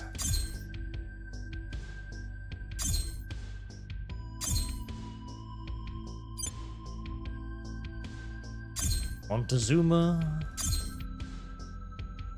Ah, it hasn't finished building yet. Okay. Let me, okay, how's that? Okay. 20th of February. Where do you need me? I might At need to your build more of service. those. Going in hot. How far is that fleet away? Bombard 1. 19th. Offering Okay. assistance. I'm really curious to see if that's going to be enough ships, or if I'm going to need an even bigger fleet. Public opinion is moving in our direction. Public opinion is moving in our direction. Order is returning. Mechanics on duty. Just imagine how this looks to the aliens. 2025. Target Haha! destroyed. They're still using hydrocarbons. 2025. What do you mean they're better than Mission us? is a no-go. Yep. But that's the funny part. They started being mean to humanity, and then humanity did what humanity did best. Invented a larger stick. Yes, impose the sanctions on Israel. Punish the Jew. There is actually a reason for punishing the Jew. In this case, it's to make sure that the Jew doesn't get more nuclear bombs, because, you know, the Jew already has one nuclear bomb, which makes it very difficult to invade the Jew. If they had 2 nuclear bombs, it'd be even more difficult. So, if they can have no nuclear bombs, that would be tremendously preferable. Right, do we mean to stabilize there again? Yes, we are. Nice.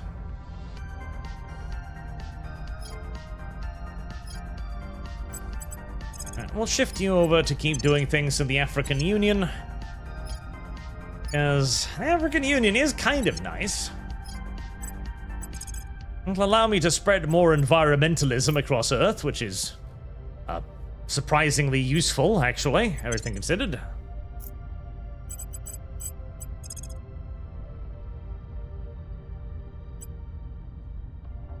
And blow up some more of those factories. There's antimatter in them there hills, and I want it.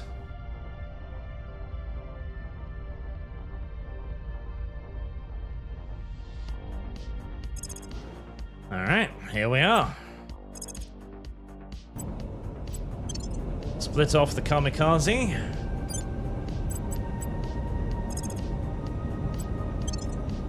And begin orbital bombardment.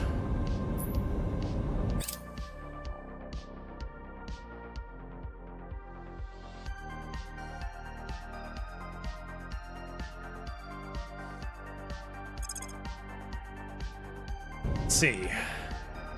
And you achieved nothing! God damn it. Did you nerf my beautiful, beautiful atomics? You did, didn't you? Although, to be fair, that is a lot of alien battle stations. That is a lot of battle stations. Damn it. Atomics used to be able to one-shot Yito, Cheeto, Delito entire bases, even like bases like that.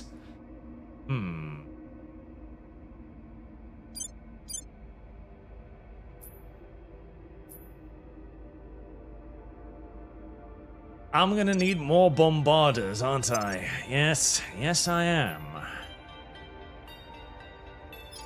More kamikazes are required.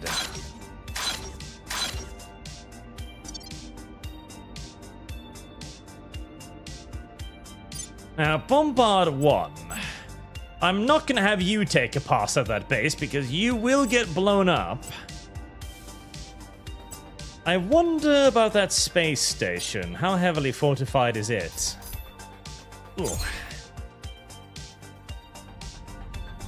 Heavily fortified is the answer to that question. My fucking Jesus.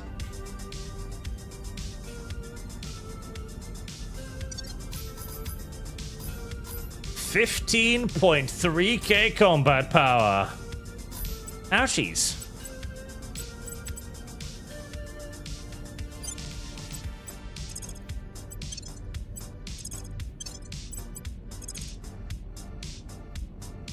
I need more bombards.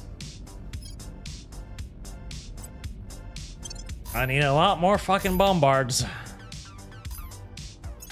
A lot more fucking bombards if I'm gonna blow up that shit.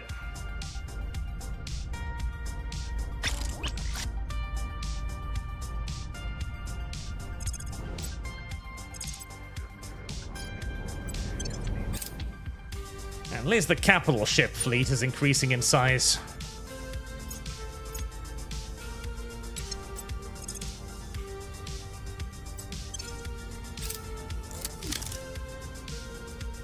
Eight ships now in the capital fleet.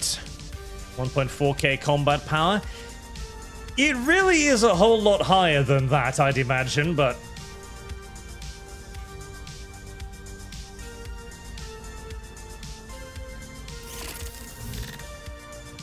There we go. And plus 2.5k, yep. That's better. That's a whole lot better.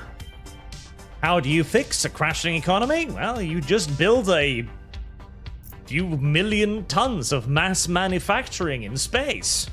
Of course. What other solution would you suppose?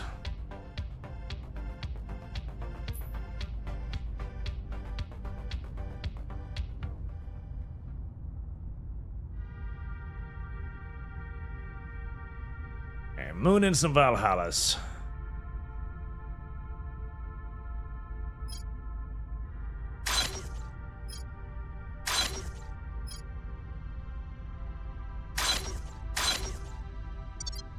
Right, with that, the capital fleet will be done as well. That should be able to even potentially take on battle stations. Possibly. Possibly. I'm not sure. I'm a little bit worried about their frontal armor. But hopefully the new capital class vessels will be able to deal even with battle stations. I'm very disappointed by the failure of my bombards, though. Damn little bombards. I used to be able to wipe the floor with any alien base with just a single nuclear strike. Now the poor thing got its snout beat up.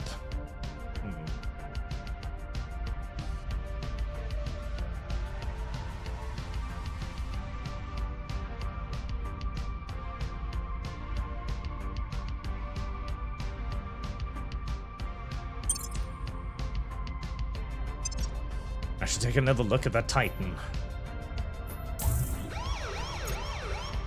As more and more obscenely bullshit drives are unlocked, surely we'll find something capable of pushing the Titan out into space.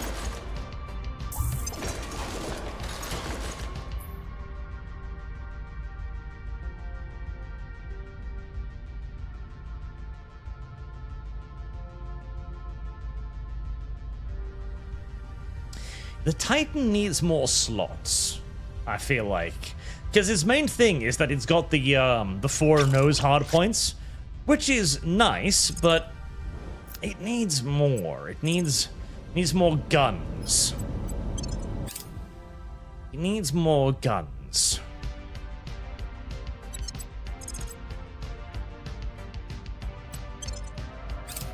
Guns is the only thing that truly matters. Oh, we should arm the moon. Yes, we should. How long does a typical run of this game last? Asks Kick. Standard rules with standard research speed, you are looking at something around 50 odd hours. 50 to 80 hours is the stated length of a game like this. 50 to 80 hours. So, yeah, it's long. It is, bear in mind, the people who made this game are the same people who created the Long War mod for XCOM, which takes round about the same kind of time. So, this is, not a video game that you play in a weekend, no. In fact, literally, mathematically, you couldn't play this video game in a weekend, which really should tell you everything you need to know about the length of it.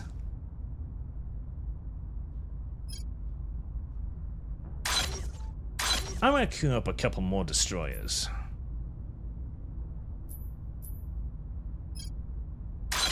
And another Antimatter destroyer.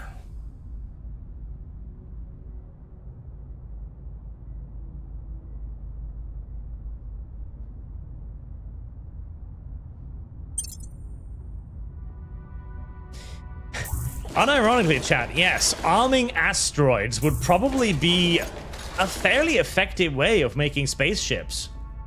Now, obviously, they would be absurdly slow and kind of useless in many, many ways, but if all you needed was basically to create a space fleet capable of immediate space superiority within a system, then hollowing out a meteor and putting engines on it is not the worst idea ever.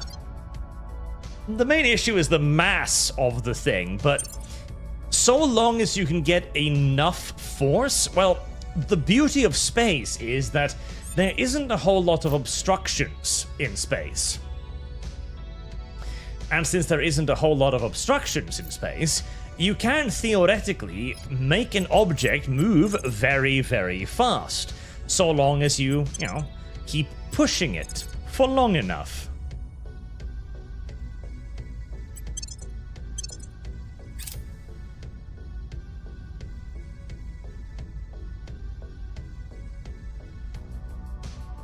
So it works now? Yep. I mean, there's nothing wrong with being orcs. There's nothing wrong with being orcs. Being orcs is good.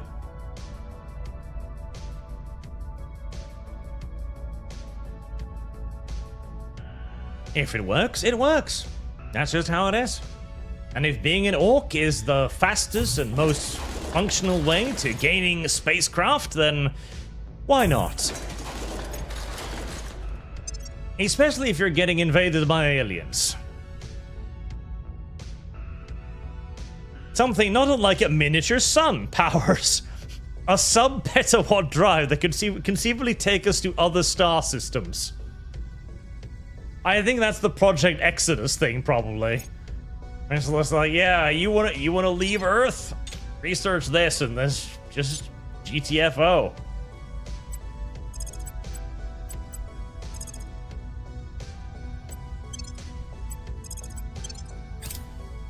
Right, so I'm gonna need to repair, resupply.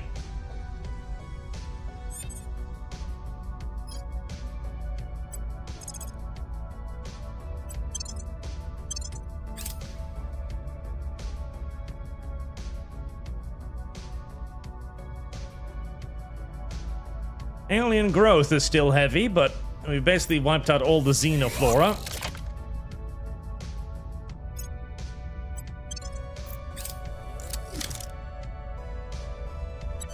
So at least we don't need to worry about that anymore.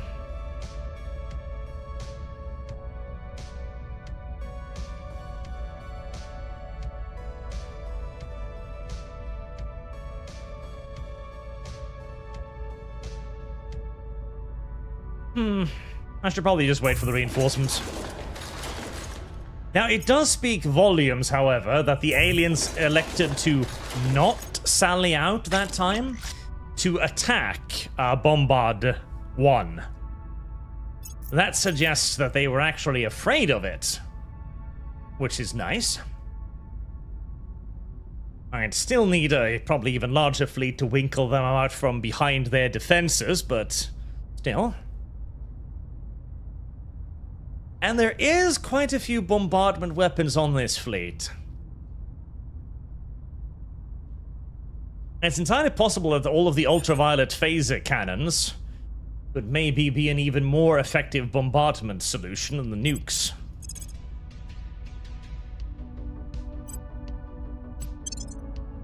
God, they really were busy building fucking alien facilities, weren't they?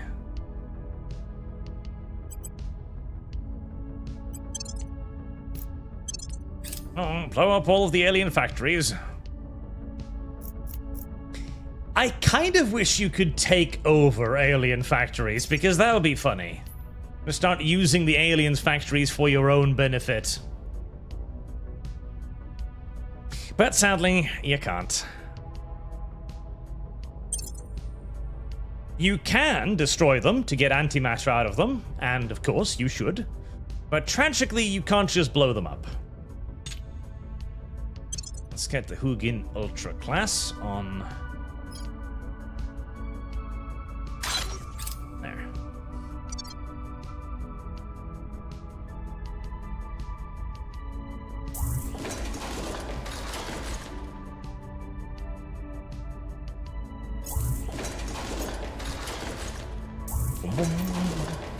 Why not? Presumably because you can't understand the levers, I guess? The alien tech is just so alien that we can't figure it out.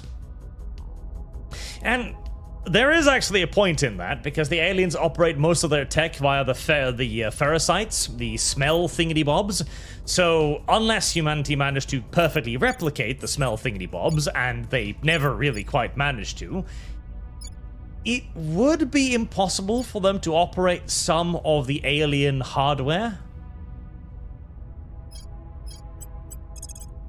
And seeing as the aliens, too, are just completely communal and will not betray one another and under any circumstances, you can't even just capture some and enslave them and force them to either. Which is kind of annoying.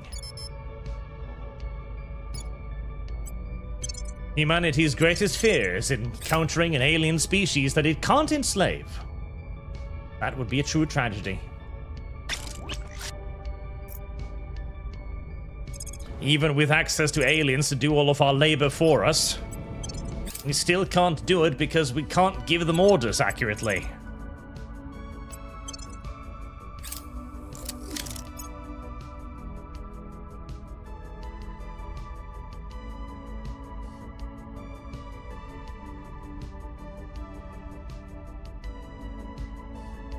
Tempted to send this fleet out on a raid, honestly, but the issue with trying to do orbital bombardments is that it doesn't do the whole, battlefield simulation thing. It just compares the military stat to the enemy. And the military stat is very weird when this massive goddamn capital ship army with phasers and everything has 1.9k combat power, whilst the bombard fleet has 4.5k combat power.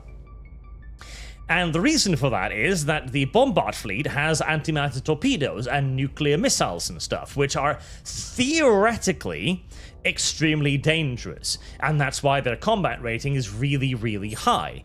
But of course, in reality, actually hitting anything with those very, very dangerous weapons is virtually impossible against any sort of decent PD net, so I wish they would simulate out the ground bombardment too. But, That would require a lot of extra effort and basically for them to make an entirely different game mode with their fleets attacking and stuff, so... Although I really, once they're done with this game, I really want them to get to work on Terra Invicta, Sol Invictus like 2 or something, where they take Terra Invicta, they just keep this game, they patch it a little bit, add in a couple of things here and there, you know, polish it up, right? But the near complete focus is instead on adding in an XCOM style combat system. Yes! Punish a Jew! To the game. Because that would be so unfathomably cool. That would be so incredibly awesome if you had a full-on XCOM style combat system as well. It would take a 50-hour game into a 100-hour game, yes, but it would be so cool that it wouldn't even matter, frankly. Now, obviously, there should be the option to automate in case you don't want to fight every single battle manually, but having the option really be cool. You will be 70 years old when they finally have Terra Invicta 2? Yeah, probably. Unironically, probably. I mean, it's already taken them an absurd amount of time to make this game, and it's going to take them an even longer amount of time to create that game, so... yes.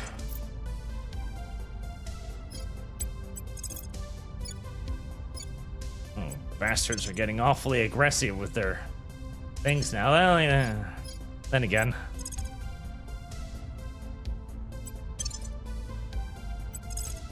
the other factions are taking advantage of the fact that my agents are completely busy just dealing with xenoflora now.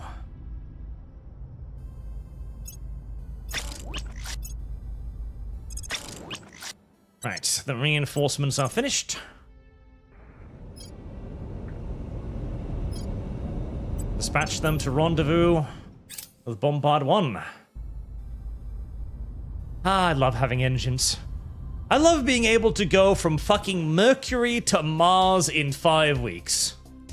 Like, they're moving at the same rate as aliens now. That's pretty cool. Flooding? Oh, send aid then.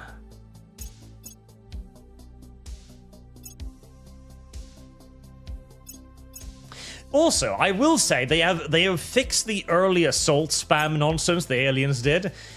Previously, one of my primary complaints was that the aliens would send like a fleet of 2 ships to harass you like every single turn, so that you were doing nothing but intercepting alien fleets. Now, they tend to send big fleets instead, which is way more interesting, because it allows you to advance the game, research things, build your ships, etc., push forward, and then have nice, big, cool, decisive battles, instead of the continuous stream of 1 or 2 little dumbass ships that you need to blow up. This is significantly preferable.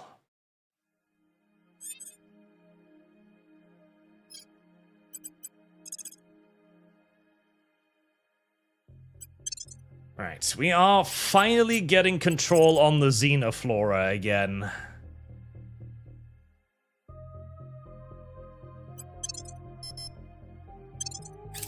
After many, many turns of 2 characters just doing nothing except running around destroying alien tomb, I can finally see the end of the list. Thank fucking God. I was getting worried there for a moment that Africa might turn into a fucking zoo again, because it can. If you leave Africa for too long, it can get bad. Like, if Africa fully zoos out and there's just like 40 fucking megafaunas down there, you're gonna have a hard time controlling it.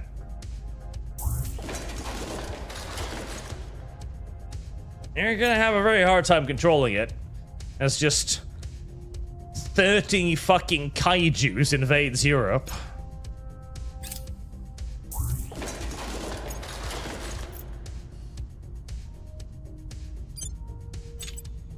Get yourself resupplied.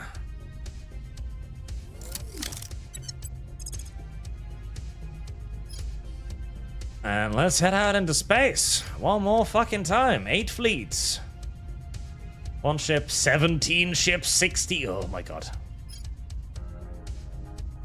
You know, I'm thinking maybe I bomb like a fucking servant's base or something. Something a bit easier, but I just want a victory, you know? 3 fleets. 24 ships. Goodness gracious.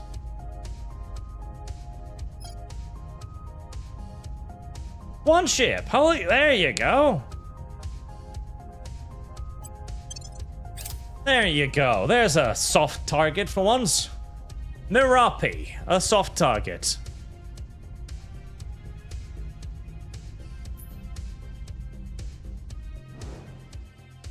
Let's see, what's the base looking like up there?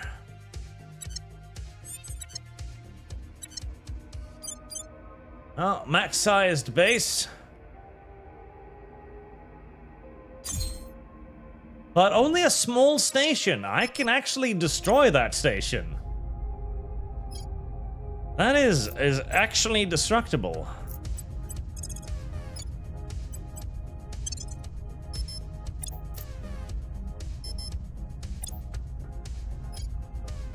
Bird brain. God. Did you stabilize everything? You did. Good go. Alright, back to ruining Africa.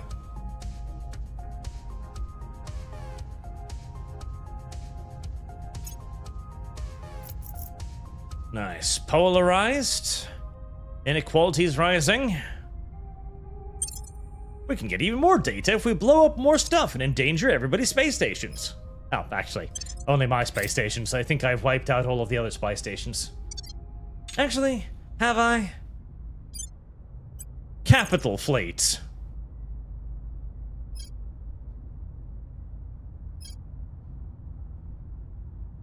I haven't wiped out everybody else's stations yet.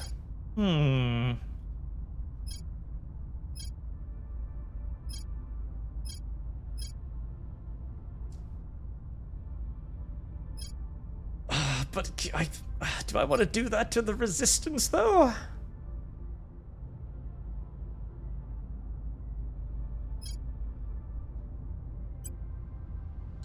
You know, they have been annoying me as of late. I feel bad about blowing up their shit. Wait, is that a Titan? It's a Titan. What the f? They built a Titan. When the fuck did you build a Titan, and why is it around? Why is it around the moon?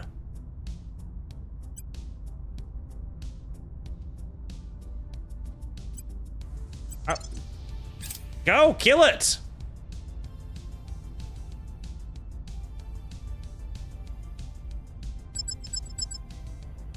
I don't know why they've parked a Titan around the moon.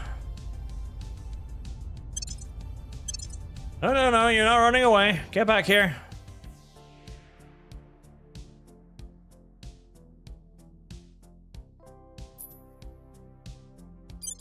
Wahoo, class Titan. Look at that cute little thing. That's fucking running for its life, too. It is running. It is running hard. Alright. Full speed ahead, boys.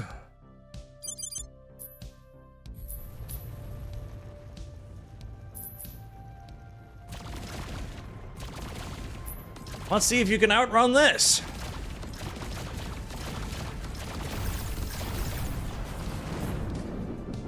Well, one of the enemy ships turned and tried to fight. Very brave of it. They might actually be able to get away. Oh, fuckers.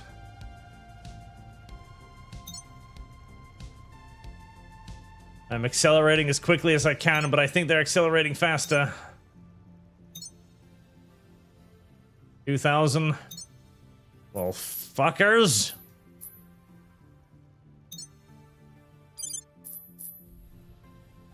Well, at least they've built something. That is something. They have built a thing. It's not capable of, standing up to me or fighting me in any way, shape, or form, but they have built a thing.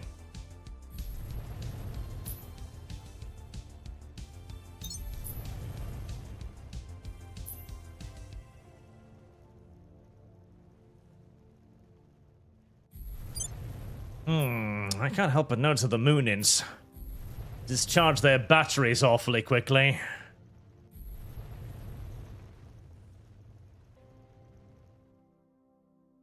I might need to consider an upgrade to their battery if that's all they had. Can cowards.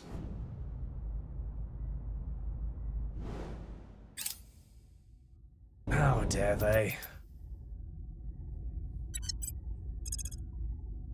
How dare they? Listen, let's see how much KPS you've got.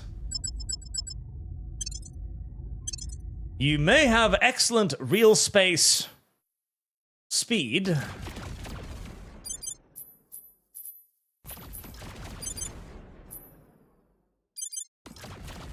So the Mugen's doing quite well.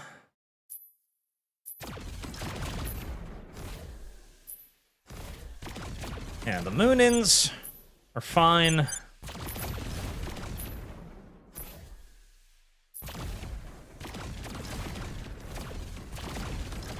We'll see about the Moonins.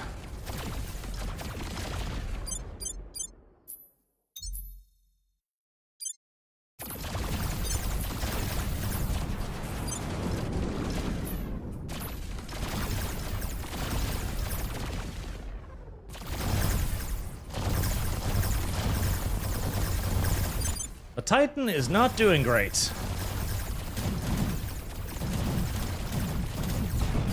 And it's dead.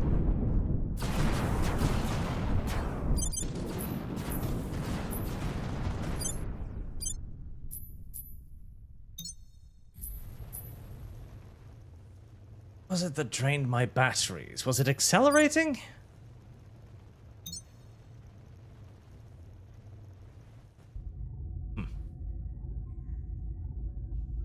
Well, they built a Titan. They shouldn't have. It was foolish. It was dumb. They didn't know how to build a Titan properly.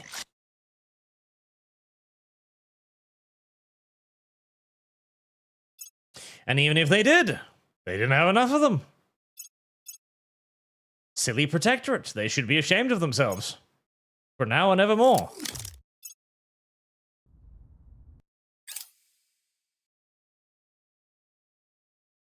A Bismarck deja vu. A little bit. They probably did put quite a bit of resources into that thing too. A lot of resources. A lot of resources. But it's too late for them now. I wonder if there's any other decent sized, like, enemy fleets anywhere. Or Mercury. Mercury. Nope, just the shattered remnants of a couple old alien fleets that haven't managed to pull their asses out of orbit yet. Mars? Okay, we've got... Oh, there you go. 2 Titans. Ooh. 3 ship. Yeah, crippled aliens.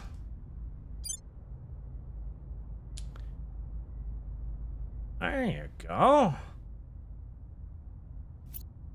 Well, the Protectorate has a navy.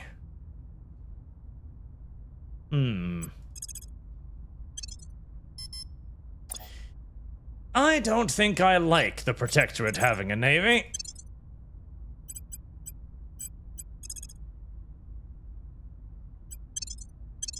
I don't think they deserve to have a navy. I'm going to do my level best to make sure that they don't have a navy.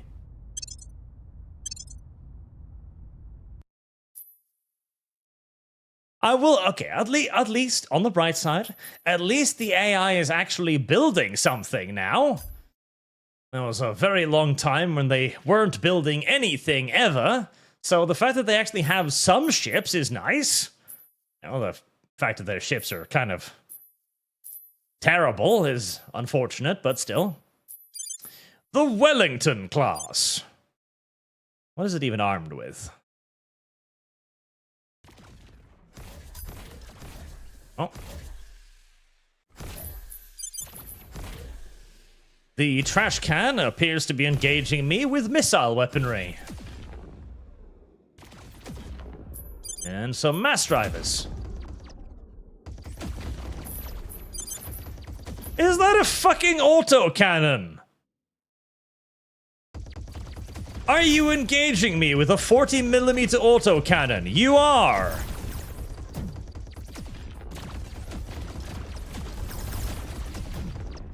Can you imagine the captains on my own warships as they're moving in here into conflict with this? And there's some like unknown object to front, Captain. They're attacking us. Oh my god. What is it? It appears to be missiles, sir.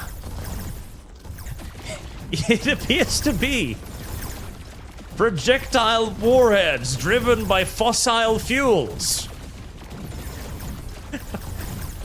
Really? Yes.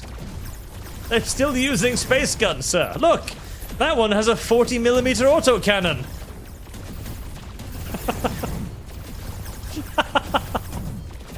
Oh, that's a little sad. That's a little sad. And I love how they decided they picked like the future-looking ship as well. God, they don't even. Sir, they don't seem to have any point defense besides that one boat with the 40mm autocannon that tried to shoot down our mass drivers. What? They do know that each and one of our shells is the size of a fucking train, right? Yes, sir. They don't seem to care.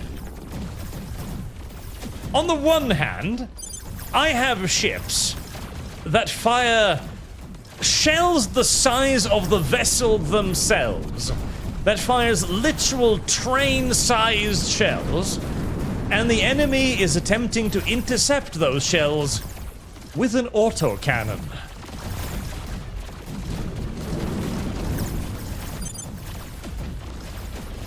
I feel like the Protectorate didn't learn enough lessons from their alien masters, honestly. Oh.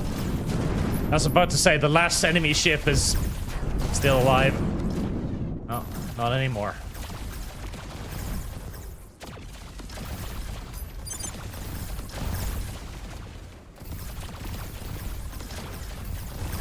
Oh my god, behold!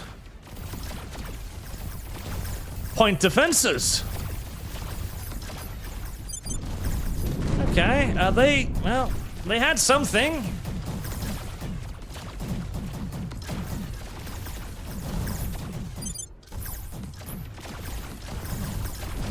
This is just very, very unfair. This must be how it feels like to be the aliens, I think.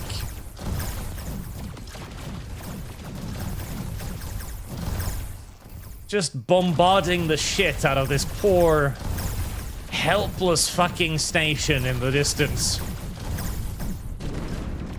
As it occasionally fires a pistol round at you.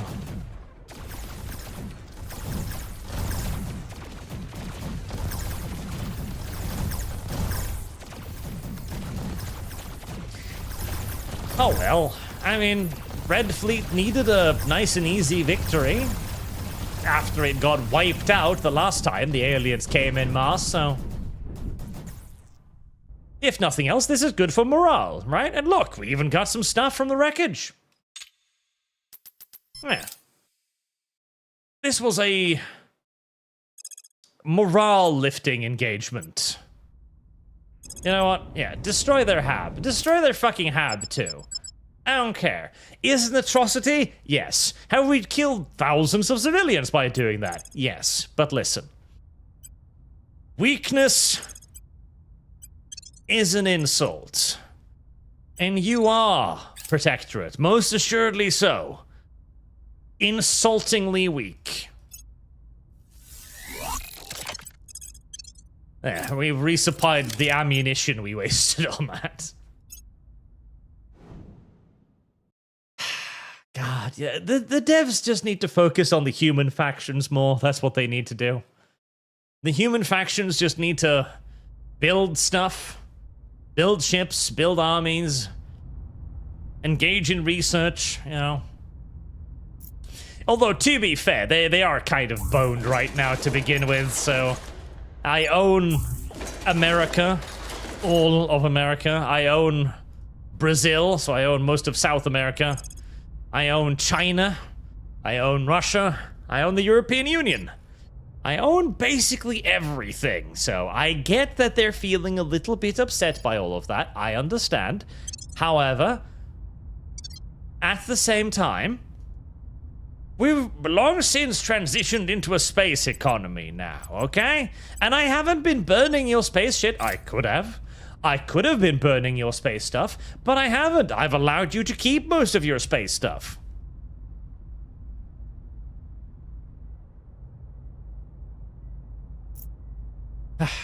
Silly, silly, silly people. And now I've started conquering pieces of Africa in the form of the African Union, which I am at the moment just running into the ground because I don't want to keep it. If anything, I am going to force them to adopt as much green technology as I can, and then I'll abandon them to the vagaries of Mother Nature and the roaming kaijus.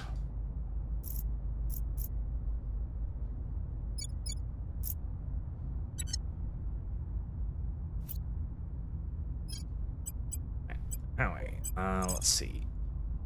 Yes. Fuck.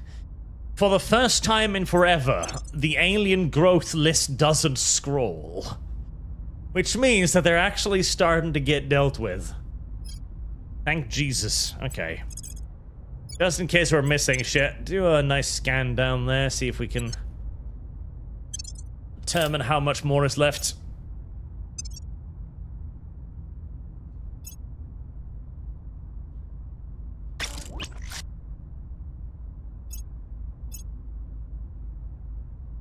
Now the capital ship.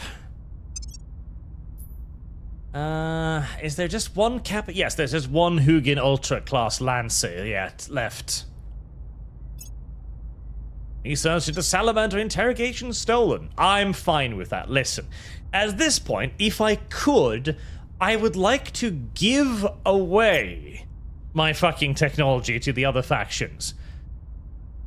I would actually like it if I could donate the tech to the rest of the other factions so they can at least have something beyond a 40mm autocannon with which to engage my spaceships with.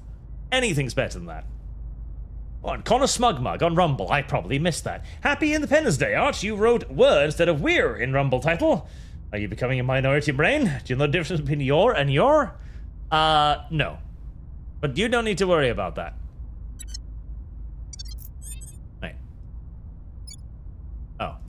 For a moment there, I thought I was being attacked by Ireland. You don't need to worry about any of that. Those are semantics. They're spelling things. Arch doesn't spell things. He's dyslexic. He doesn't need to spell things. He has yet to encounter a single situation in his adult life where he has been required to know what a word looks like. And he has no particular intention ever needing to know what a word looks like.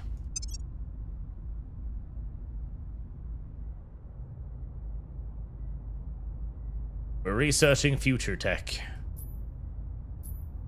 Even whilst my enemies are still stuck in the Stone Age. It's a little sad, but such is life. Alright. We shall wrap it there, but now we are finally approaching the end game. With the capital fleet wrapping up, I'll probably need to create one super heavy assault fleet with like 100 frontal armor made up of nothing but fucking titans and shit to start taking on enemy main bases. But I now have a battle fleet. And I now have, hopefully, a bombardment fleet. Oh, there is a control. How? There is. What the fuck, little sneaky bastards? How did you do that? Well, sneaky shits. Oh, that is going to be a little bit annoying to dislodge as well. How the fuck did they get that? When did they get that? I am genuinely curious now. Right, I guess I'll need to take back China then.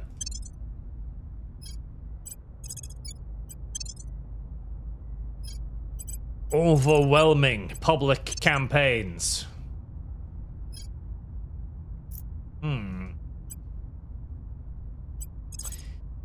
This is making me want to find a member of the Protectorate, infiltrate them, and kill every single agent they have. Just to make sure that they can... How did they get that? Holy... How the fuck did they? They've got 0%. Could have been an alien. Could have been an alien, possibly. Anyways, I shall wrap it there. Thank you all very much for watching. Happy 4th of July to the Americans. Hopefully, we'll see you all again tomorrow with the ArchCast, as per usual. And there will probably be a subscriber special this Sunday as well, as we do try to do those once a week on the first Sunday of the month. And more Barotrauma, as usual, of course. Until then, chat, thank you all for watching again, and have a very good night, chat.